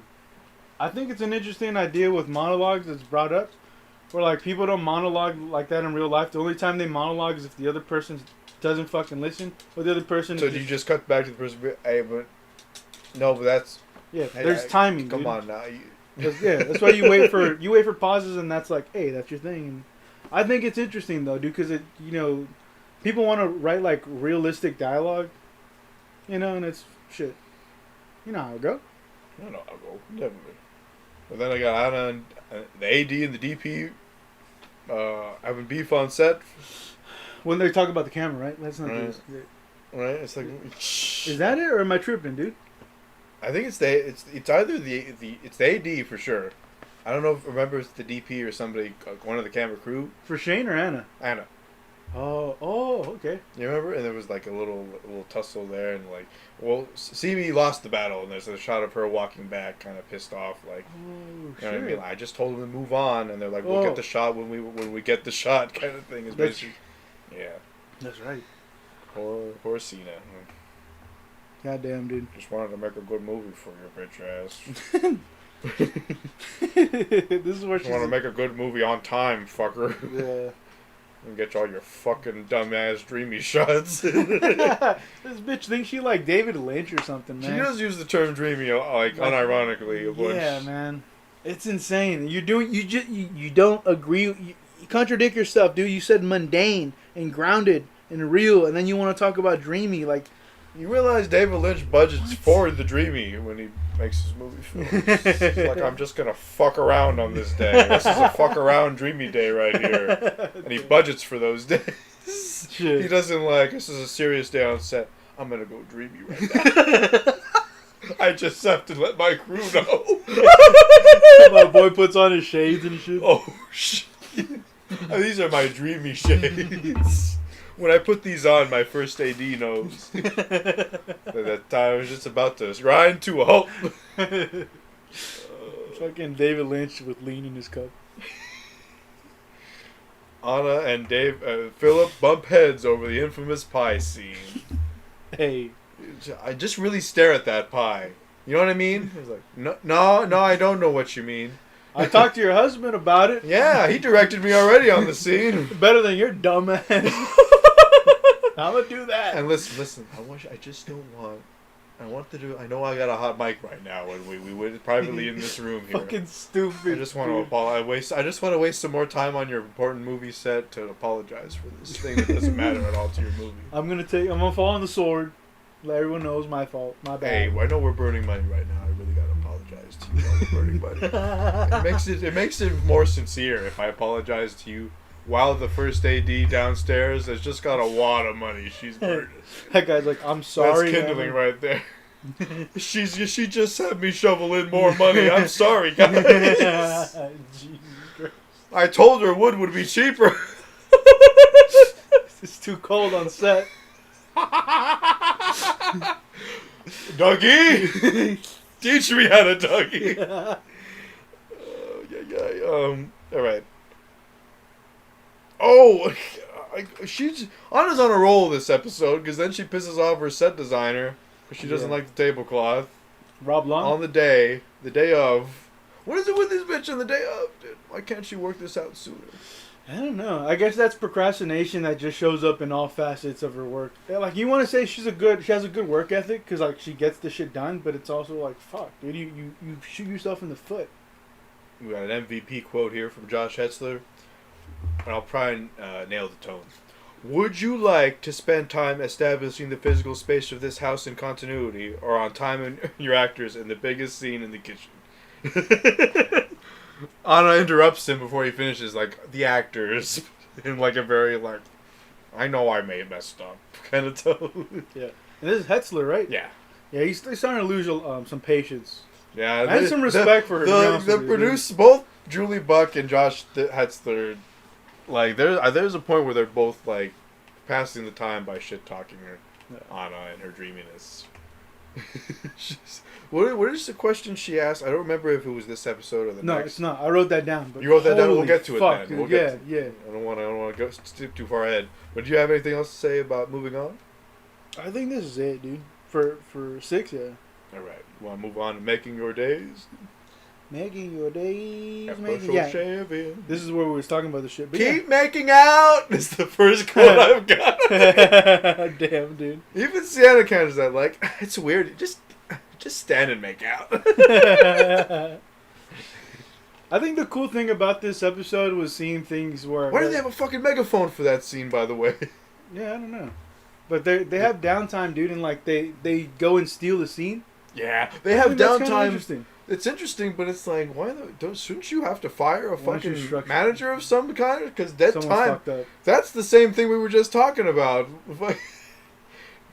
Corey Musa's somewhere burning money right now because he's like, fucking everybody's here.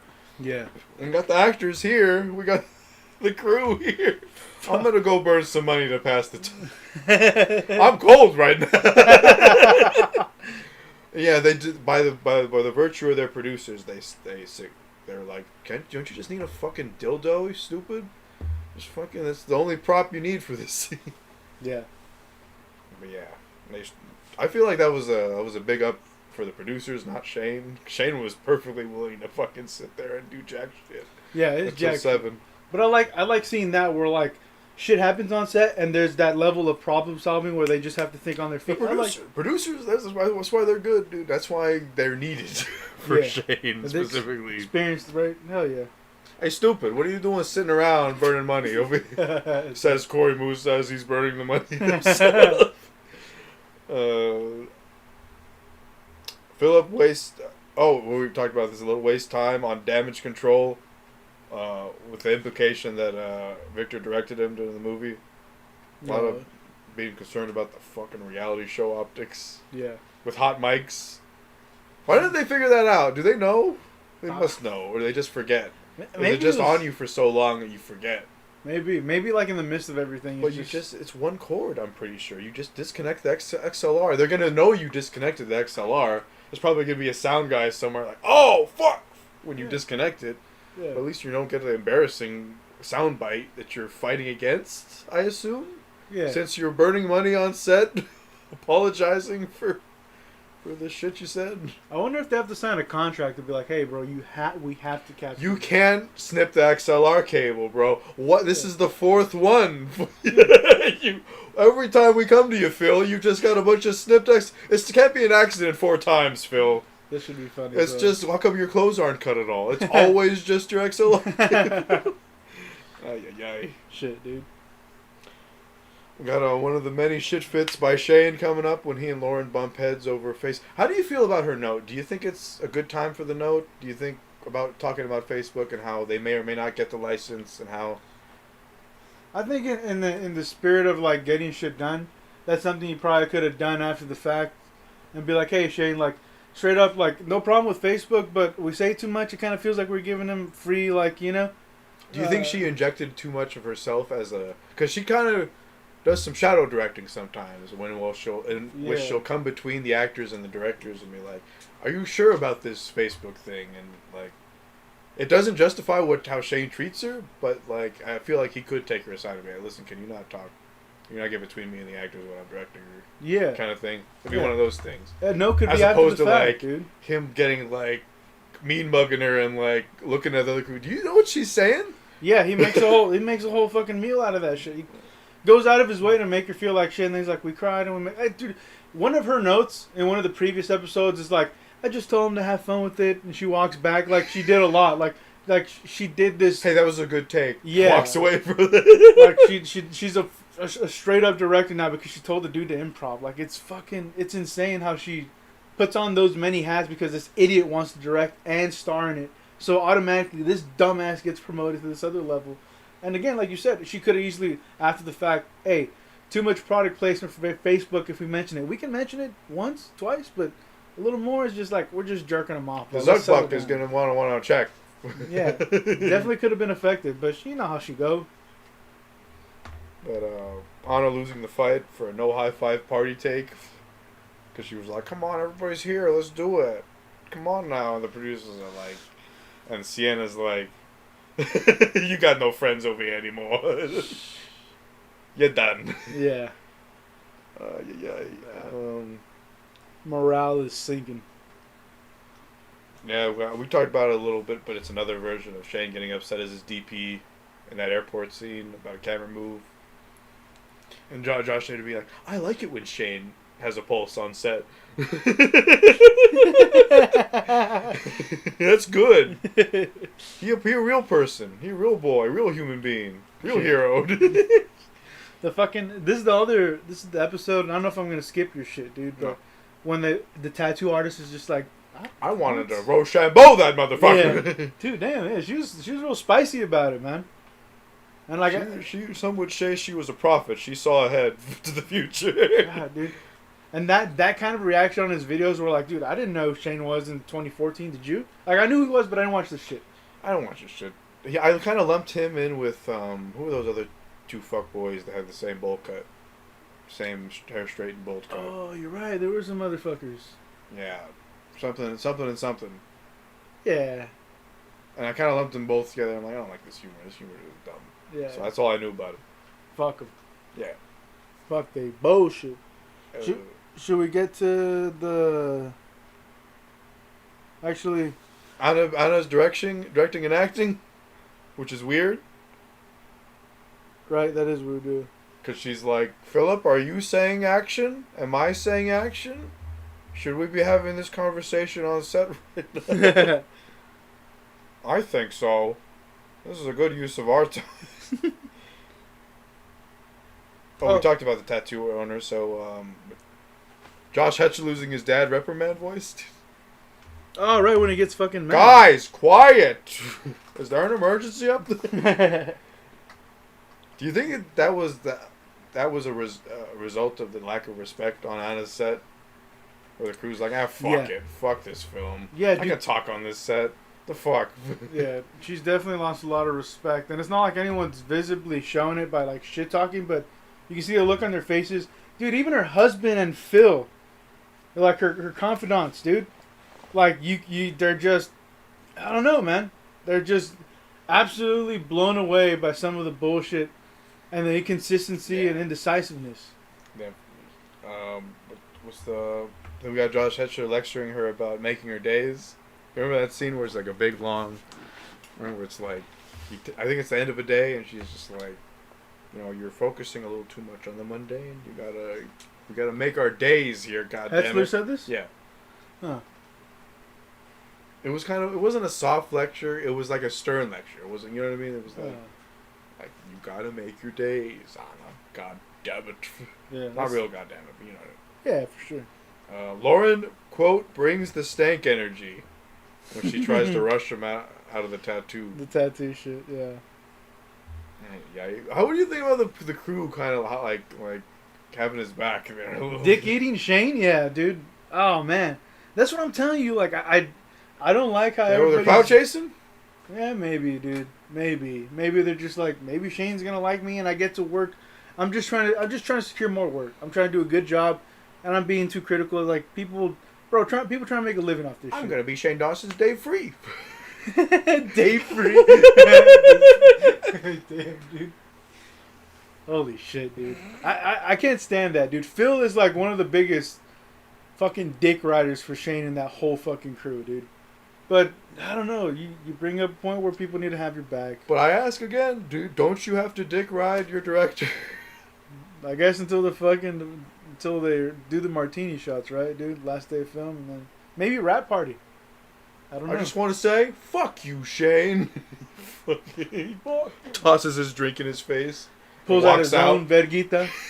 Puts it against Shane's glass. Look at it, Shane. Look at me.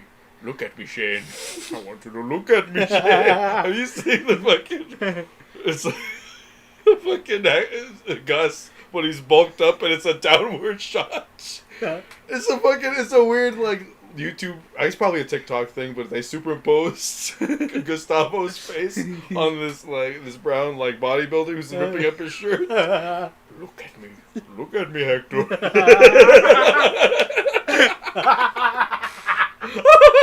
Heart I absolutely yoked. But yeah, we're going there. Anna shoots at Kerry Furnace, and Shane shoots at the Pittsburgh whatever the fuck stadium. I don't write it down. Heinz Field. Yeah, man. I know the football. I know about football sometimes. I think it's weird that they do the magically abandoned mills for a romantic comedy. Like, that's like the... Hey, baby, I hope you got your tetanus. You want to bang on this rust bed here? Damn, dude. I don't know what you do. Sexier than the creaking of rusted metal. There's a lot of weird fucking choices for both movies, man. And Heinz Field too. It's just like, this is where I'm gonna let her know. I'm gonna let her know.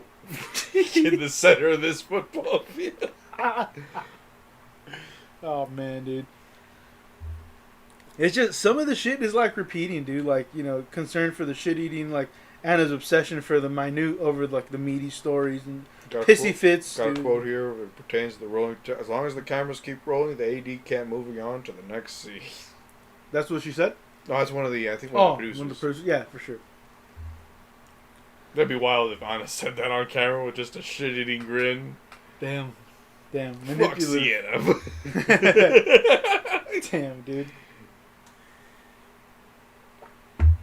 You want to move on to 2 martinis? Yeah, let's go to 2 martinis, dude. Dick double. Yeah, Corey Musa scours the earth, the Pittsburgh earth, for a dick double. And makes tons of embarrassing calls.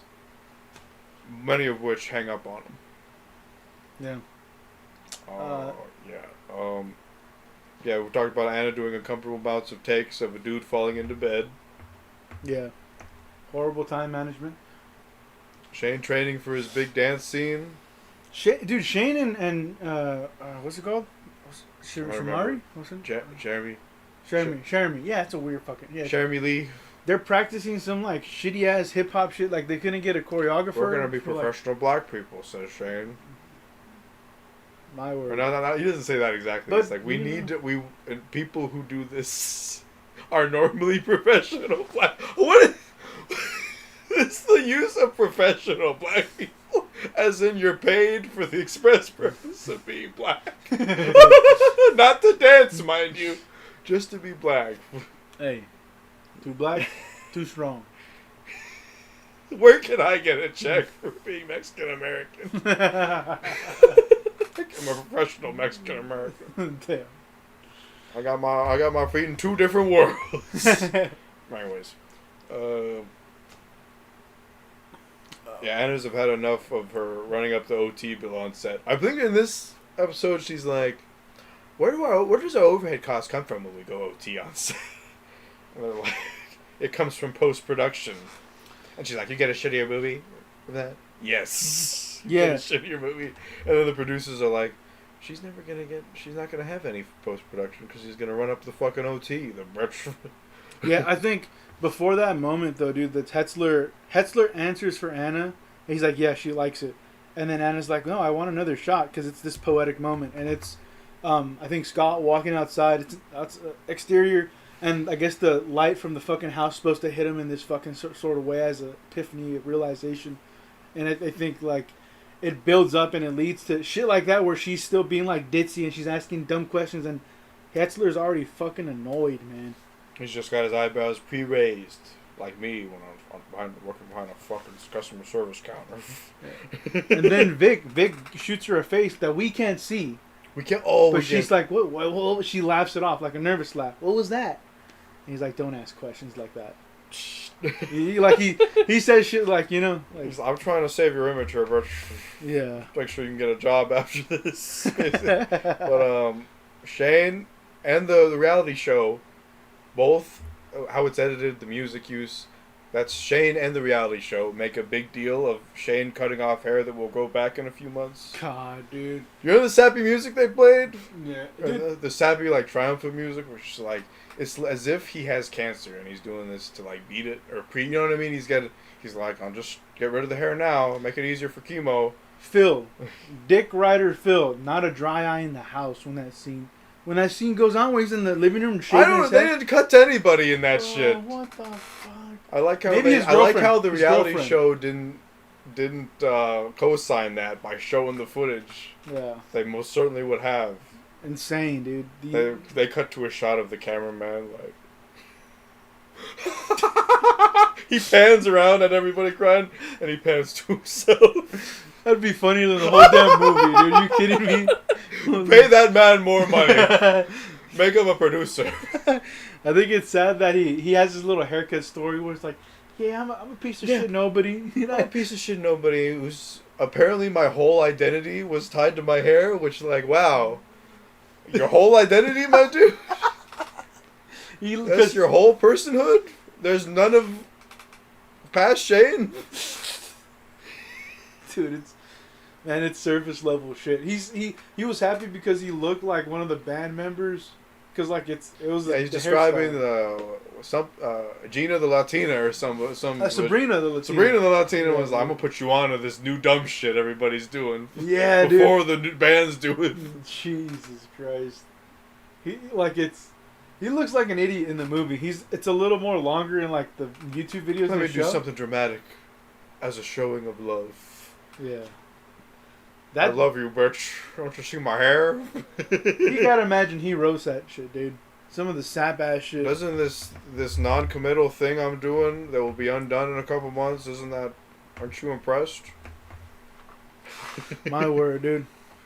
You can literally get a fucking stupid heart with an arrow tattoo with your name on it, and it's a bigger commitment to what he does in the movie. Yeah, man. He's detached, dude. Completely detached.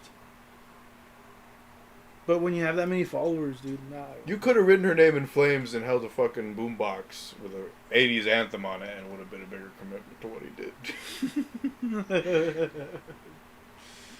Yeah, man. Take my breath away. Ba ba ba. But anyways,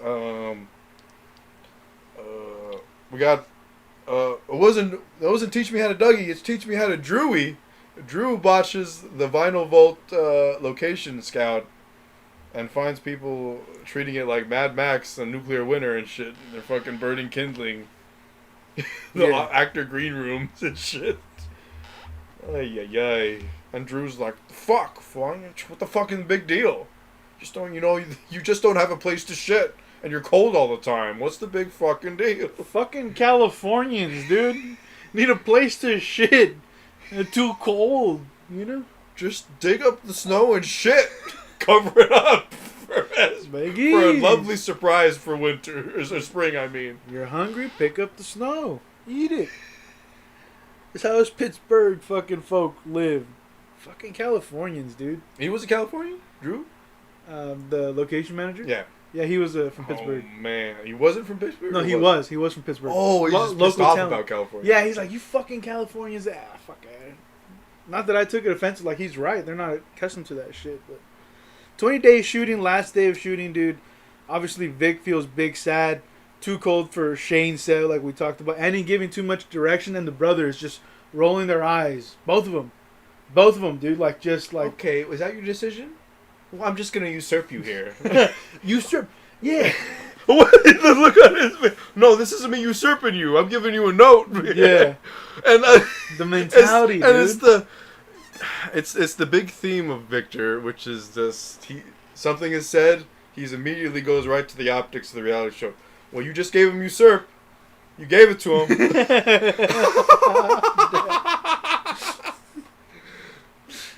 Full turns into Gil every time his wife who talks out of turn. Fuck, dude. I think what's sad is the their working relationship is weird, is the note I had on it.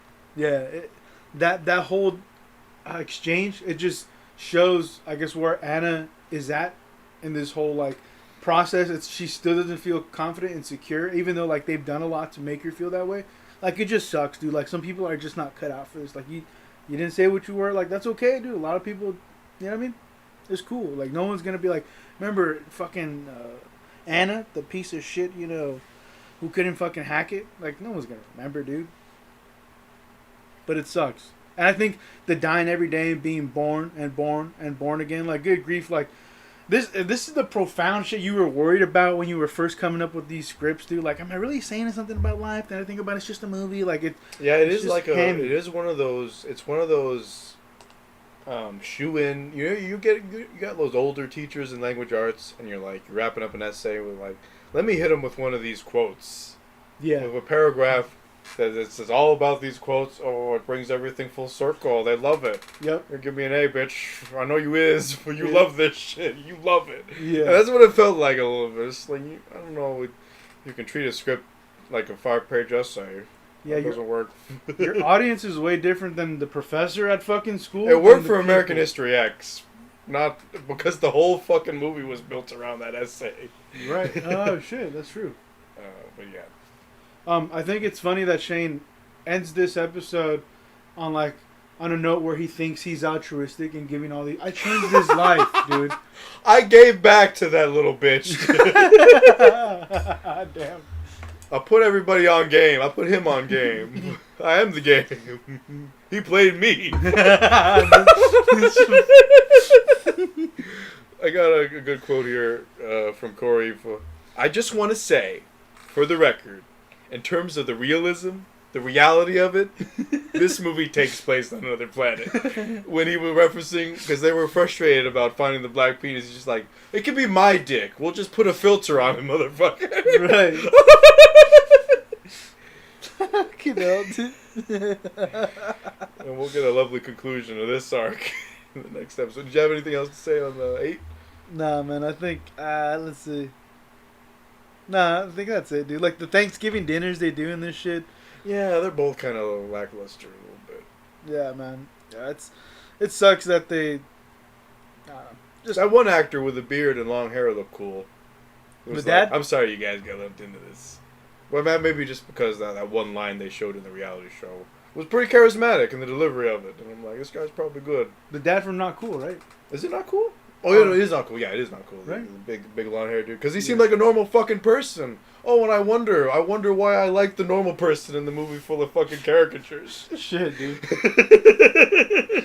Yeah. You want to see the Pixar movie? It's depressing as shit or some shit like that. The fucking audition. Do you want to see the Pixar movie? I hear it's depressing as shit. I can't shit talk those guys. I don't want to. First 2 episodes of American Idol. Yeah, no. They don't know no better. They're trying to find it. God bless them. Anyways, we got The Test, episode 9. Lauren and Shane watch a cut. Hold on, he watches the cut. We need to talk about this song. This is a whole 17-minute sequence here. He watches the cut, and Lauren, being a producer on the thing, is like, well, let's go into notes, because that's the best use of our time. Cut the gym. And Shane's like, I want you to massage my ego. Can you massage my ego a couple hours? We'll do it later. I'm mad that you don't want to massage my ego right now. I want you to be fun, positive, supportive here. You know, that's when I'm like, there's a whole arc where they're mad at each other for that shit, that whole interaction.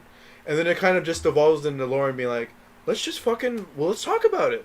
And then they sit down and they have a whole heartfelt, the piss baby gets his bottle. Yeah. And it's a whole weird, it's I don't know, man. It's a weird, relationship thing. The vibe I get from it, to compare it to other media, it's the boyfriend in the relationship that begging for sex.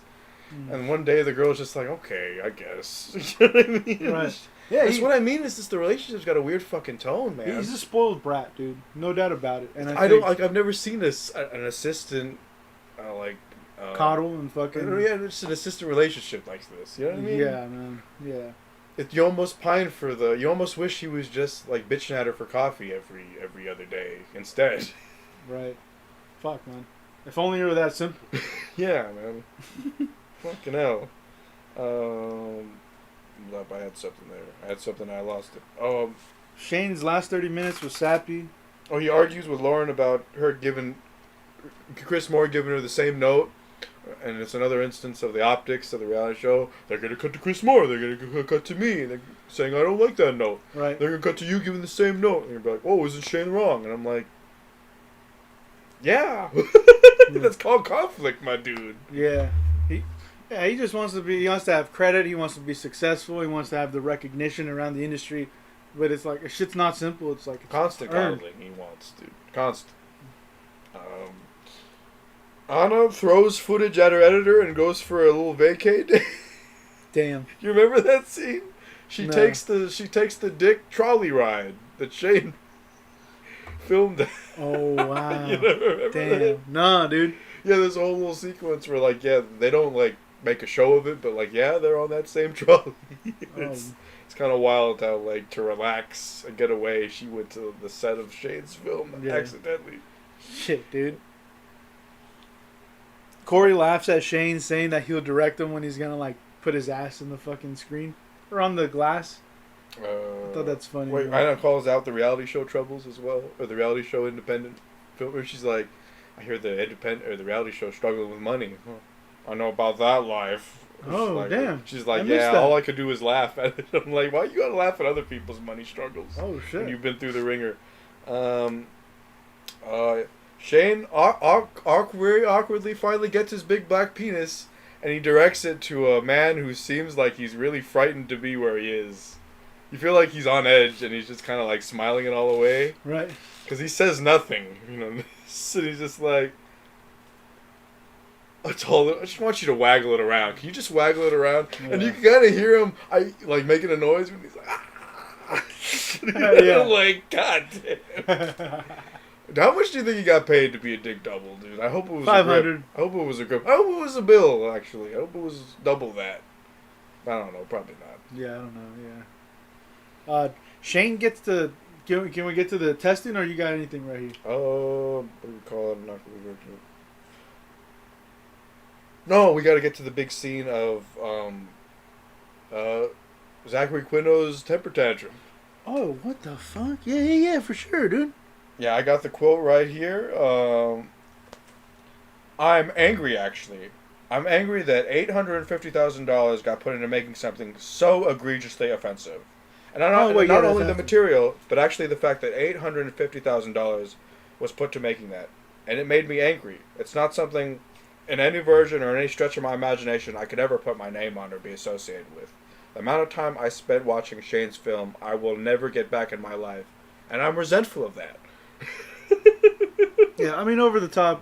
Gay dude's gonna be over the top. Like, I mean, I respect it, dude. He's gonna put like an extra level of sass and like. This is what a way to fucking. This is what I'll agree with your point you made earlier, which is, where the fuck was Zachary Quinto in pre-pro? Where the fuck was this Zachary Quinto in production? Yeah, man. Like, why weren't you picking up the red flags? First one being, they hired Shane Dawson. You know what I mean? Right. I think it's interesting that Shane, like, leading up to this shit, too, he wants to test with his friends and family, because he talks about it, right? He talks about it before, and he believes this is a good movie. And I feel like he made this movie for himself. It's not even a movie for his audience. I think, you know, he laughs at his own jokes, and he's allowed. Shut the fuck up about your notes. It's for my audience. You don't know. Yeah, you know, it's dude. for me, though, real. He's Walter White. I did it for me. Dude, you just have do that meme thing where you like... We don't know, we can't get a voice clip. If I have to say you did it for your audience one more time, I did it for me. You know how we go, dude. And then Walter White and Anna Gunn start Dougieing right there in the kitchen. They'd be like, "Whoa, hey, can you teach me how to?" And Holly joins the battle. Oh, is that AJ? He's not crippled anymore. God damn. Damn, dude. He's crippled with the beat. By the smooth beat. Get some bacon for that dancing floor. I think the notes for Shane's movies are like, you start too early and you end too late. You premature ejaculate.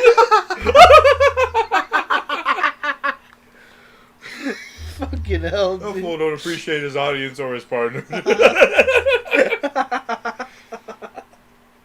Oh, the note I have here is Shane pussies out of being there to be at his test screening. No, he does, dude. To spare himself of slightly uncomfortable feelings. Made worse by the fact that his test audience is comprised mostly of people Shane knew already. Fuck, dude. Yeah, I want to bring up this dude, Shane Carruth. I'm sure you've seen Primer. Oh, what is this? Colors? What's the other one? Upstream Colors. Upstream Colors, the other one. I haven't seen neither. Well, the only reason I want to bring him up, dude, $50K budget, Upstream Color. He had, I forget what the camera was, but he hacked it. Green Lantern, the program to help like beef up the performance. And he did like a lot of the sound design, like just an incredible filmmaker in the most complete sense. And he put a lot of the workload on himself with a smaller budget. And I see that, and like it looks like a film, dude. And we see this with more money, and like that's what blows me away, dude. It's like the starving artist who like makes shit happen, you know, and has the passion for this, as opposed to people who are like handed like, hey, here you go, dude. Like, you know the right people, or you gotten enough success here. Besides your YouTube vertigo here a little bit for some more money. I know you need it. You're struggling out there. You look starving. So. Anna takes her lumps and is there for the entirety of her real test screening. She learns that Heather and Tori look the same, and audiences are super confused. And they're also pissed off. Not pissed off. They're perturbed by the open-endedness of the ending. They're like, why don't you answer some of those questions, asshole? Why do you want to focus on the mundane and then end it like a Terrence Malick film? Or your impression of a Terrence Malick film? How does her movie end? Dude? She's like, oh, I'm thinking on a bus. Oh, that's how. And again, and again, and again. Oh my god. And again, dude. And again. Art house vertigo. Art house vertigo. She just has it fade to black and white, and has the main character slowly spike the lens, just to add the. Make sure you do. If you don't know now, you know. Independent film. Fucking hell, dude. That's all I got for episode 9, man. I got one more. Brushes off all his notes. Shane brushes off all his notes, claiming he knows what his audience wants based on the 1 out of 10 scale of laughs at every gag at the screening. Fuck! I heard all the laughs. I know which one's got the biggest. That laugh's a 7. Hey, it wasn't an 8. They loved her. And Hildy loved her. They loved it. They loved these notes. They're fabricated. You made these notes. Lacey, everybody practically wanted to suck her dick. They loved her. Everybody loved it. Everybody loved it. Did they hate anything? Not really. No. Everything works. It's almost like I don't want to work on the film anymore. I'm over. Hey, the quote we didn't bring up. This feels like a vacation. This feels like a vacation when they're in pre-production. Shane, and he's just like, the guy's like, okay, we're going to get to work pretty soon. And he's like, oh, that's good because I'm tired of vacationing. I want you guys to set up the camera. It's the same thing when I set up my little shit camera in my room. And my backyard looked like Jamaica. Damn, dude. Okay, that's the last I got as well. You want to go into the finale episode? Outside the bubble. The producers corner Shane at a table meeting and try to get him to listen to notes and recut his film. He argues, backpedals, changes his reasoning for not taking notes, and argues some more. Dude, remember, there was a point where it's like, I haven't got the fucking notes. He's like, yeah. He changes his story a bit because he's like he didn't want to read them. Then he's like, I don't know, where are they? Fucking asshole. He says no to the dude who gave him the 850K and the opportunity to do some fucking shit. And he just gave him 1 milli, basically. Pretty close, dude. Fucking hell. And he gets, man. Poor young money millionaire. He's not tougher than Nigerian hair, though.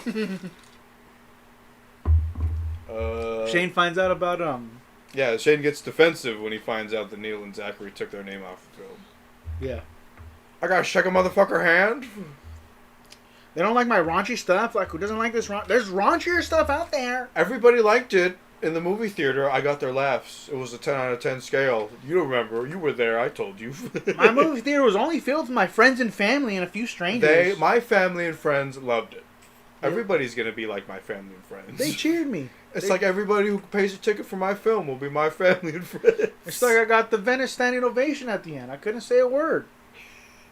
Anna attempts to rectify the character and voiceover confusion in her film with panels. Which I don't know. I feel like paneling directors who do that normally have a plan. It's not a fix. It's weird that it's a fix. This big style choice is a fix. Yeah. Shane refuses to receive any feedback as far as this movie goes and still manages to win the contest based on his borderline pedo relationship fan base. Jesus Christ. I mean, is that you saw him at that VidCon shit? Yeah. That shit's fucking terrifying in the modern context. A lot of young kids, boys and girls, like, damn, they light up when they see him, man. I think it's sad that he thinks like making They're like movies. Fucking crying for him, dude. I'm like, I don't think you realize how many more people are deserving of your time. Yeah. You stupid little child. Yeah. Basically, took it for granted, dude. Didn't realize he had the audience when he did, but he just thinks that making movies good, fun, and that are lucrative. We forgot about the Zachary Quinto thing. He's like, well, these people should just stay in an art house theater where their good fucking movies are shown. Yeah. and they can. That's your tea, honey. You sip it. I'm gonna go get the sugary shit that the rest of America is drinking. Yeah, like he has a bunch of cringy lines that are just like burned into my fucking memory because I'm like, this dude was the kind of person that loved it when he saw Transformers on an off day in math in high school. When the testicles dropped, yeah, and he just loved that movie because it's that sweet sugary tea, honey. He's sipping it. Damn. Dude. Stand and Deliver. There's too much thinking in that movie.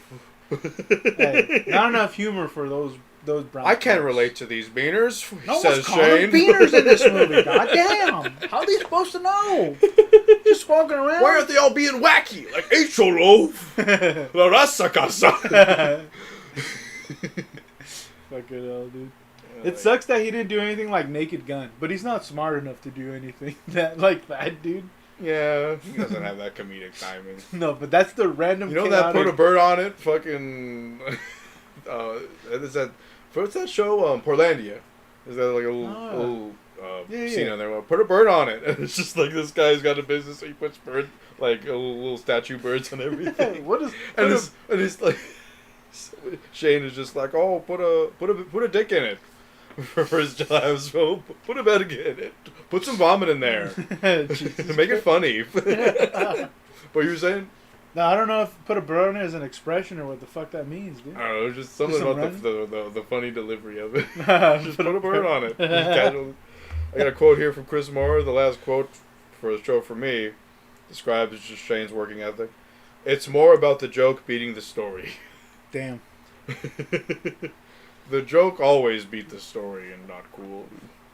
Probably the only reason why we like it better. Like Holiday's better. Actually, there's some artfulness to that movie. As weird as it is. You said artful? There's some artfulness to it. A little here and there, pockets of it, you know what I mean? Yeah. Still shit, though. There's still shit, but what I mean is that, you know, there's like glimmers of a movie there, unlike Not Cool. Yeah. Like, Not Cool is just like this. It looks like a better movie, too, despite the same budget. You know what I mean? It looks like Shane Dawson produced that himself. Like, it just looks like a cheap, maybe $50-$100K kind of fucking production. No, it looks like a movie film. You know. Yeah, it looks like a Lifetime, maybe like on some cable, straight to cable kind of shit. Yeah. Straight to Netflix. Oh, I wouldn't give it that compliment. Well, they didn't have a Netflix budget. They made the movie and then they dumped it on Netflix budget. Yeah. Not young enough, but not too much, you know. And it's too white for Netflix, too. You know how we do. We have notes on episode 10. We got some bullshit on 10, way. Yeah, I got some bullshit. Yeah, you got some shit, all right. I think it's shit over here. I got my. I think it's interesting that they talk about having to pay to have the right to show your movie. I think that's a tough risk too, dude. You know, you're fighting against marketing that is already flooded with other movies and other fucking TV shows and everything fucking else, dude. And you're just fighting this uphill battle. You got to make it happen. Fuck. I think it's interesting that Shane is depressed that no one gives a shit once he leaves. Like he's like, there's no security guard at the gas station. Yeah. He's like, I don't have that clout when I leave here. Yeah. That fool's too hooked on fame, dude. Right. I can't go back to making YouTube videos after this. Yeah, he's over the YouTube shit. So he was looking to kind of branch out. You see him on the red carpet? We're just trying to prove to Hollywood that we can make a... we can do something other than a 3-minute video. Jesus Christ, dude. We're trying to impress... It's fun. It's also funny in a modern context. Him trying to impress Hollywood to give him what we know. He's fucking... I don't know, like that idea... He must smell his own kind. Shit, dude. A lot of performers like talk about the energy that you walk away from a show or from a game. It's like, what do you do after that? Everything else is kind of like... It's got the volume turned down. Yeah. The standing of Hurt Locker. For sure, dude. Obviously, both movies sucked. Made no fucking money. Critics were lukewarm on Anna. They absolutely hated Shane. One review suggested... This fool's a rapist. God. Yeah, alright. There's movies for like rapists and like, yeah, that's crazy. Fucking... One review suggested Chris no longer work in the industry because of him financing Not Cool. Midsburg... Holidaysburg. But Midsburg is a 75% critic rating, 56% audience. I think that's interesting, dude. Midsburg? Yeah. Is that the name, the meme name of it? I mean, that's the name I'm gonna put. Cool. Yeah, it's Mid. You know, Mid is like, bro.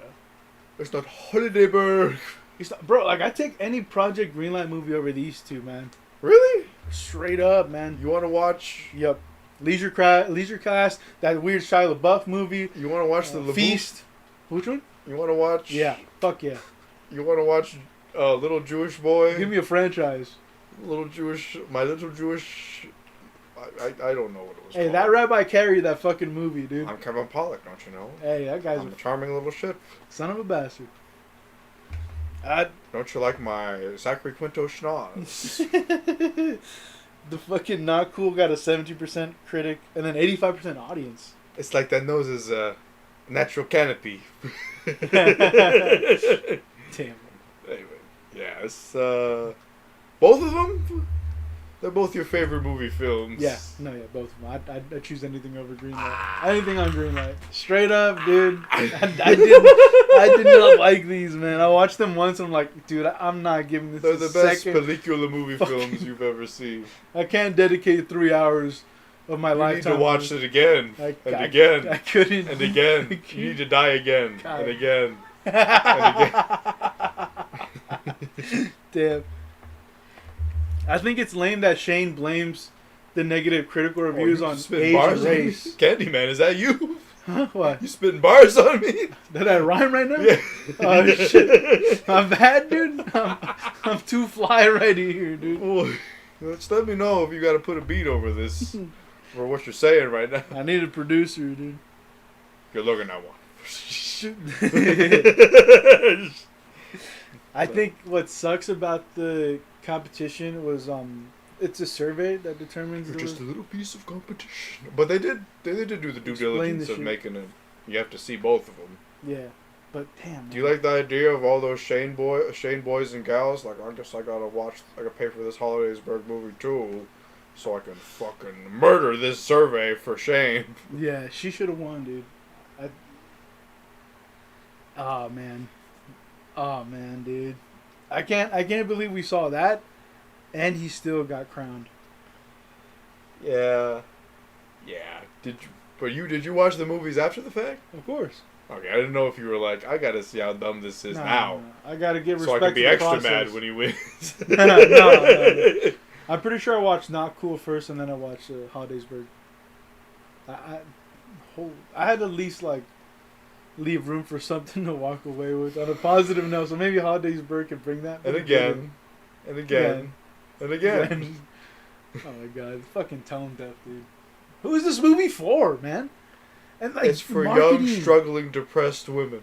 People who are nostalgic about the 90s and like, bro, like, what? Is it 90s trash? Are there cell phones in that movie?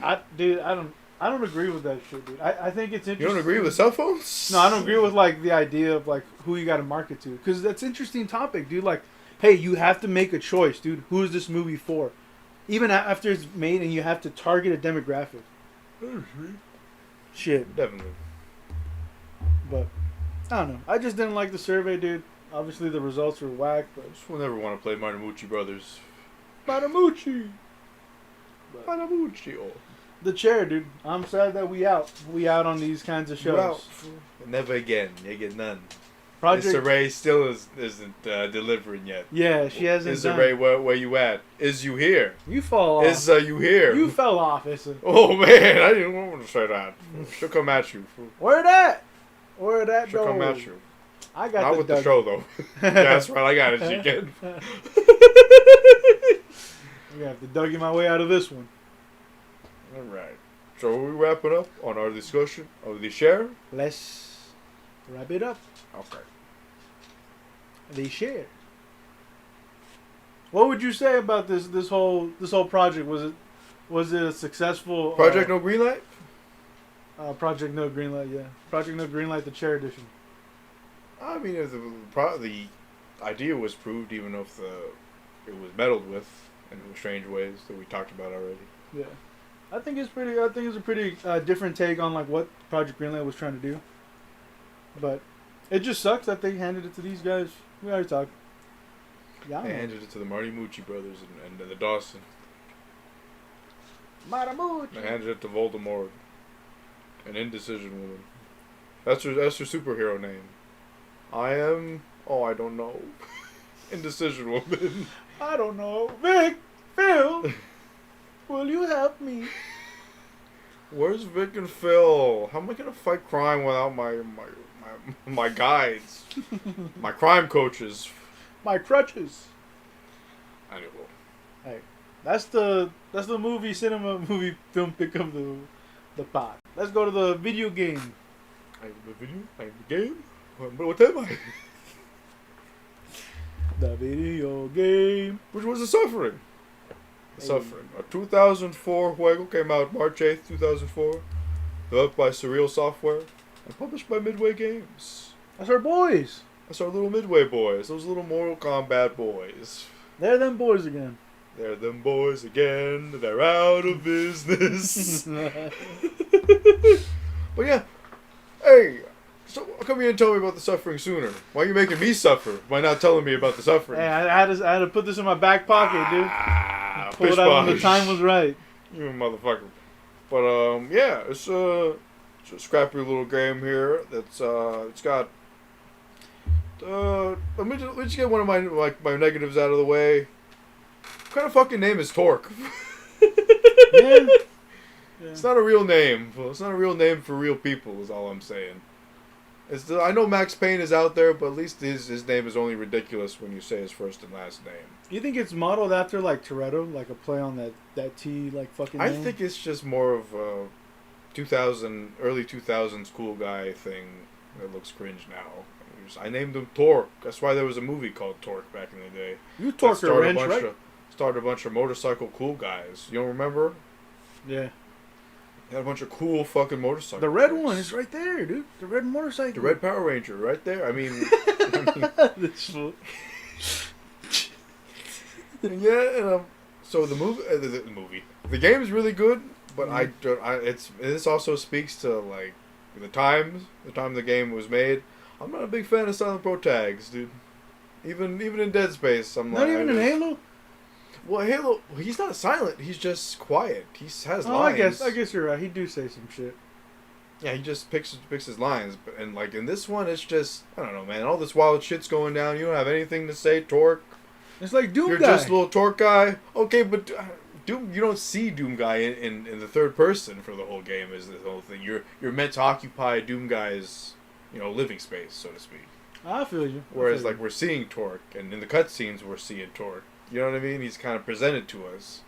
But we have the first-person option in this We game. have a first-person option. I never used it. In both of my playthroughs, I knew it was there. It's not good. It's just, it's not good. You're slower way. for some reason. No bueno. Yeah, it's just not good. I feel like Hitman Blood Money had a fucking first-person option. I didn't fucking use it all that much. Still a good game. It's just got a fucking worthless first-person mode in it. Huh. But, But yeah, so the game starts out. I'm gonna run through the plot only because like the levels bleed together in a really weird way. There's not like a this is the forest chapter. This is the west.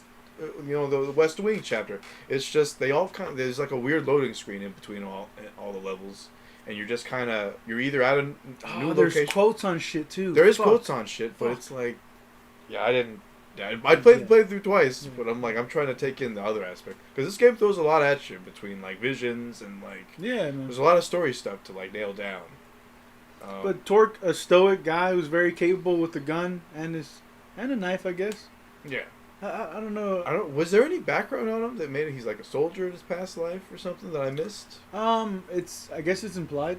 Oh, it's implied he was like a special ops or some shit. Or? Yeah, because you mean should we talk about the end real quick or just save that? Talk about whatever. He's like the colonel. The colonel sends his regards. Yeah. Okay. So I see what you mean. So maybe I thought it was just some asshole who called himself the colonel. I didn't make that equation to like it's actual military.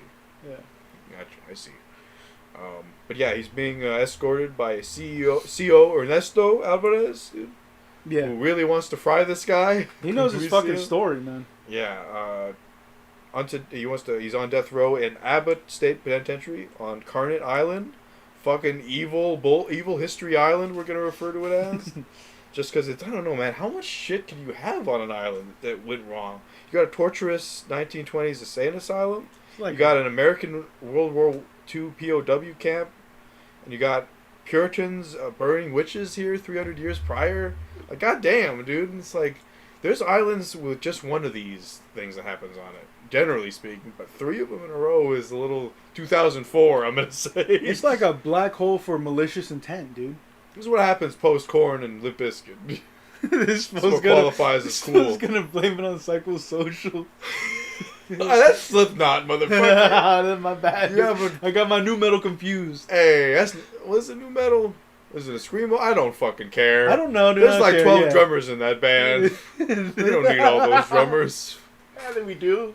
Do they? They need them, dude. Yeah. So Torque, he's on death row for murdering his ex-wife Carmen and his 2 children, a boy and a girl. Do we ever get their names? Fuck. We might in the sequel, but no. Okay, because I don't remember ever hearing their names. They're there a bunch, but they're not. We never get their names. And he claims to have blacked out during the scenario, which is weird because we never. I don't know, man. It's weird hearing from somebody else that he blacked out. You know what I mean? Because he's a silent protag. It's almost like we can't trust that he blacked out. You know what I mean? Because it's from somebody else. He gets transferred because he stabbed Aryan Brotherhood in the Eastern prison. Interesting. I missed that. Shit. He stabbed a bunch of Aryan Brotherhood? Yeah, that's why he's being transferred over to this one. Because he's like, all right, this guy's a fucking handful, dude. Good riddance? Oh, yeah. It's not like they're known for making tea in prison, dude, and being, wonderful people. Yeah. I mean, I know it doesn't matter, but I had a hard time figuring out if Torque's black, right? He's just not like... I don't think so. Because his kids are black and his wife... Maybe he's white? I don't know. Maybe it doesn't matter, but it's like... Maybe his wife just got the dominant skin color genes, there, you know what I mean? Yeah, maybe. I don't know. Or is it not implied that those weren't his kids or something? Oh, I don't know. I thought they were. That's why. Or maybe I might just thinking it from the perspective of she breaks up with him at one point and their ex partners. But yeah, shortly after entering his cell, there's like this big fuck off earthquake, and then all these Silent Hill characters come out of the woodwork. Yeah, are they rip-offs of Silent Hill? It's not a rip-off Silent Hill, but it's just like the way the enemy design works in that they crafted them based off of execution is a little like how Silent Hill has a theme to their enemies given the game. Oh, that's cool. Yeah, it's so like there's and some little design things like this enemy kind of looks like this, but it's not 1-to-1 like Steel. It's just like the enemies in Silent Hill look a little metal and a little like wild, and like these kind of occupy that same space. And plus the PS2, it's the same era of games where it's like PS2 games and Xbox games had like, you know, those muddled standard definition textures. So it's like part of the horror in a lot of horror games was like, well, let's just try to design these enemies with the blurriness and texture, the lack of texture, like clarity. Design it with that in mind, so it's like you don't know what you're looking at, kind of thing. And That's kind of interesting. Silent Hill utilized that a lot. You're working with your limitations. Yeah, kind of like making these weird cosmic enemies that you can't like comprehend, almost, kind of thing. Shit.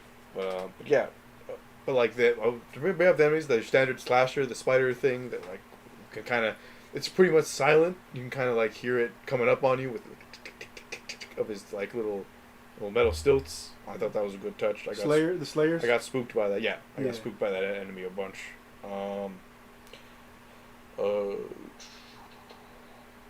Malefactors, they're called in this game. Malefactors? Yeah, the enemies. Yeah. They're like fucking a scary group of occult creatures. They manifest themselves in various forms of execution and shit. The various forms of death that took place on Incarnate Island. So it's like you gotta. Is it ever fully explained what the why shit popped off? Yeah, I don't know. Or is it just like shit just happened? Is it just the whole game kind of implying that that the top kind of blew off on all the torture and shit, and these creatures are the wine spilling out, so to speak, or the champagne, or whatever the fuck. Yeah, I don't know. I don't know if they ever got down to the source of everything. You know? Because I guess you can blame it on Killjoy or one of those characters, but it's like I don't feel like, because they were obviously reveling in what was happening, but they don't like they never make any man, right? They never make any hint of like I did it. This is my doing. They kind of look like they're just like this is my time out here. It's my time out here. Yeah, they're just another gear. Yeah. One of the creatures opens Torque's cell, and he gets out, and he just starts. He goes to the cameras, and he sees everybody getting rocked, dude. That was a good mechanic, though. How he goes to the cameras, like, oh man, these guys are getting their fucking shit rocked by all these guys. He gets a phone call from his dead wife, Carmen. Yeah. Reoccurring phone calls, huh? Reoccurring phone calls? Is she reading the letter the whole time when she talks to him? I assume, dude. That's just what it's just like broken up or something. Stripped, just like you're getting bits and pieces of the letter. Yeah. Yeah, she tells him the island is more than a prison, though. Yeah. So there are times when she's like, she almost occupies the same space as like Nicole in the Dead Space games. You know what I was thinking about? Like the pits of hell opened up, and that's why like the enemies were like shooting out from the fucking underground. That makes sense given the place. When the Nazis died there, a lot of yeah, dude. I don't know how many witches they burned. Yeah, it's fucking dude. Yeah, how many people they tortured to death. You meet people to save. Yeah, no, yeah, you meet. What's up? Yeah, you do meet people to save. Let me. I should introduce the spiritual characters. You got Dr. Killjoy, probably my favorite of them, just because he appears via these projectors, and like he's got a very Bioshock aspect to him. There, he's kind of he's almost like seems like his he's those ghosts that appear in those Bioshock flashbacks that happen and whatnot. You got Hermes T. Hate, which is kind of some of these names are a little too on the nose. Like Hermes T. Hate and whatnot, which is like he was the executioner. He who committed suicide in the gas chamber, and now he's gas. And I'm like, Hate? Did Hate really have to be his last name, spelled differently? Right. The evil guy. I don't know. Then we got Horace P. Gage, who's like he's weird because we'll probably get to him, but he's like a boss fight, but he's not a evil, I'm stopping you boss fight. He's hey, do me a solid and kill me. Can you do this? Just end my fucking pain, please. Yeah, dude. I got a beloved. Yeah. And he was a inmate who was executed in the electric chair for murdering his wife, much like Torque. He claims the island drove him to it, which is pretty wild. Yeah, he actually wants to help Torque realize his decency. Who's on his shoulder, by the way? Because we got Carmen, who's the angel, on his shoulder, and is it Gasman the devil on his shoulder? I had to taste it. I had to taste this. I didn't know if it was the same voice or not, because they never like show him talking. It's just like, just murder him a little bit, you know. Just you love bloodlust. Yeah. Just put the blood in your mouth and eat a little bit. Yeah. Come on now, you love that shit. I love murder. You love murder. We all love murder. Go bathe in it. A Torque encounters Dallas, who you can apparently kill, right? Yeah, you good. A friend, a former friend, or what would you call it? Cellmate. Cellmate, I guess. Was he the one talking over the intercom? Like, I don't know what the fuck's going on, but I like this shit. Yeah, I don't know. It kind of sounded like him, dude. Cause like he doesn't like it when we meet up with him. He's over that shit. Dallas, aka. Get him what they did for Byron. When he says like, "Hey, you weren't down for that kind of shit," were you, Torque? Is he implying like friendship, or is he implying like, you know? I don't know. Because he hasn't killed him yet. Was Dallas after that first cop with the gun? Yeah. Okay. Yeah. We could probably talk about the morality system in this game. Right. Do you get the neutral ending if you just kill one person? I think one so, person might be I got the neutral ending on it. One and all I killed was that optional gas guy. Well, he's got the one button, and I'm like, I can't unpress the button when I press it. Oh, damn. I'm like, oh, I shouldn't have done that, shouldn't I? So on the second playthrough, I got the good ending. Oh, nice. But it's weird because you can murder inmates. They just have to fire at you first. Like, you run into some later, they're like, hey, you fucking owe me money, Dallas. And he's like, fuck you. Yeah. Shit different now. Like, I'm going to fuck you up. No, yeah, I got to blap all three of them, dude. The three fools that are outside. I didn't sign up for human murder today, Dallas. Yeah. Basketball court. Yeah. So Dallas claims he knows, like, the Eastern Bloc, so they head through the Eastern Cell Block. And Torque has a vision of Carmen, who starts to explain why she left him.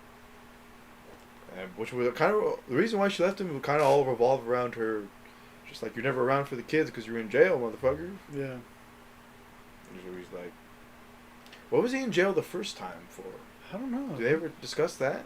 It wouldn't be murder because he wouldn't be released in time. Imagine, hey, why are you dead? Why you kill our dead kids you never see anymore, motherfucker? Because you killed them. Shit, dude. It'd be a fucked up, weird cycle of a fucking ghost guilt there. Fuck. Anyways, Torque and Dallas make their way to the loading bay and the control room, and they open the doors and they allow Dallas to escape. But, which is a reoccurring theme in this game, which, like, I don't know, man. Can you pick another reason for him to, like, be blocked off other than shit falling down in front of him? In front of, like, your escape? I feel like they do that, like, 3 times in the game. I'm like, pick another reason, bro. Like, maybe Torque chooses to stay. Or something, you know what I mean? It's hard to communicate that with the Silent Pro tag, which is why I kind of, I dislike him, because it's like, I don't know, I feel like their whole personality is informed by interactions with other people, which means they don't have a personality, kind of thing. Does that make sense? Yeah, it's kind of why I'm, like, I don't know, down on Silent Pro tags. We get a call from Consuela Alvarez. Yeah. Telling her that he's trying to get in contact with Ernesto, telling her that there's some wild shit going down in the village. Consuela and her girls, I think. Yeah, but there's a fire in the nearby village that's getting closer and closer to the house. Torque shambles on over to the western cell block, has another vision of Carmen, she's telling him this time that she's pregnant, but she's filing for divorce, which is like, god damn. It's hell of a news there. I think when we talk about enemies too, we're getting like introduced to mainliners. We have like a Tommy gun. I mean, it's separate from enemies. Yeah, I didn't like the gun things. You didn't like the Tommy gun, the dual wheels? A little uninspired.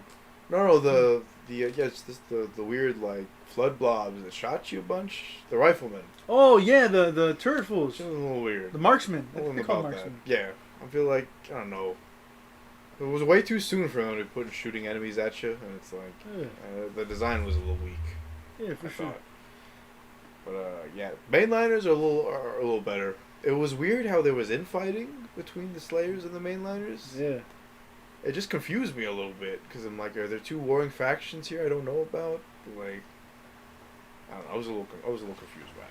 Yeah, I took that as like the chaos that kind of occurs there, where it's everyone.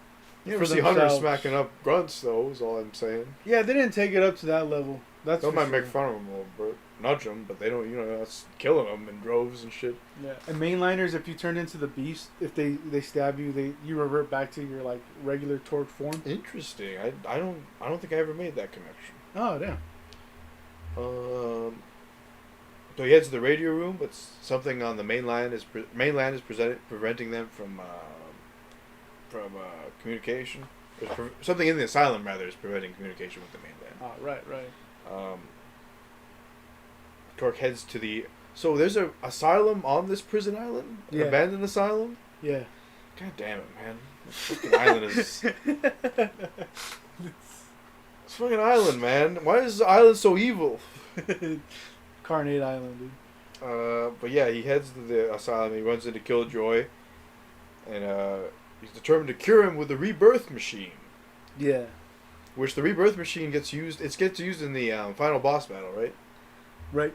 Okay, so I wanted to be clear that because it's like it is the same purple bullshit going off, but I'm like it's Ray shit. Yeah, that weird rebirth shit, and he fights through a series of tests with Killjoy, and the boss battle is basically destroying all those projectors in the room. He's like, wait, my beautiful image, my lovely beautiful image, Killjoy. Torque's hatred, you free that fool. I think it's interesting. You see like guards shooting the prisoners, and then the they warden shoot the prisoners, and yeah. Oh yeah, we forgot to mention the warden. The warden is boss battle. Yeah. There they could. And yeah, that dude is full psycho. And it makes me wonder, like, did he know of all the shit that went down? Guess why I'm asking, like, wouldn't he have clearance on whatever the fuck this? I keep trying to connect this to, like, Resident Evil, when it's really more, like, it's more supernatural than some people in a fucking lab. But it's like, I don't know, did he, like, make a fucking deal with the devil or some shit? Like, right. Because he seems a little aware. I mean, he doesn't seem aware. I guess he just... Maybe just a psycho and he wanted to murder, and he's like, this seems like a good excuse. Yeah, for sure. All this dumb shit going down. But they also make the point, like, hey, this place, like, turns you into something. But it's like, on what timeline? And I'm like, it's weird that it's all snowballing now. It was like, I don't know, man. How does that explain him killing his wife, though? Did he do time on Carnate Island and then come back? Yeah, I don't know. Like, that's the thing, too. Like, was Carnate with just his destiny, and that's what he had to fucking... Yeah, like, why is the warden going mad now, is what I'm asking. You know what I mean? Why? Because he would be the one that's been on the island the longest. Yeah. So why didn't he snap sooner? Yeah, I don't think there's any occult shit going on, like people worshipping or nothing like that. Right. Killjoy then tells Torque to return to the prison where we give him his diagnosis. And then... Torque heads back to Abbott by way of the beach, and he encounters Glen. Oh yeah. This old inmate who's like, God damn it, I was gonna leave tomorrow. He has my lifeboat. There's a small one-person boat ready to sail, but then he gets interrupted by those big festering ball fellas. Festers, they're called. Yeah. I think it's interesting to note with Torque when he's helping out that guard that's scared, he uses the light to kill the whatever those... Yeah, that's weird. I feel like they didn't emphasize that enough, their fear of the light in the game. You know what I mean? Yeah, because the flares didn't do that. Yeah, the flares didn't do that, and like I fought them in a bunch of well-lit areas, I felt like. Yeah, for sure. It wasn't consistent. Yeah. That shit was weird a little bit. And then, like, real quick with the I like when he called Torque the Angel of Vengeance, like in this hellscape or whatever this fucking thing, like he's this one thing that's trying to mow down everybody. Not that he's righteous and he's got the Lord in his heart, but there's little shit like that where Killjoy this is kind said of cool. This? Not Killjoy, the Ernesto? No, the other guard that's B Gage. He's like, Mama. Oh, that guy. That guy, the dude under the stairs. The dude you helped lead to like the radio station. Yeah, under the stairs. Gotcha. Yeah. Gotcha. We get a shotgun, obviously, in the midst of this shit. Shotgun is a good blap stick. You shoot off the limbs like Dead Space for some of those Slayers.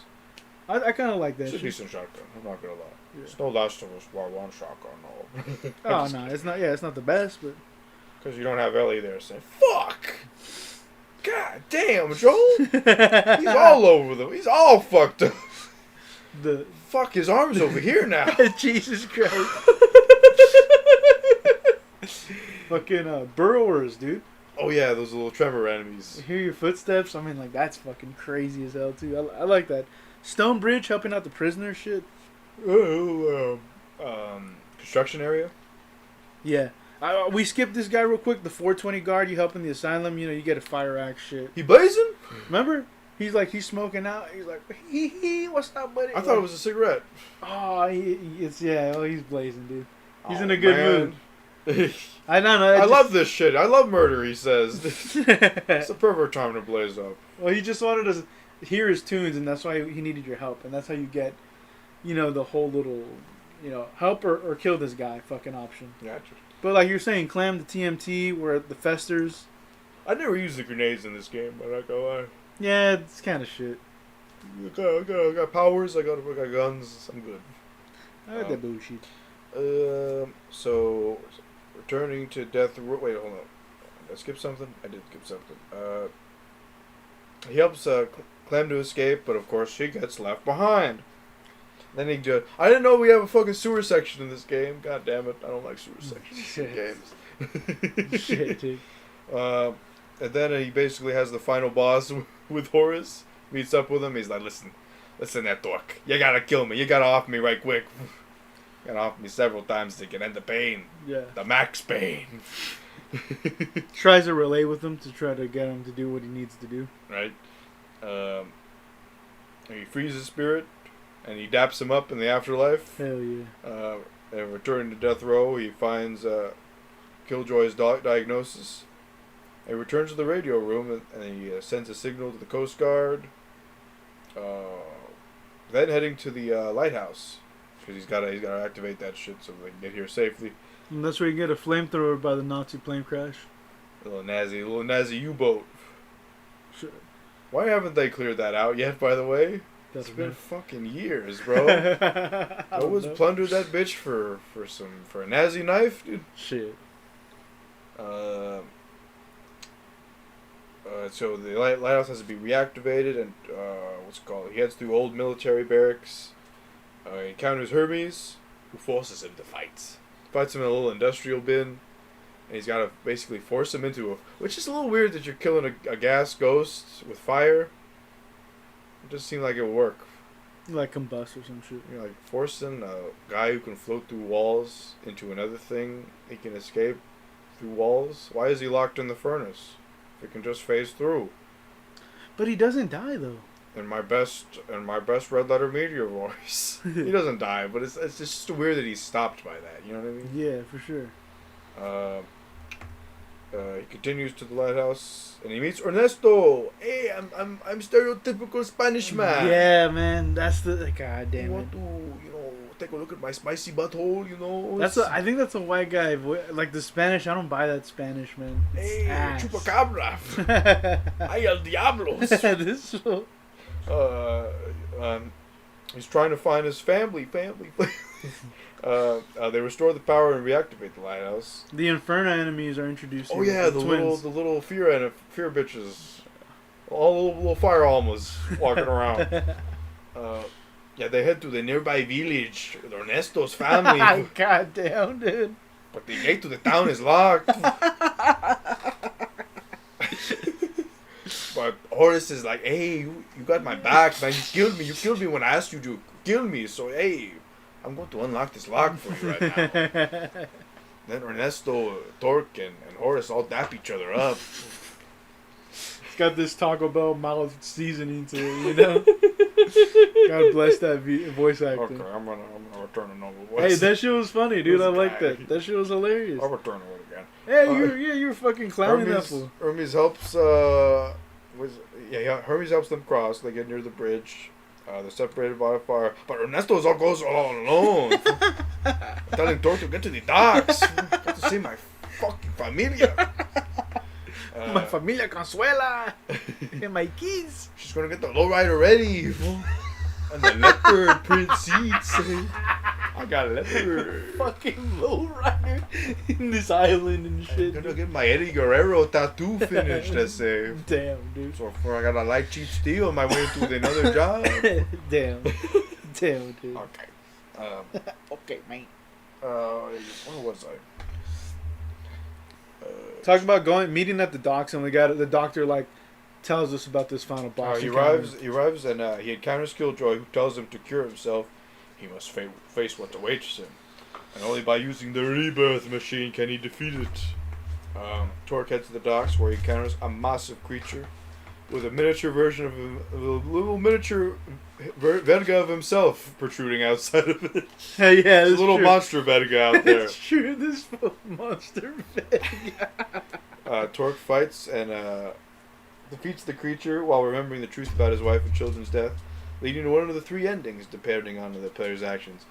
I watched all the endings, and boy, is that bad ending rough. Holy shit. Because his children, you see his children, you have visions of them in that before that final boss battle, and they're living. Those ghosts are fearful of you because they're like, you fucking killed us. They're like half crying in their delivery and shit. Yeah. It's rough, bro. And yeah, you fucking turn into the bad monster and kill the dock worker when he gets here. Yeah. And yeah, the fucking neutral ending at least, like your kids are mad at you, but they're like. They're mad at you, and they know that it was an accident, but you still got a fucking temper issue, Dad. The fuck is your problem? Type shit. And yeah, you just knock out the dock worker instead this time. But it's weird. Do you knock him out and throw him overboard, or you just got an unconscious man in your fucking boat as you leave? I don't know. What are you gonna do with him? Are you gonna drop him off at least somewhere? Or are you just dump an unconscious man overboard because he's not gonna live very long? You know how Torque do. We got the good ending where your kids are mad at you, but they're not mad at you. They're more like, I wish you were there to protect us, Daddy. Like, you tried so hard to, kind of thing. Yeah, he says, I knew you could protect us, Daddy, but like, the bullshit that happened. They almost seem like the 3, gradations of Carmen, of course, are like fucking mad, like just fucking pissed off at her, like, well, we were so much better off without you. Yeah. And like. Well, I think the ending thing on the picture is like, this is us without you, and God bless us for that, or some shit. Holy or something. Shit. She goes in on him, dude, and like the neutral ending is like, you try, Torque, but there's 2 sides to you. It feels like I'm just calling that out, and it's like, I think the good ending, she's like, you're not in this picture, but I don't know, but you're there in spirit or something akin to that. It's pretty hopeful and whatnot. And as far as like gameplay stuff, I missed. Let's go back. Mainliners we talked about. What do you think of Noosemen? Noosemen were kind of rare, weren't they? Oh, that's right. I forgot about Noosemen. Yeah. The little hang boys. Were they just little melee enemies that would pop in front of you? A little bit, yeah. Kind of springing like traps. It's crazy when you see the bodies of all the guards just hanging like decorations, dude. We talked about burrowers. We talked about the festering rats that like spawn after he dies. Yeah. Fucking weird, dude. There's a hint of those festered rats in the painting before you go out. Like the rat has like a red eye. Oh, gotcha. Talked about the guns. Demon powers are pretty nice. I kind of like how the animation goes, how he transforms. It's pretty good. It's a 360, no? It's a little 360, and it's pretty seamless for what it is. Like, I imagine if you were screen by screen, it'd look a little jank, but like in game, it looks pretty nice. Yeah, it's not bad. Let's see what else we got here. Probably like the Tommy gun the best. Dual revolvers were pretty nice. Browning M2 was a good machine gun. I'm not gonna lie. Did you ever get the Gonzo gun? No. It's supposed to be like a cheat gun. Like I didn't get it in either playthrough, but like you're supposed to like. I forget how you get it, but like there's a gameplay reason why you get it. Yeah, I really didn't fuck with any of the throwables. Dynamites, flares for sure. I don't know what else. The shiv was funny just because it's fucking comically large. Shit. It's like a fucking machete shiv, for fuck's sake. Let's see. For all my thoughts, I kind of dropped them all in the thing we talked about there. Got a little bit of trivia on the developer. don't know if you had any more mechanical stuff. No, I just it's some trivia shit. Yeah. The developer also released Ties That Bind, the sequel, after which they started development on This Is Vegas. Did you read up anything about This Is Vegas? So This Is Vegas was basically supposed to be like Las Venturas and San Andreas, but just Las Venturas. I don't remember if there was a crime element, but it's just like the Vegas experience, like the game, basically. And it was like this really weird game that they were gonna make, but after much of Midway Games was sold to Warner Brothers Interactive in 2009 because they went out of business. A year later, in 2010, This Is Vegas was canceled by Warner, and Surreal Games itself was merged into Monolith Productions, the developer owned by Warner. So they basically moved over there to start work on Shadow of Mordor. Basically, the timeline lands up. Yeah. But yeah, I like this game a lot, man. It was a scrappy fucking game. Dude. I'm just mad that I don't know, man. I didn't think to get it sooner. I think the sequel was a little bit maligned, and it kind of like it's the kind of thing like what if like Halo 2 was shit? Would it kind of bury Halo 1 in a sense, where it's like people forget about it as opposed to remembering it? I don't know. Yeah, it's an interesting thing to think about. Yeah, the Suffering 2 definitely some interesting elements, bringing a lot of those. Oh, you played a little bit? No, just seeing the gameplay. I guess those enemies still reflect the environment in a city landscape, and then it's also revealed that your son was actually manipulated by one of the. It was like a Sons of the Forest type thing, a little bit. Kind of, yeah. I guess he was being manipulated by some guy that's revealed in the second one. I think it's pretty cool. You mind if we keep going on the trivia bit? No. I'm just saying. I'm trying to look for anything I might have got I missed, but yeah. The photo when you arrive, it's clean, right? So I mean, you can always check your photo throughout the gameplay, but how clean it is how clean your morality is. Interesting. If it gets more bloodied. Yeah. Is that the same for Torque's model? Torque's model? Yeah, Torque's his purse is like throughout the game. Does he get more? Because I saw in the bad ending he looks a little like devilish because he's like veins are a little more like popping out. He looks like slightly more evil. Shit, that might make some sense. Yeah. It's so hard to like zone in on that fucking character's face or anything like that. No, I get you. The camera's pretty far away. Yeah. That'd been fucking cool. Stan Wilson, dude, Hollywood monster specialist. The point is, he he really loved this fucking game. He worked on the characters, the enemies, and then he thought this had potential for a movie, dude. So I think it's interesting that this game was bringing in some of these, I don't know, these greats from these other industries and, creating a little wave, gaining attention. Yeah. Definitely a film fuego for sure. This is how I think they sold it. The action of Devil May Cry, the horror of Resident Evil, and the immersion of Half-Life. I don't know if they hit that with the Devil May Cry as someone who played a bunch of those games. Yeah. There's guns in those games, but they're tied into melee combat, which there is melee combat in this, but there's no like dedicated combos. I can't I can't be mid like jump kick and like fire my gun at him kind of thing. And in that sense, that's a little deceptive. But I think in the other games you said were accurate. It's just more accurate. It's hard to do that character actions shit in a third person shooter. Yeah, man. And without committing to a full like Devil May Cry game kind of game like a Bayonetta or something. Right. The game is said to be inspired by The Shining. I can see it. That's why like this place, like this, there's something to that place, like the hotel or whatever that. Maybe that's why they're so mysterious about what's happening. Maybe, huh?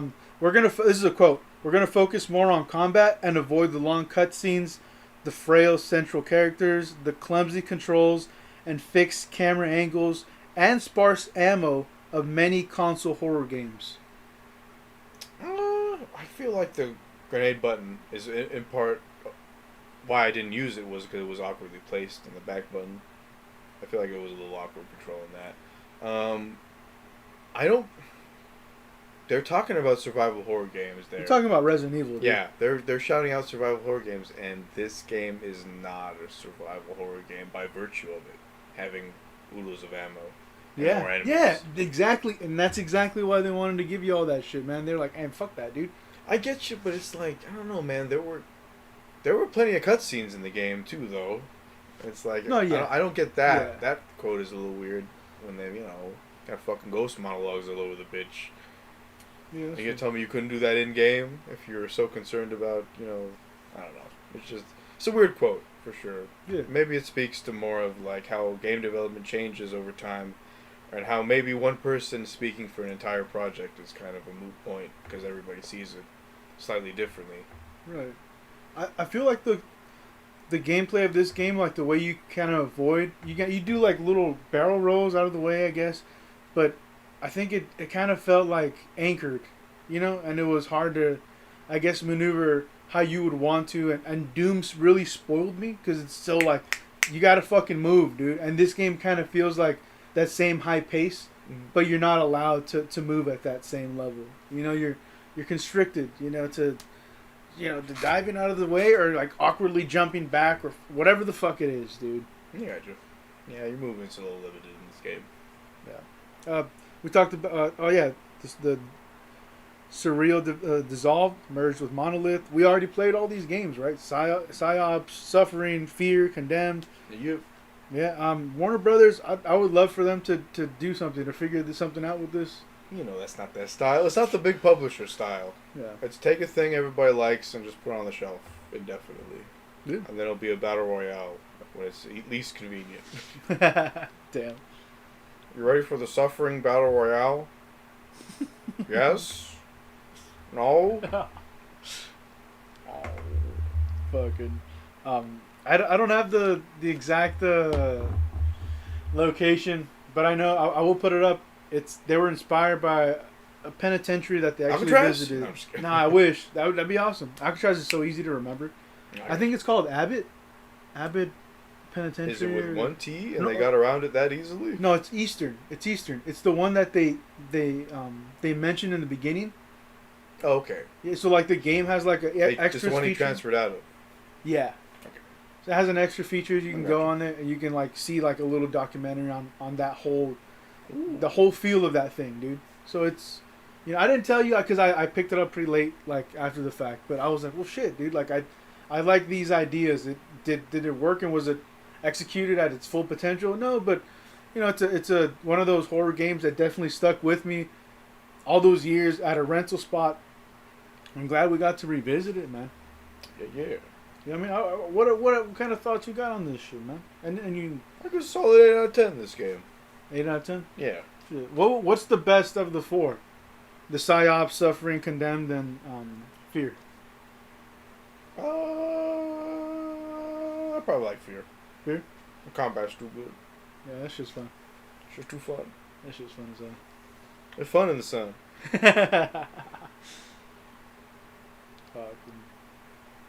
Yeah, that's me on Suffering, man. That's why I'm like, Hey, I think we could wrap it up there on Suffering. Hey, man, that was our movie and video game picks of the week of the episode. Let's move on to the actual selected picks What do we start with? for next time. Let's start with this bullshit. The movie pick? The movie pick. Fuck it. So what we got here?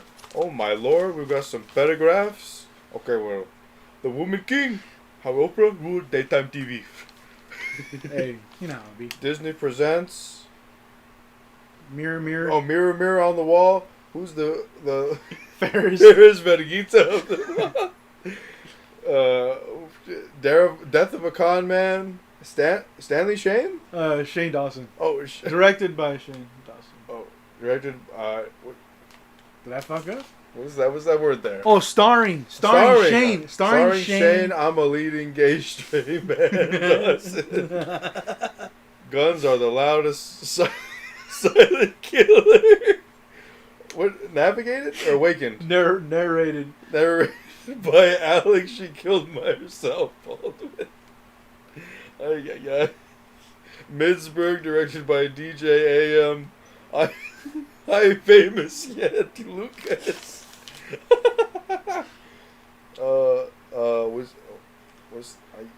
It's just a bunch of bullshit. It's cinema, movie, film. It's just a bunch of bullshit. I want to read it right though. Cinema, movie, film pick. A Sammy BPS exclusive certified Candyman banger.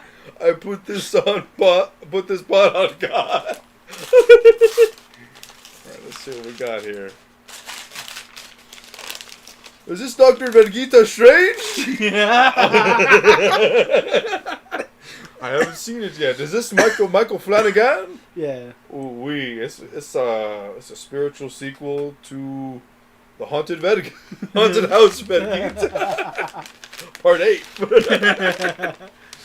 Alright. The Haunted House Vergita. The Haunted Vergitas. Here we go. We got the game pick coming up. We got the game pick. Doesn't matter which way we start. I don't give a damn. I forgot already what I wrote. Alright, let's... People versus George Lucas 2. Sold it to Disney, fuckers. They should do a part 2 of that movie. Where it's just the fallout of him selling it to Disney. What do you think of me now, fans? He just had his Luke Walker Sky Ranch. Or Skywalker Ranch. I don't know what the fuck. Sean Bean lives? Sean, he always dies in movies. Oh. It's just a movie called Sean Bean Lives. Let's see this. Bish Money? Oh, what is it? Oh wait, yeah, no, Big Money. Oh, Big Money, Small Verga. The Weinstein story. Oh man, dude. Michael Vick presents Cabela, yeah. Cabela's Big Safari Hunter 2009. Big dog lover, Michael Vick. Star Wars, Shower Sluts. No, sexy Star Wars shower slut. Sexy Star Wars shower sluts. The next big movie video game film by David Cashel. He's making a Star Wars. You better be ready. Fuck. My dead family saw my prison Vergita. The game.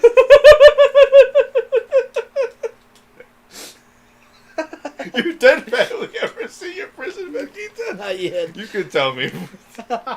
It's just me here. There's nobody listening in to our convo right now. Fucking J.K. Simmons yelling at you for 90 fucking minutes. I'd watch that movie. Me too, dude. And then Shane Dawson and Chris Hansen. Chris Hansen said to sit down, rumble in the suburban jungle. Damn, dude. Damn, dude. Was there one on the side that we missed? Oh, we got him. I think we got them shit. Yeah, I started the side ones first, man. Yeah, always pay attention to your side bitches. I don't know why I was treating it so fucking... Do a little spooky time game this here. Fool, finally. Hey, well, Hey, we done it. Kept you waiting, huh? We done it, dude. We're gonna need both of those discs, by the way. Oh, shit. My word. Shout out to Metal Gear 1. Oh, but tell the people what game we got there. I got Resident Evil 6. The Dead Space 2 edition. Nice. No, but the 360 Dead Space 2. Hey, Dead Space 1 was super fucking fun. Hey. Can't wait to... Hey, this fool hyped up Dead Space 2 to be... Because I tried to pawn it off on you. Fuck your pick. You Yeah. play another way, go. Yeah, fuck that. We was going to play Metroid Fusion that episode. But Go find out why you were wrong. Yeah, but this is cool, man. I can't wait to... Probably the peak of the franchise? Yeah, I'd say so. Hell yeah. Some people like Dead Space 1 more, but they're wrong. Yeah. Shit. This is the Spooky Time game. We got a Spooky Time movie film in Dr. Sleep, and we got a Spooky Time Lego film. Yeah, we do. And what game is that? Dead Space 2. I'm gonna say it's a long game already, but there's some story-based DLC called Severed. Uh-huh. It's like a 1 hour little bonus campaign, a separate character. It's good. It's like $7.50 on Xbox Live. If you want to get it, if you love Dead Space 2, and you want more Dead Space 2, there you go. Grab that shit. So it's optional. I'll be playing it myself because I never played it. It's new Dead Space shit. I gotta play it. Yeah. Man, I had a trouble, dude. I was thinking Wicker Man. I was thinking fucking American Werewolf in London, and I figured, fuck. This Ultra. Oh, it's director's cut. Yeah, I never seen. I don't think I've seen the director's cut. Oh, so you're just recommending vanilla? Yeah, whatever you want, man. Oh, for sure. We can do whatever the fuck. Gotcha. Hey, man. We wrap it up right here. This is episode 10. It's episode 10. Swimming with Game Sharks. It's your boy Jose. It's been Jimmy over here. Hey, we'll see you Verguitas later. See you later, man. Keep that shit tight. Culo tight.